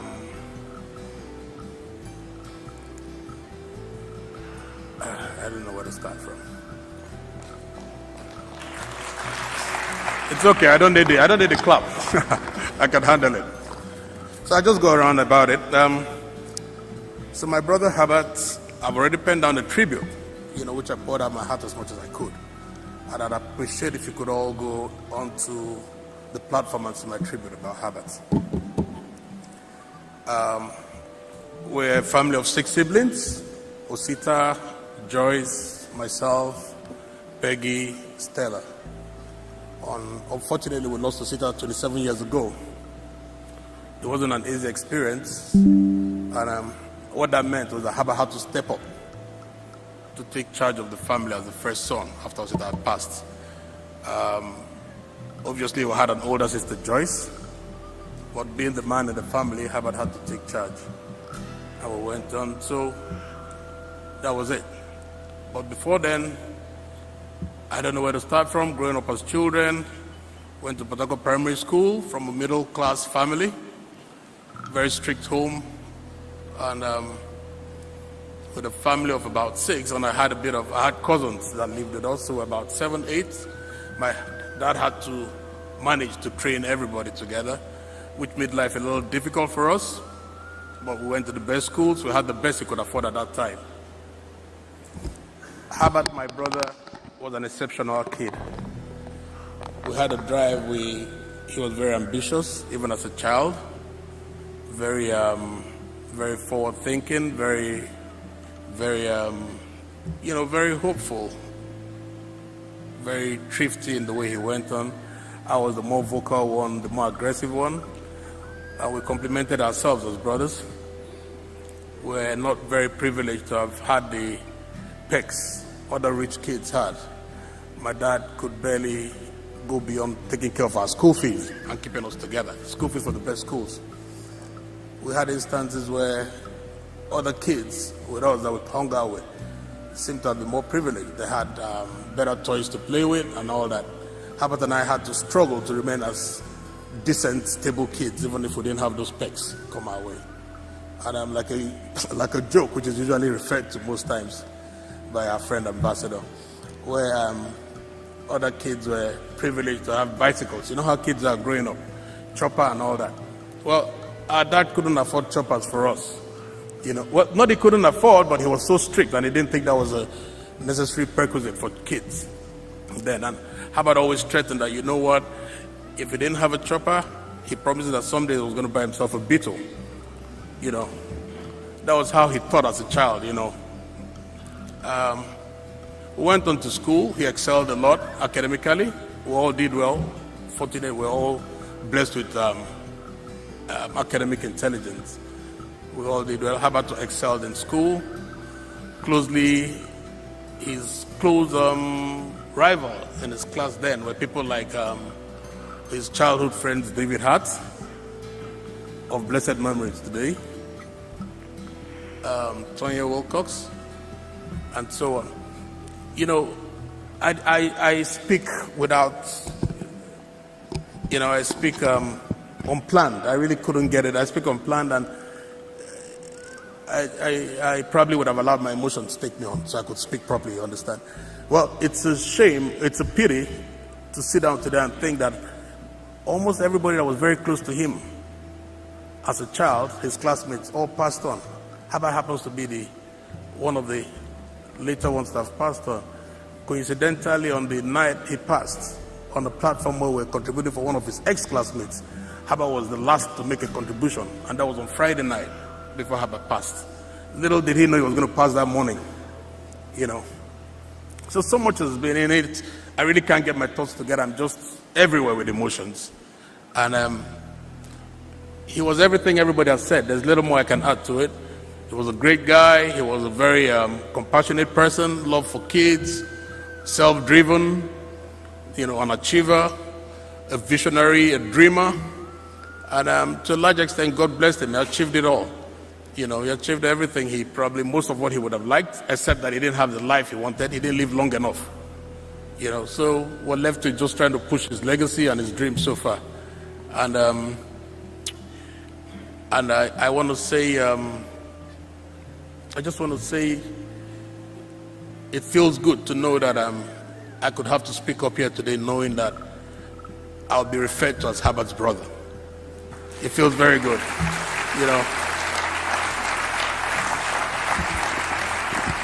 I must say it's an honor. It's an honor, and it's quite a steep feat to accomplish, to stand up there with knowing that I'm Herbert's brother, knowing what expectations the world has about me. But I'm glad. I'm encouraged by the crowd I see, by the accolades I see for Herbert. I feel very inspired. I feel happy, and I begin to say to myself, did I need Herbert's death to understand how large Herbert was? As his blood brother, I never knew Herbert had all this clout. I knew Herbert being a great guy. I knew him for everything, but you know how it is. You take it for granted because you say he's your brother. You know him more. But I'm glad. I'm encouraged.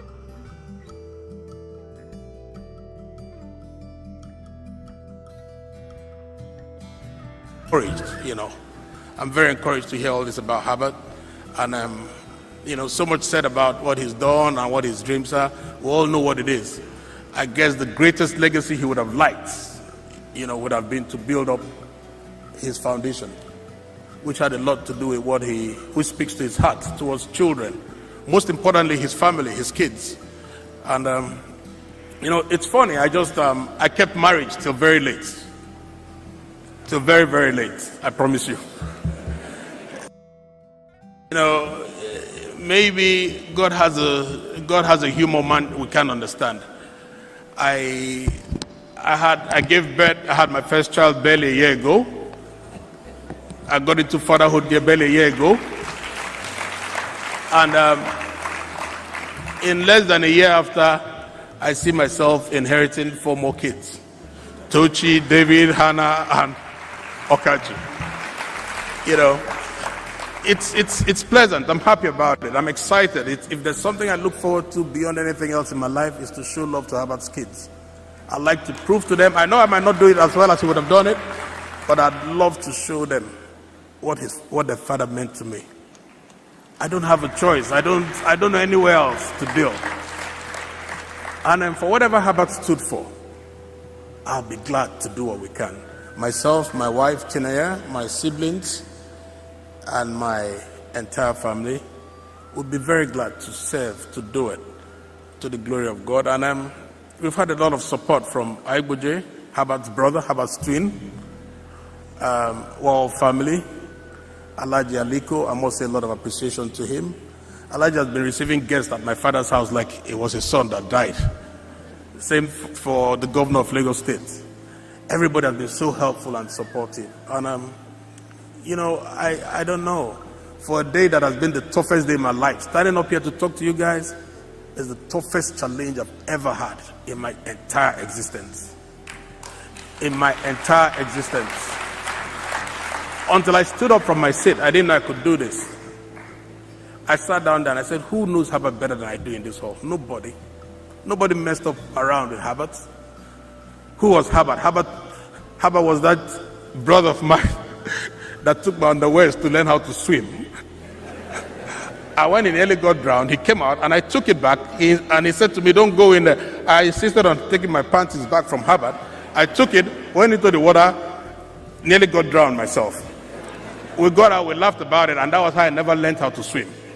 Same for Herbert. That was the guy I knew. That was the person I shared my life with. We took my dad back in the day. My dad had, he was a retired military personnel, and he was very insecure in the country. So my dad had acquired a long-range firearm. Herbert and I were trying to learn how to shoot a gun. I mean, look at what kids get up to. What didn't we do? We did the unspeakable. We pilfered from my folks' perfumes, his things, all in a bit to feel good. And over time, we look at it, and Herbert, later in life, while we're shedding our vices and our past vices, we tease about it, and Herbert sits down and talks to me, sounding all so moralistic. And I tell him, Gigi, you've forgotten how we were back in the day. And he laughs, and so we fondly called him Gigi at home, which was a pet name he had picked up from home, and while he referred to me as Bobo. And most of our friends saw us, and the other day a friend of mine saw me and said, what, Herbert, Emeka and Herbert, we envied you as kids. We didn't understand how two brothers could be so close. So we shared so much. I mean, it was beyond the professional part, it was beyond the academics, it was from our bare rudiments, where we didn't know anything, where there was nothing at stake, it was just who you were. It wasn't about Emeka being this or Herbert being the big business tycoon. It was sheer, pure, innocent love and friendship. So much has happened. Life evolves. I mean, whatever we go through in life, whatever we see, we always remember. We can't forget where we come from. We've had fights. Who was that person I could fight with? and go out and the next second he's trying to make up because there's something I have he wants, and it's not a problem because we know ourselves. Who was that? That was Herbert. Today I spoke to Aigbuje, who I'd look up to as my older brother for every reason. Aigbuje is Herbert's contemporary, he's Herbert's friend, he's Herbert's partner, so I can only say Aigbuje as my older brother. And I said to Aigbuje that day, I can't quarrel with you, but I would have quarreled and fought with Herbert.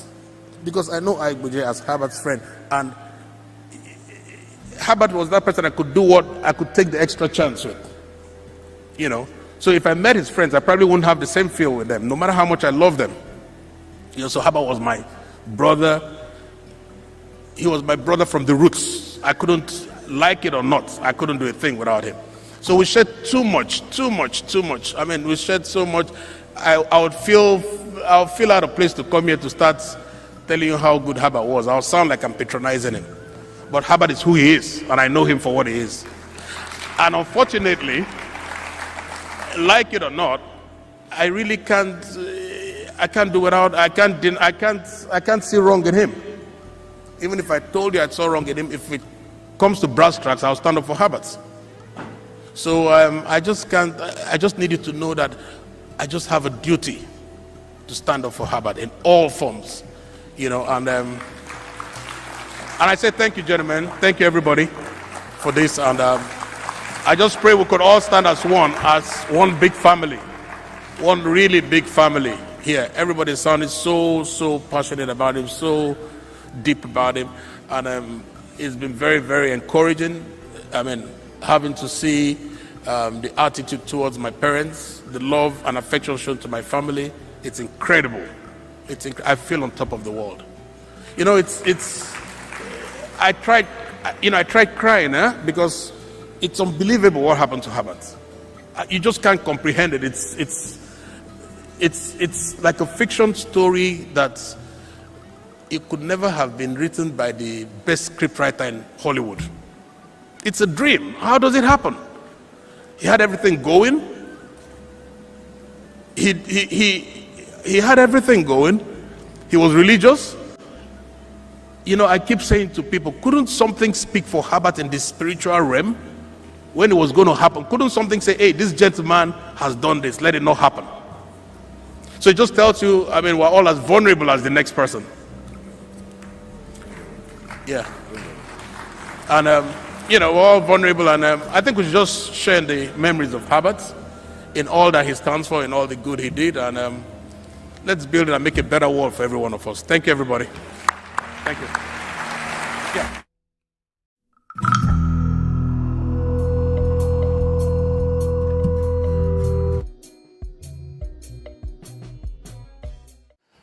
Up next, I want to call on Herbert's sister, our big Auntie J, Dr. J. Let's welcome, ladies and gentlemen, Joyce.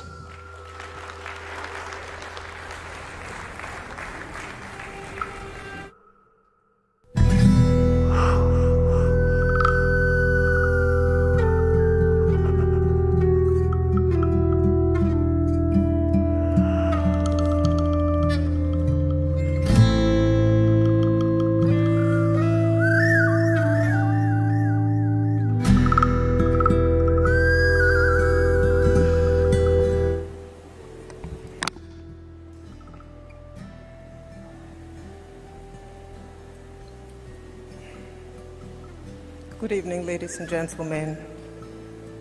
I'll read from the book of Psalms 73, verse 26, and it says, "My flesh and my heart feel it, but God is the strength of my heart and my portion forever." Indeed, we shall not mourn like those without hope, but we shall mourn like those that are being comforted by the Lord. My brother Herbert.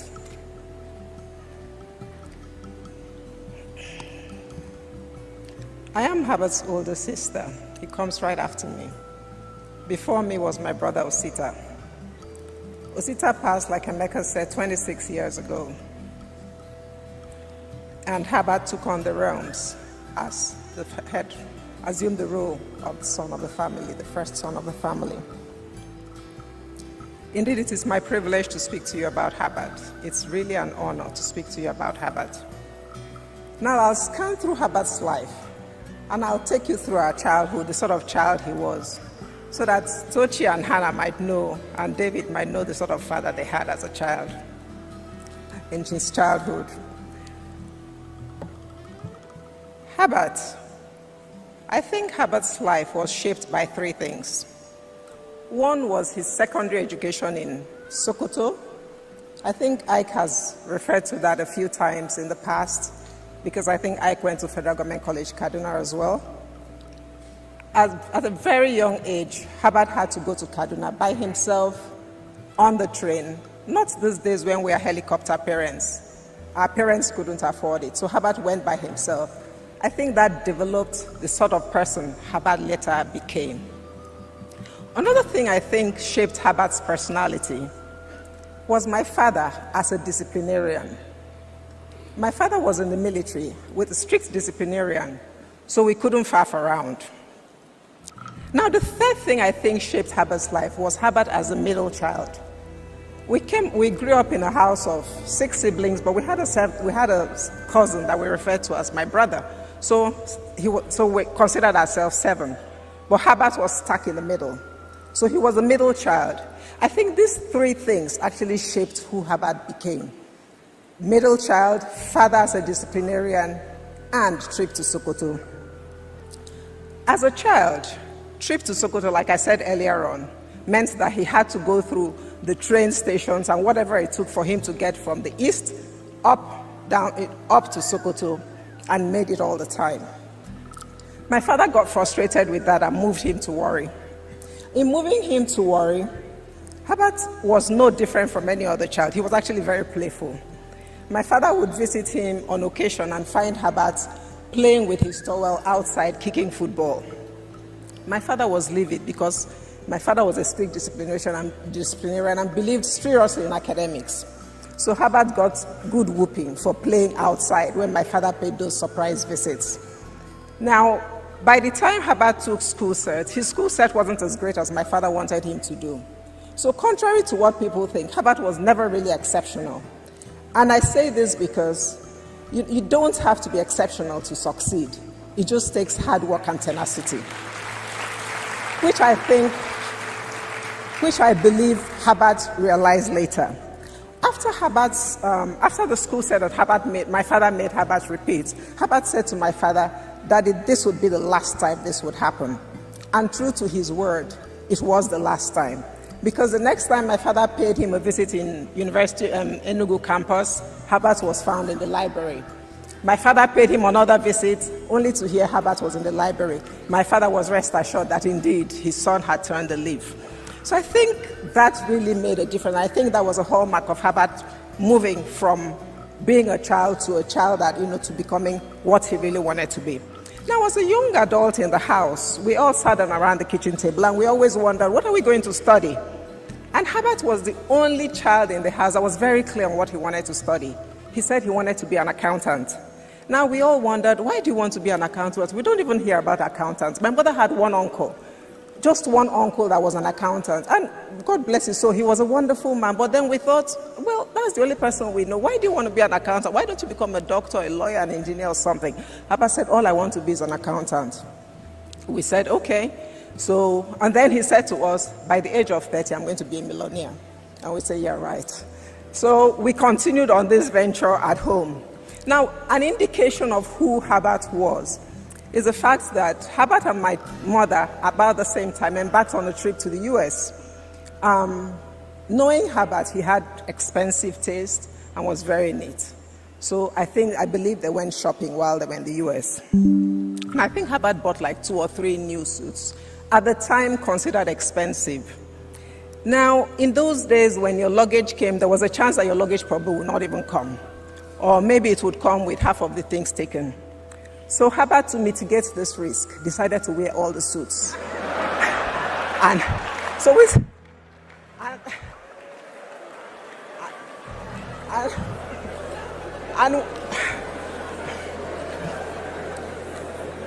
when he came back and we said what happened, he said, you know what, I couldn't take the chance, I couldn't take, because what if my luggage didn't come? What would have happened to my suit? So it just gives you an indication of the sort of person he was, whom at the end of the day, you would not be surprised became the astute banker that he became, because, you can't borrow Herbert's money without paying him back. So you all know that, and of course the story of India, you guys are all familiar with it, and he told me at the time, and I said, Herbert, don't even go there, and he said, I will get my money back. Emeka forgot to tell you, Herbert was pristine, clean, and neat, and had all these shirts always nicely organized and all that before he went to Henry Massacre's house. I think Henry spoke earlier. And Emeka would take Herbert's shirts and play with it, go and, and Herbert would come back and would hate to find that his shirts were not in the pristine state he left them. That would constantly cause a fight in the house.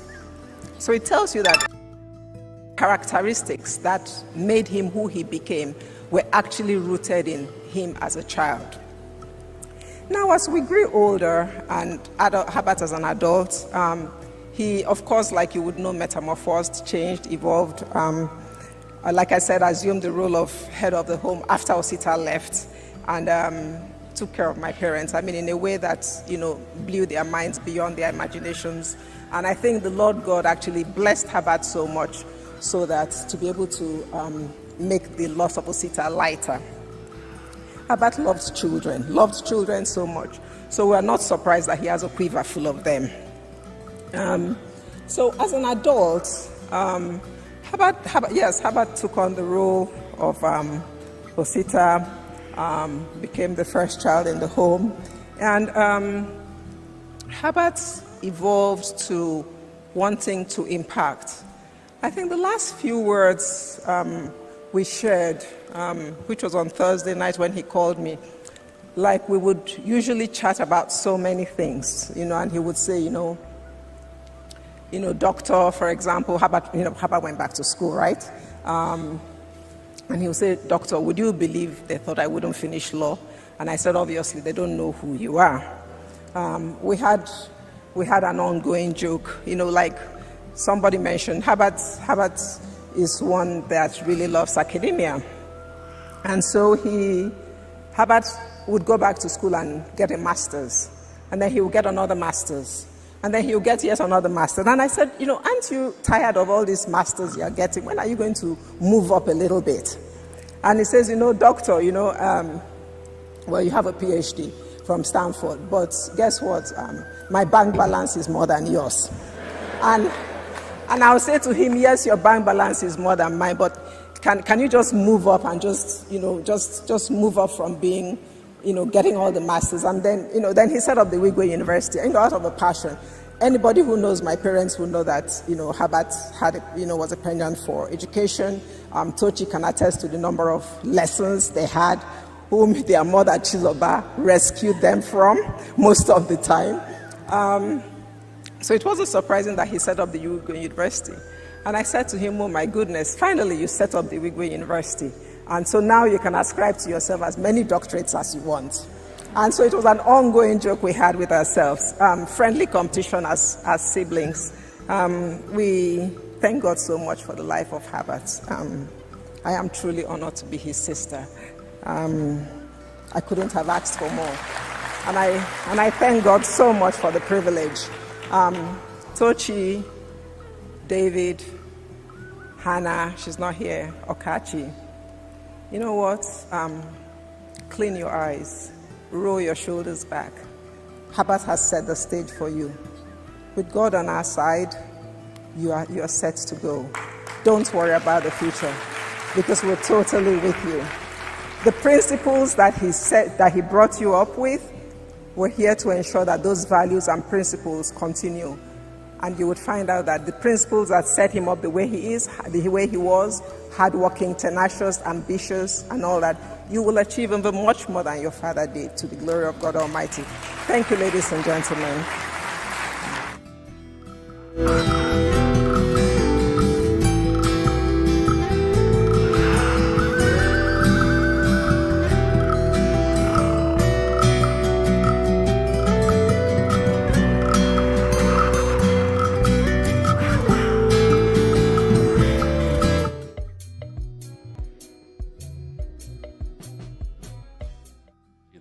Master. Let's welcome Tochi Wigwe.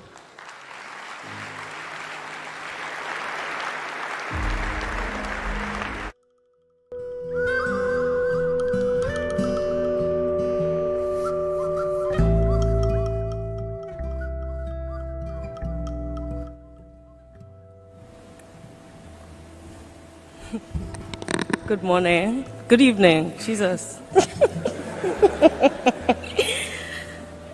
Oh, God.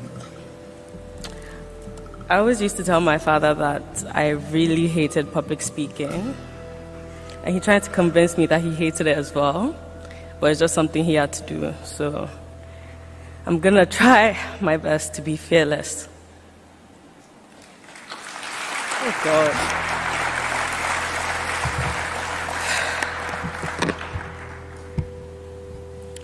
In this moment, for the first time, your words resonate deeply within me. No longer do I want to tilt my head and squint my eyes in confusion. You are simply extraordinary.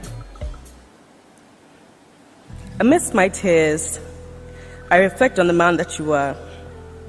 Driven, determined, and always surpassing expectations. That was your ethos. You urged me to reach new heights I never even imagined. Whenever doubt clouded my mind, you would chuckle knowingly and say, "You really just don't know whose child you are. You will soon find out." And once again, you were right. I've come to find out.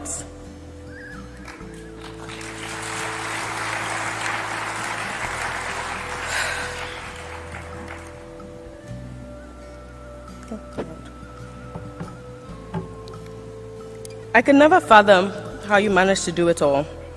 It seemed inconceivable. Turning everything you touched to gold while remaining an unwavering anchor for your family and friends. Distance meant absolutely nothing to you.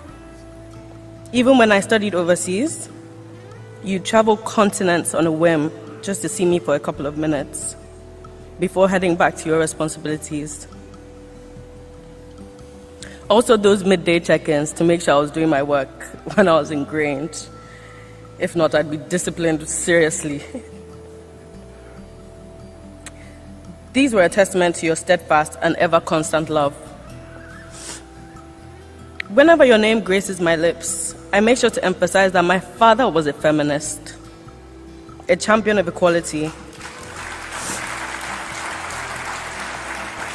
Oh my God. He was a divine blessing in my life, instilling in me the confidence to defy convention, to never conform. According to him, my mother, Hannah, and I were the most beautiful. And my nickname was also Pretty. Who will prompt me to flash a peace sign in every photo? Who will engage in marathon debates with my friends and myself on flights to Cape Town? Who will inquire, what are they saying about me online today?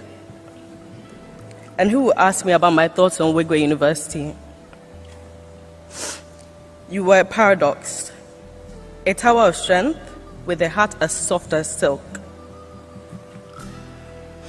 You could never raise your voice at me without calling me an hour later to apologize. Your influence extended far beyond our family circle. You effortlessly convinced my friends that their futures lay in Nigeria, urging them to elevate their aspirations. You've left me with enormous shoes to fill, but you've also gifted me with an unwavering support system. You nurtured your relationships with such care that you've bestowed upon me fathers to guide and protect me. For that, I'm eternally grateful.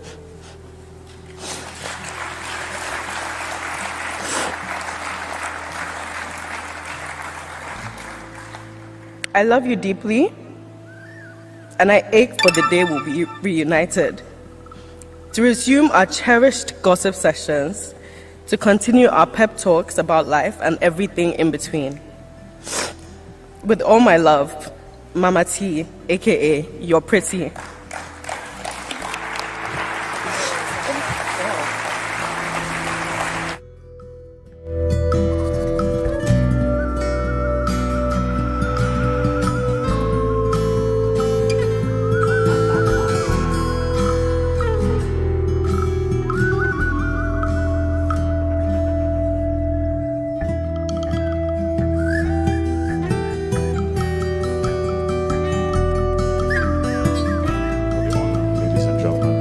well said, Tochi. Very well put. We have a couple more.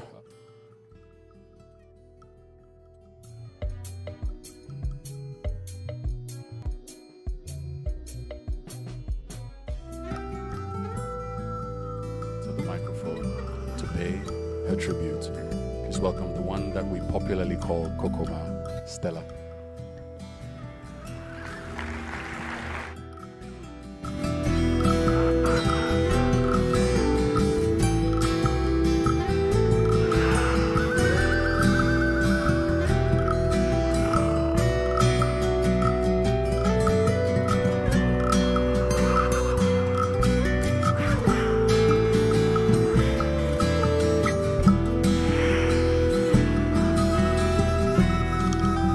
I stand yet again on all protocols observed.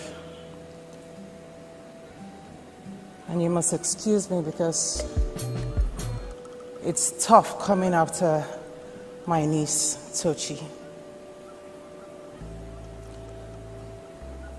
I feel like my heart is going to jump out of my heart right now because it's so hard for me to actually articulate the pain that I'm going through.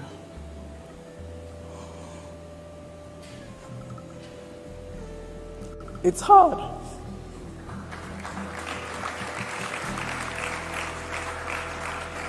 I've sat down so strong, not thinking I'd break down. I gave myself all the pep talks that could possibly be. I've cried so much, I've always thought the only thing that could come out could be blood, but there's still tears to cry. Herbert was great. He's greater even in death. He's beyond what we know even in death.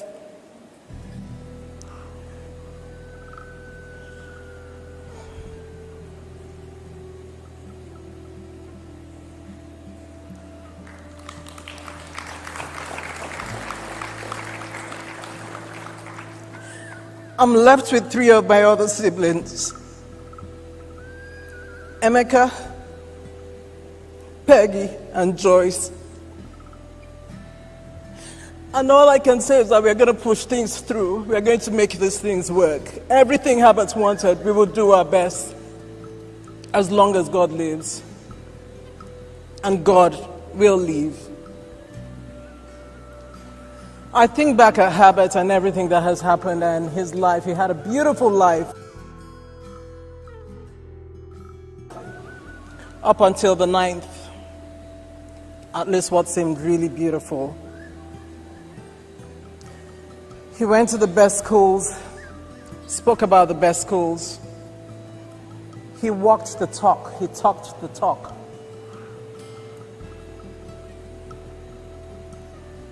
When Herbert came, I mean, for those people who know my father, you know that physique-wise, Herbert is small compared to Daddy. Yet, in his smallness, he was not limited. I wasn't surprised when I saw things saying Herbert was fearless. Herbert was meek, yet he was strong. Herbert was calm.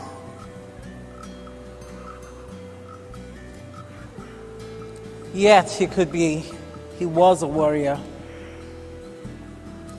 You don't want to cross Herbert's path. Yesterday, somebody spoke about how Herbert, you would always see Herbert, and Herbert would always frown his face or squeeze his face. And I think as his baby sister, I sometimes used to wonder, you're squeezing your face, I think I need to get an iron and see if I could straighten out the face.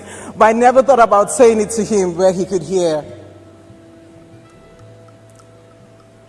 You know what I wish right now? I wish this really was something that really didn't happen. I really long to hold my brother. I have a timestamp on my phone. I actually called when they were just leaving London. It was 6:07 Canadian time, Eastern time. And Chizaba's last words to me were, see you on the other side in 11 hours. 11 hours never came. Till now, I rise up every morning, and while I draw the curtains, while I open the curtains, I say, God, is Herbert going to see the sun rise again? It doesn't look like my brother's going to rise again.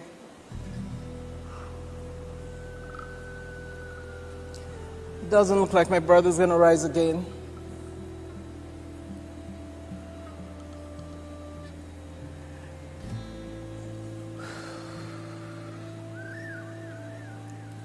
I think back yet again, and I think about the purpose for which he traveled in the first instance.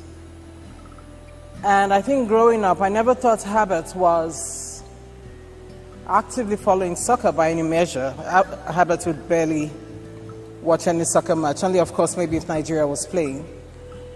And so I wondered what exactly he went to do at the Super Bowl, but I realized very quickly that it was his own way of actually having to distress and get away from all the hustle and bustle that Nigeria afforded him. And so for him, it was actually just a breather.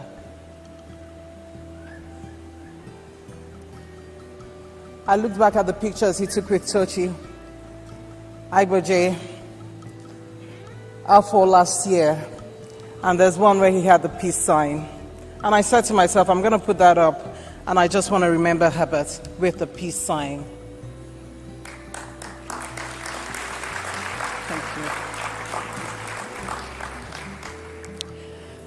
Herbert's death has taught me a few things, and just permit me if I could just go through a few of them. One of the things that Herbert's death has taught me about is love. We need to make time to love, and we need to make time to love our dear ones. And I realize as well that love is not something you write. Love is a doing word. There's no time for us to have schisms with each other. There's no time, because you know what? Tomorrow is not guaranteed. For any one of us, tomorrow is not guaranteed. It's not guaranteed. I don't know if I can make 12 a.m. My brother didn't make 12 a.m. on the 10th. Can I please ask that we go out and we love ourselves? Can I ask that we give excuses for ourselves? Can I ask that when God calls us back home, we would say we loved? Tochi, David, Hannah, Okachi, when he grows up. I could only promise, and I promise you I'll do as I say. I mean, everyone has promised everything, and I'm sure everyone is going to keep their word. But I mean, you know the relationship I had with your parents. I'd love you like Chizoba loved you. I'd love you like my brother loved you.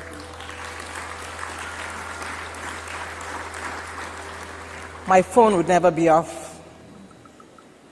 I would do my very best, no matter what the time difference is with where I am and where you guys are.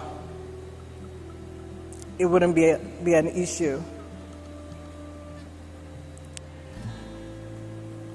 For my parents, like you all know, like I said the other day, my parents are struggling. But one thing my father does that I've learned and I will take going forward, aside the lesson of love, is to hold on tight to God. When I walk past and people ask me, they say, Stella, how are you coping? How are you hanging on? I love the question, how am I hanging on? I tell them by the thread of God's garment. And it's the only way I can hang on. So can I implore every one of us here to go out, clear our minds, just love, and hold on by the thread of God's garment. Thank you very much.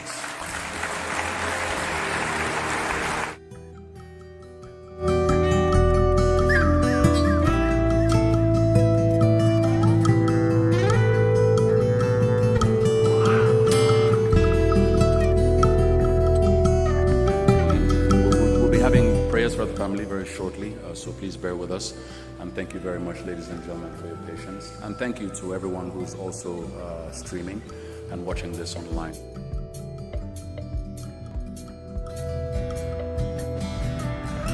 Ladies and gentlemen. our sister, Peggy Onwu.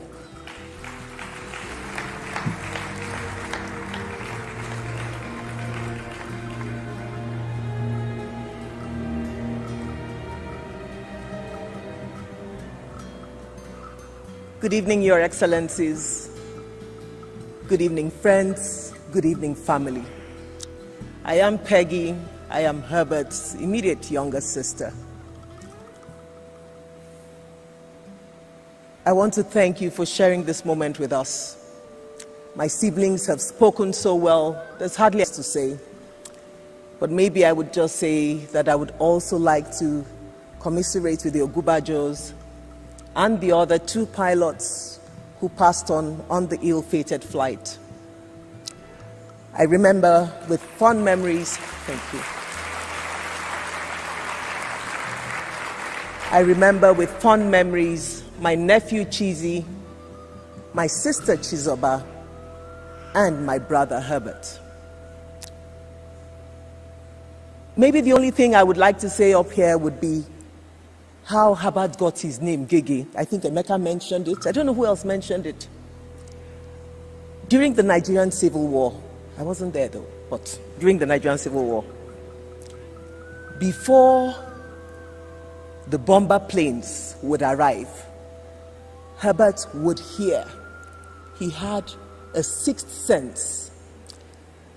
He had a keen sense of awareness of his environment.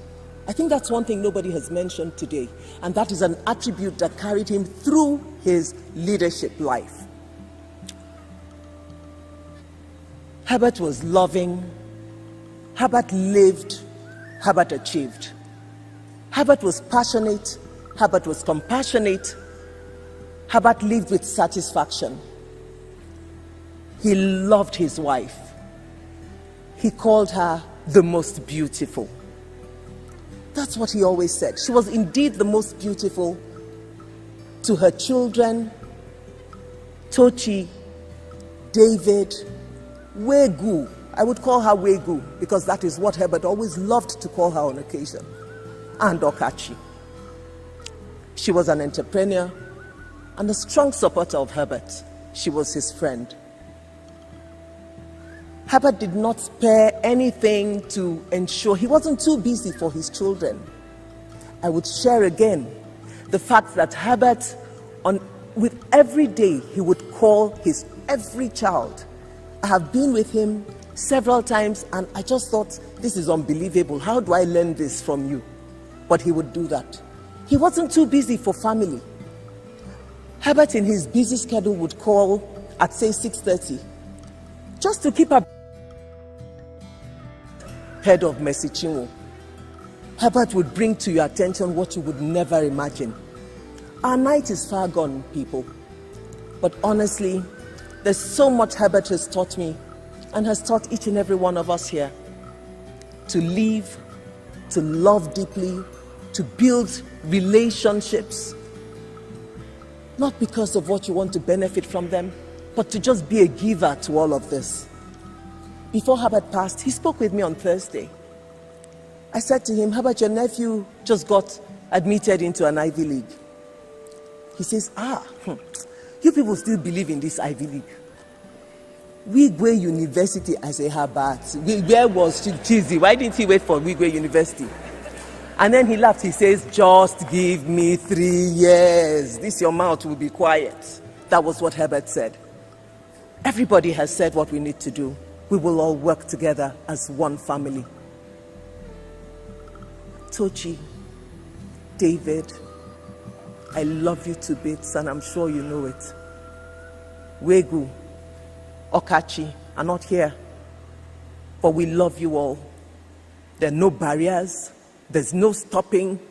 Herbert just set the platform and indeed you will soar higher. The angels are looking at you. Herbert is watching. The most beautiful is also watching. Chizi is rooting for you.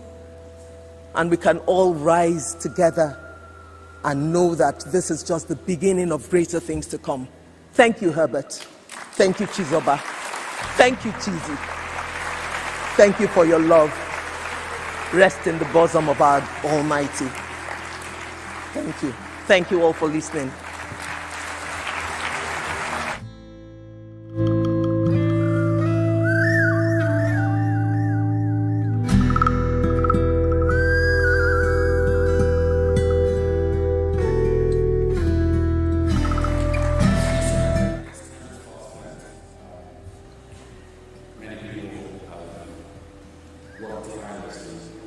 Sleepless nights included, to make this evening and all the days that we've planned, all the activities together as a family to make it happen.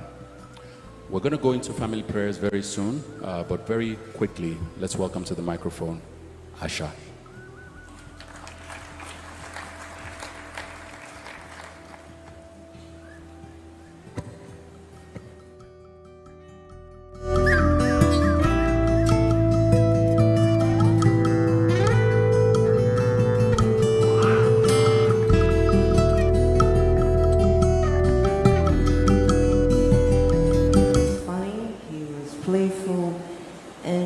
Serious too. He could sing too, you know. Did you know? He could sing. If he weren't a banker, he would be a crooner and will be successful too. I would compare his voice to those of Lionel Richie and perhaps throw in a little bit of Barry White. I met his wife and son last year. I didn't know who they were.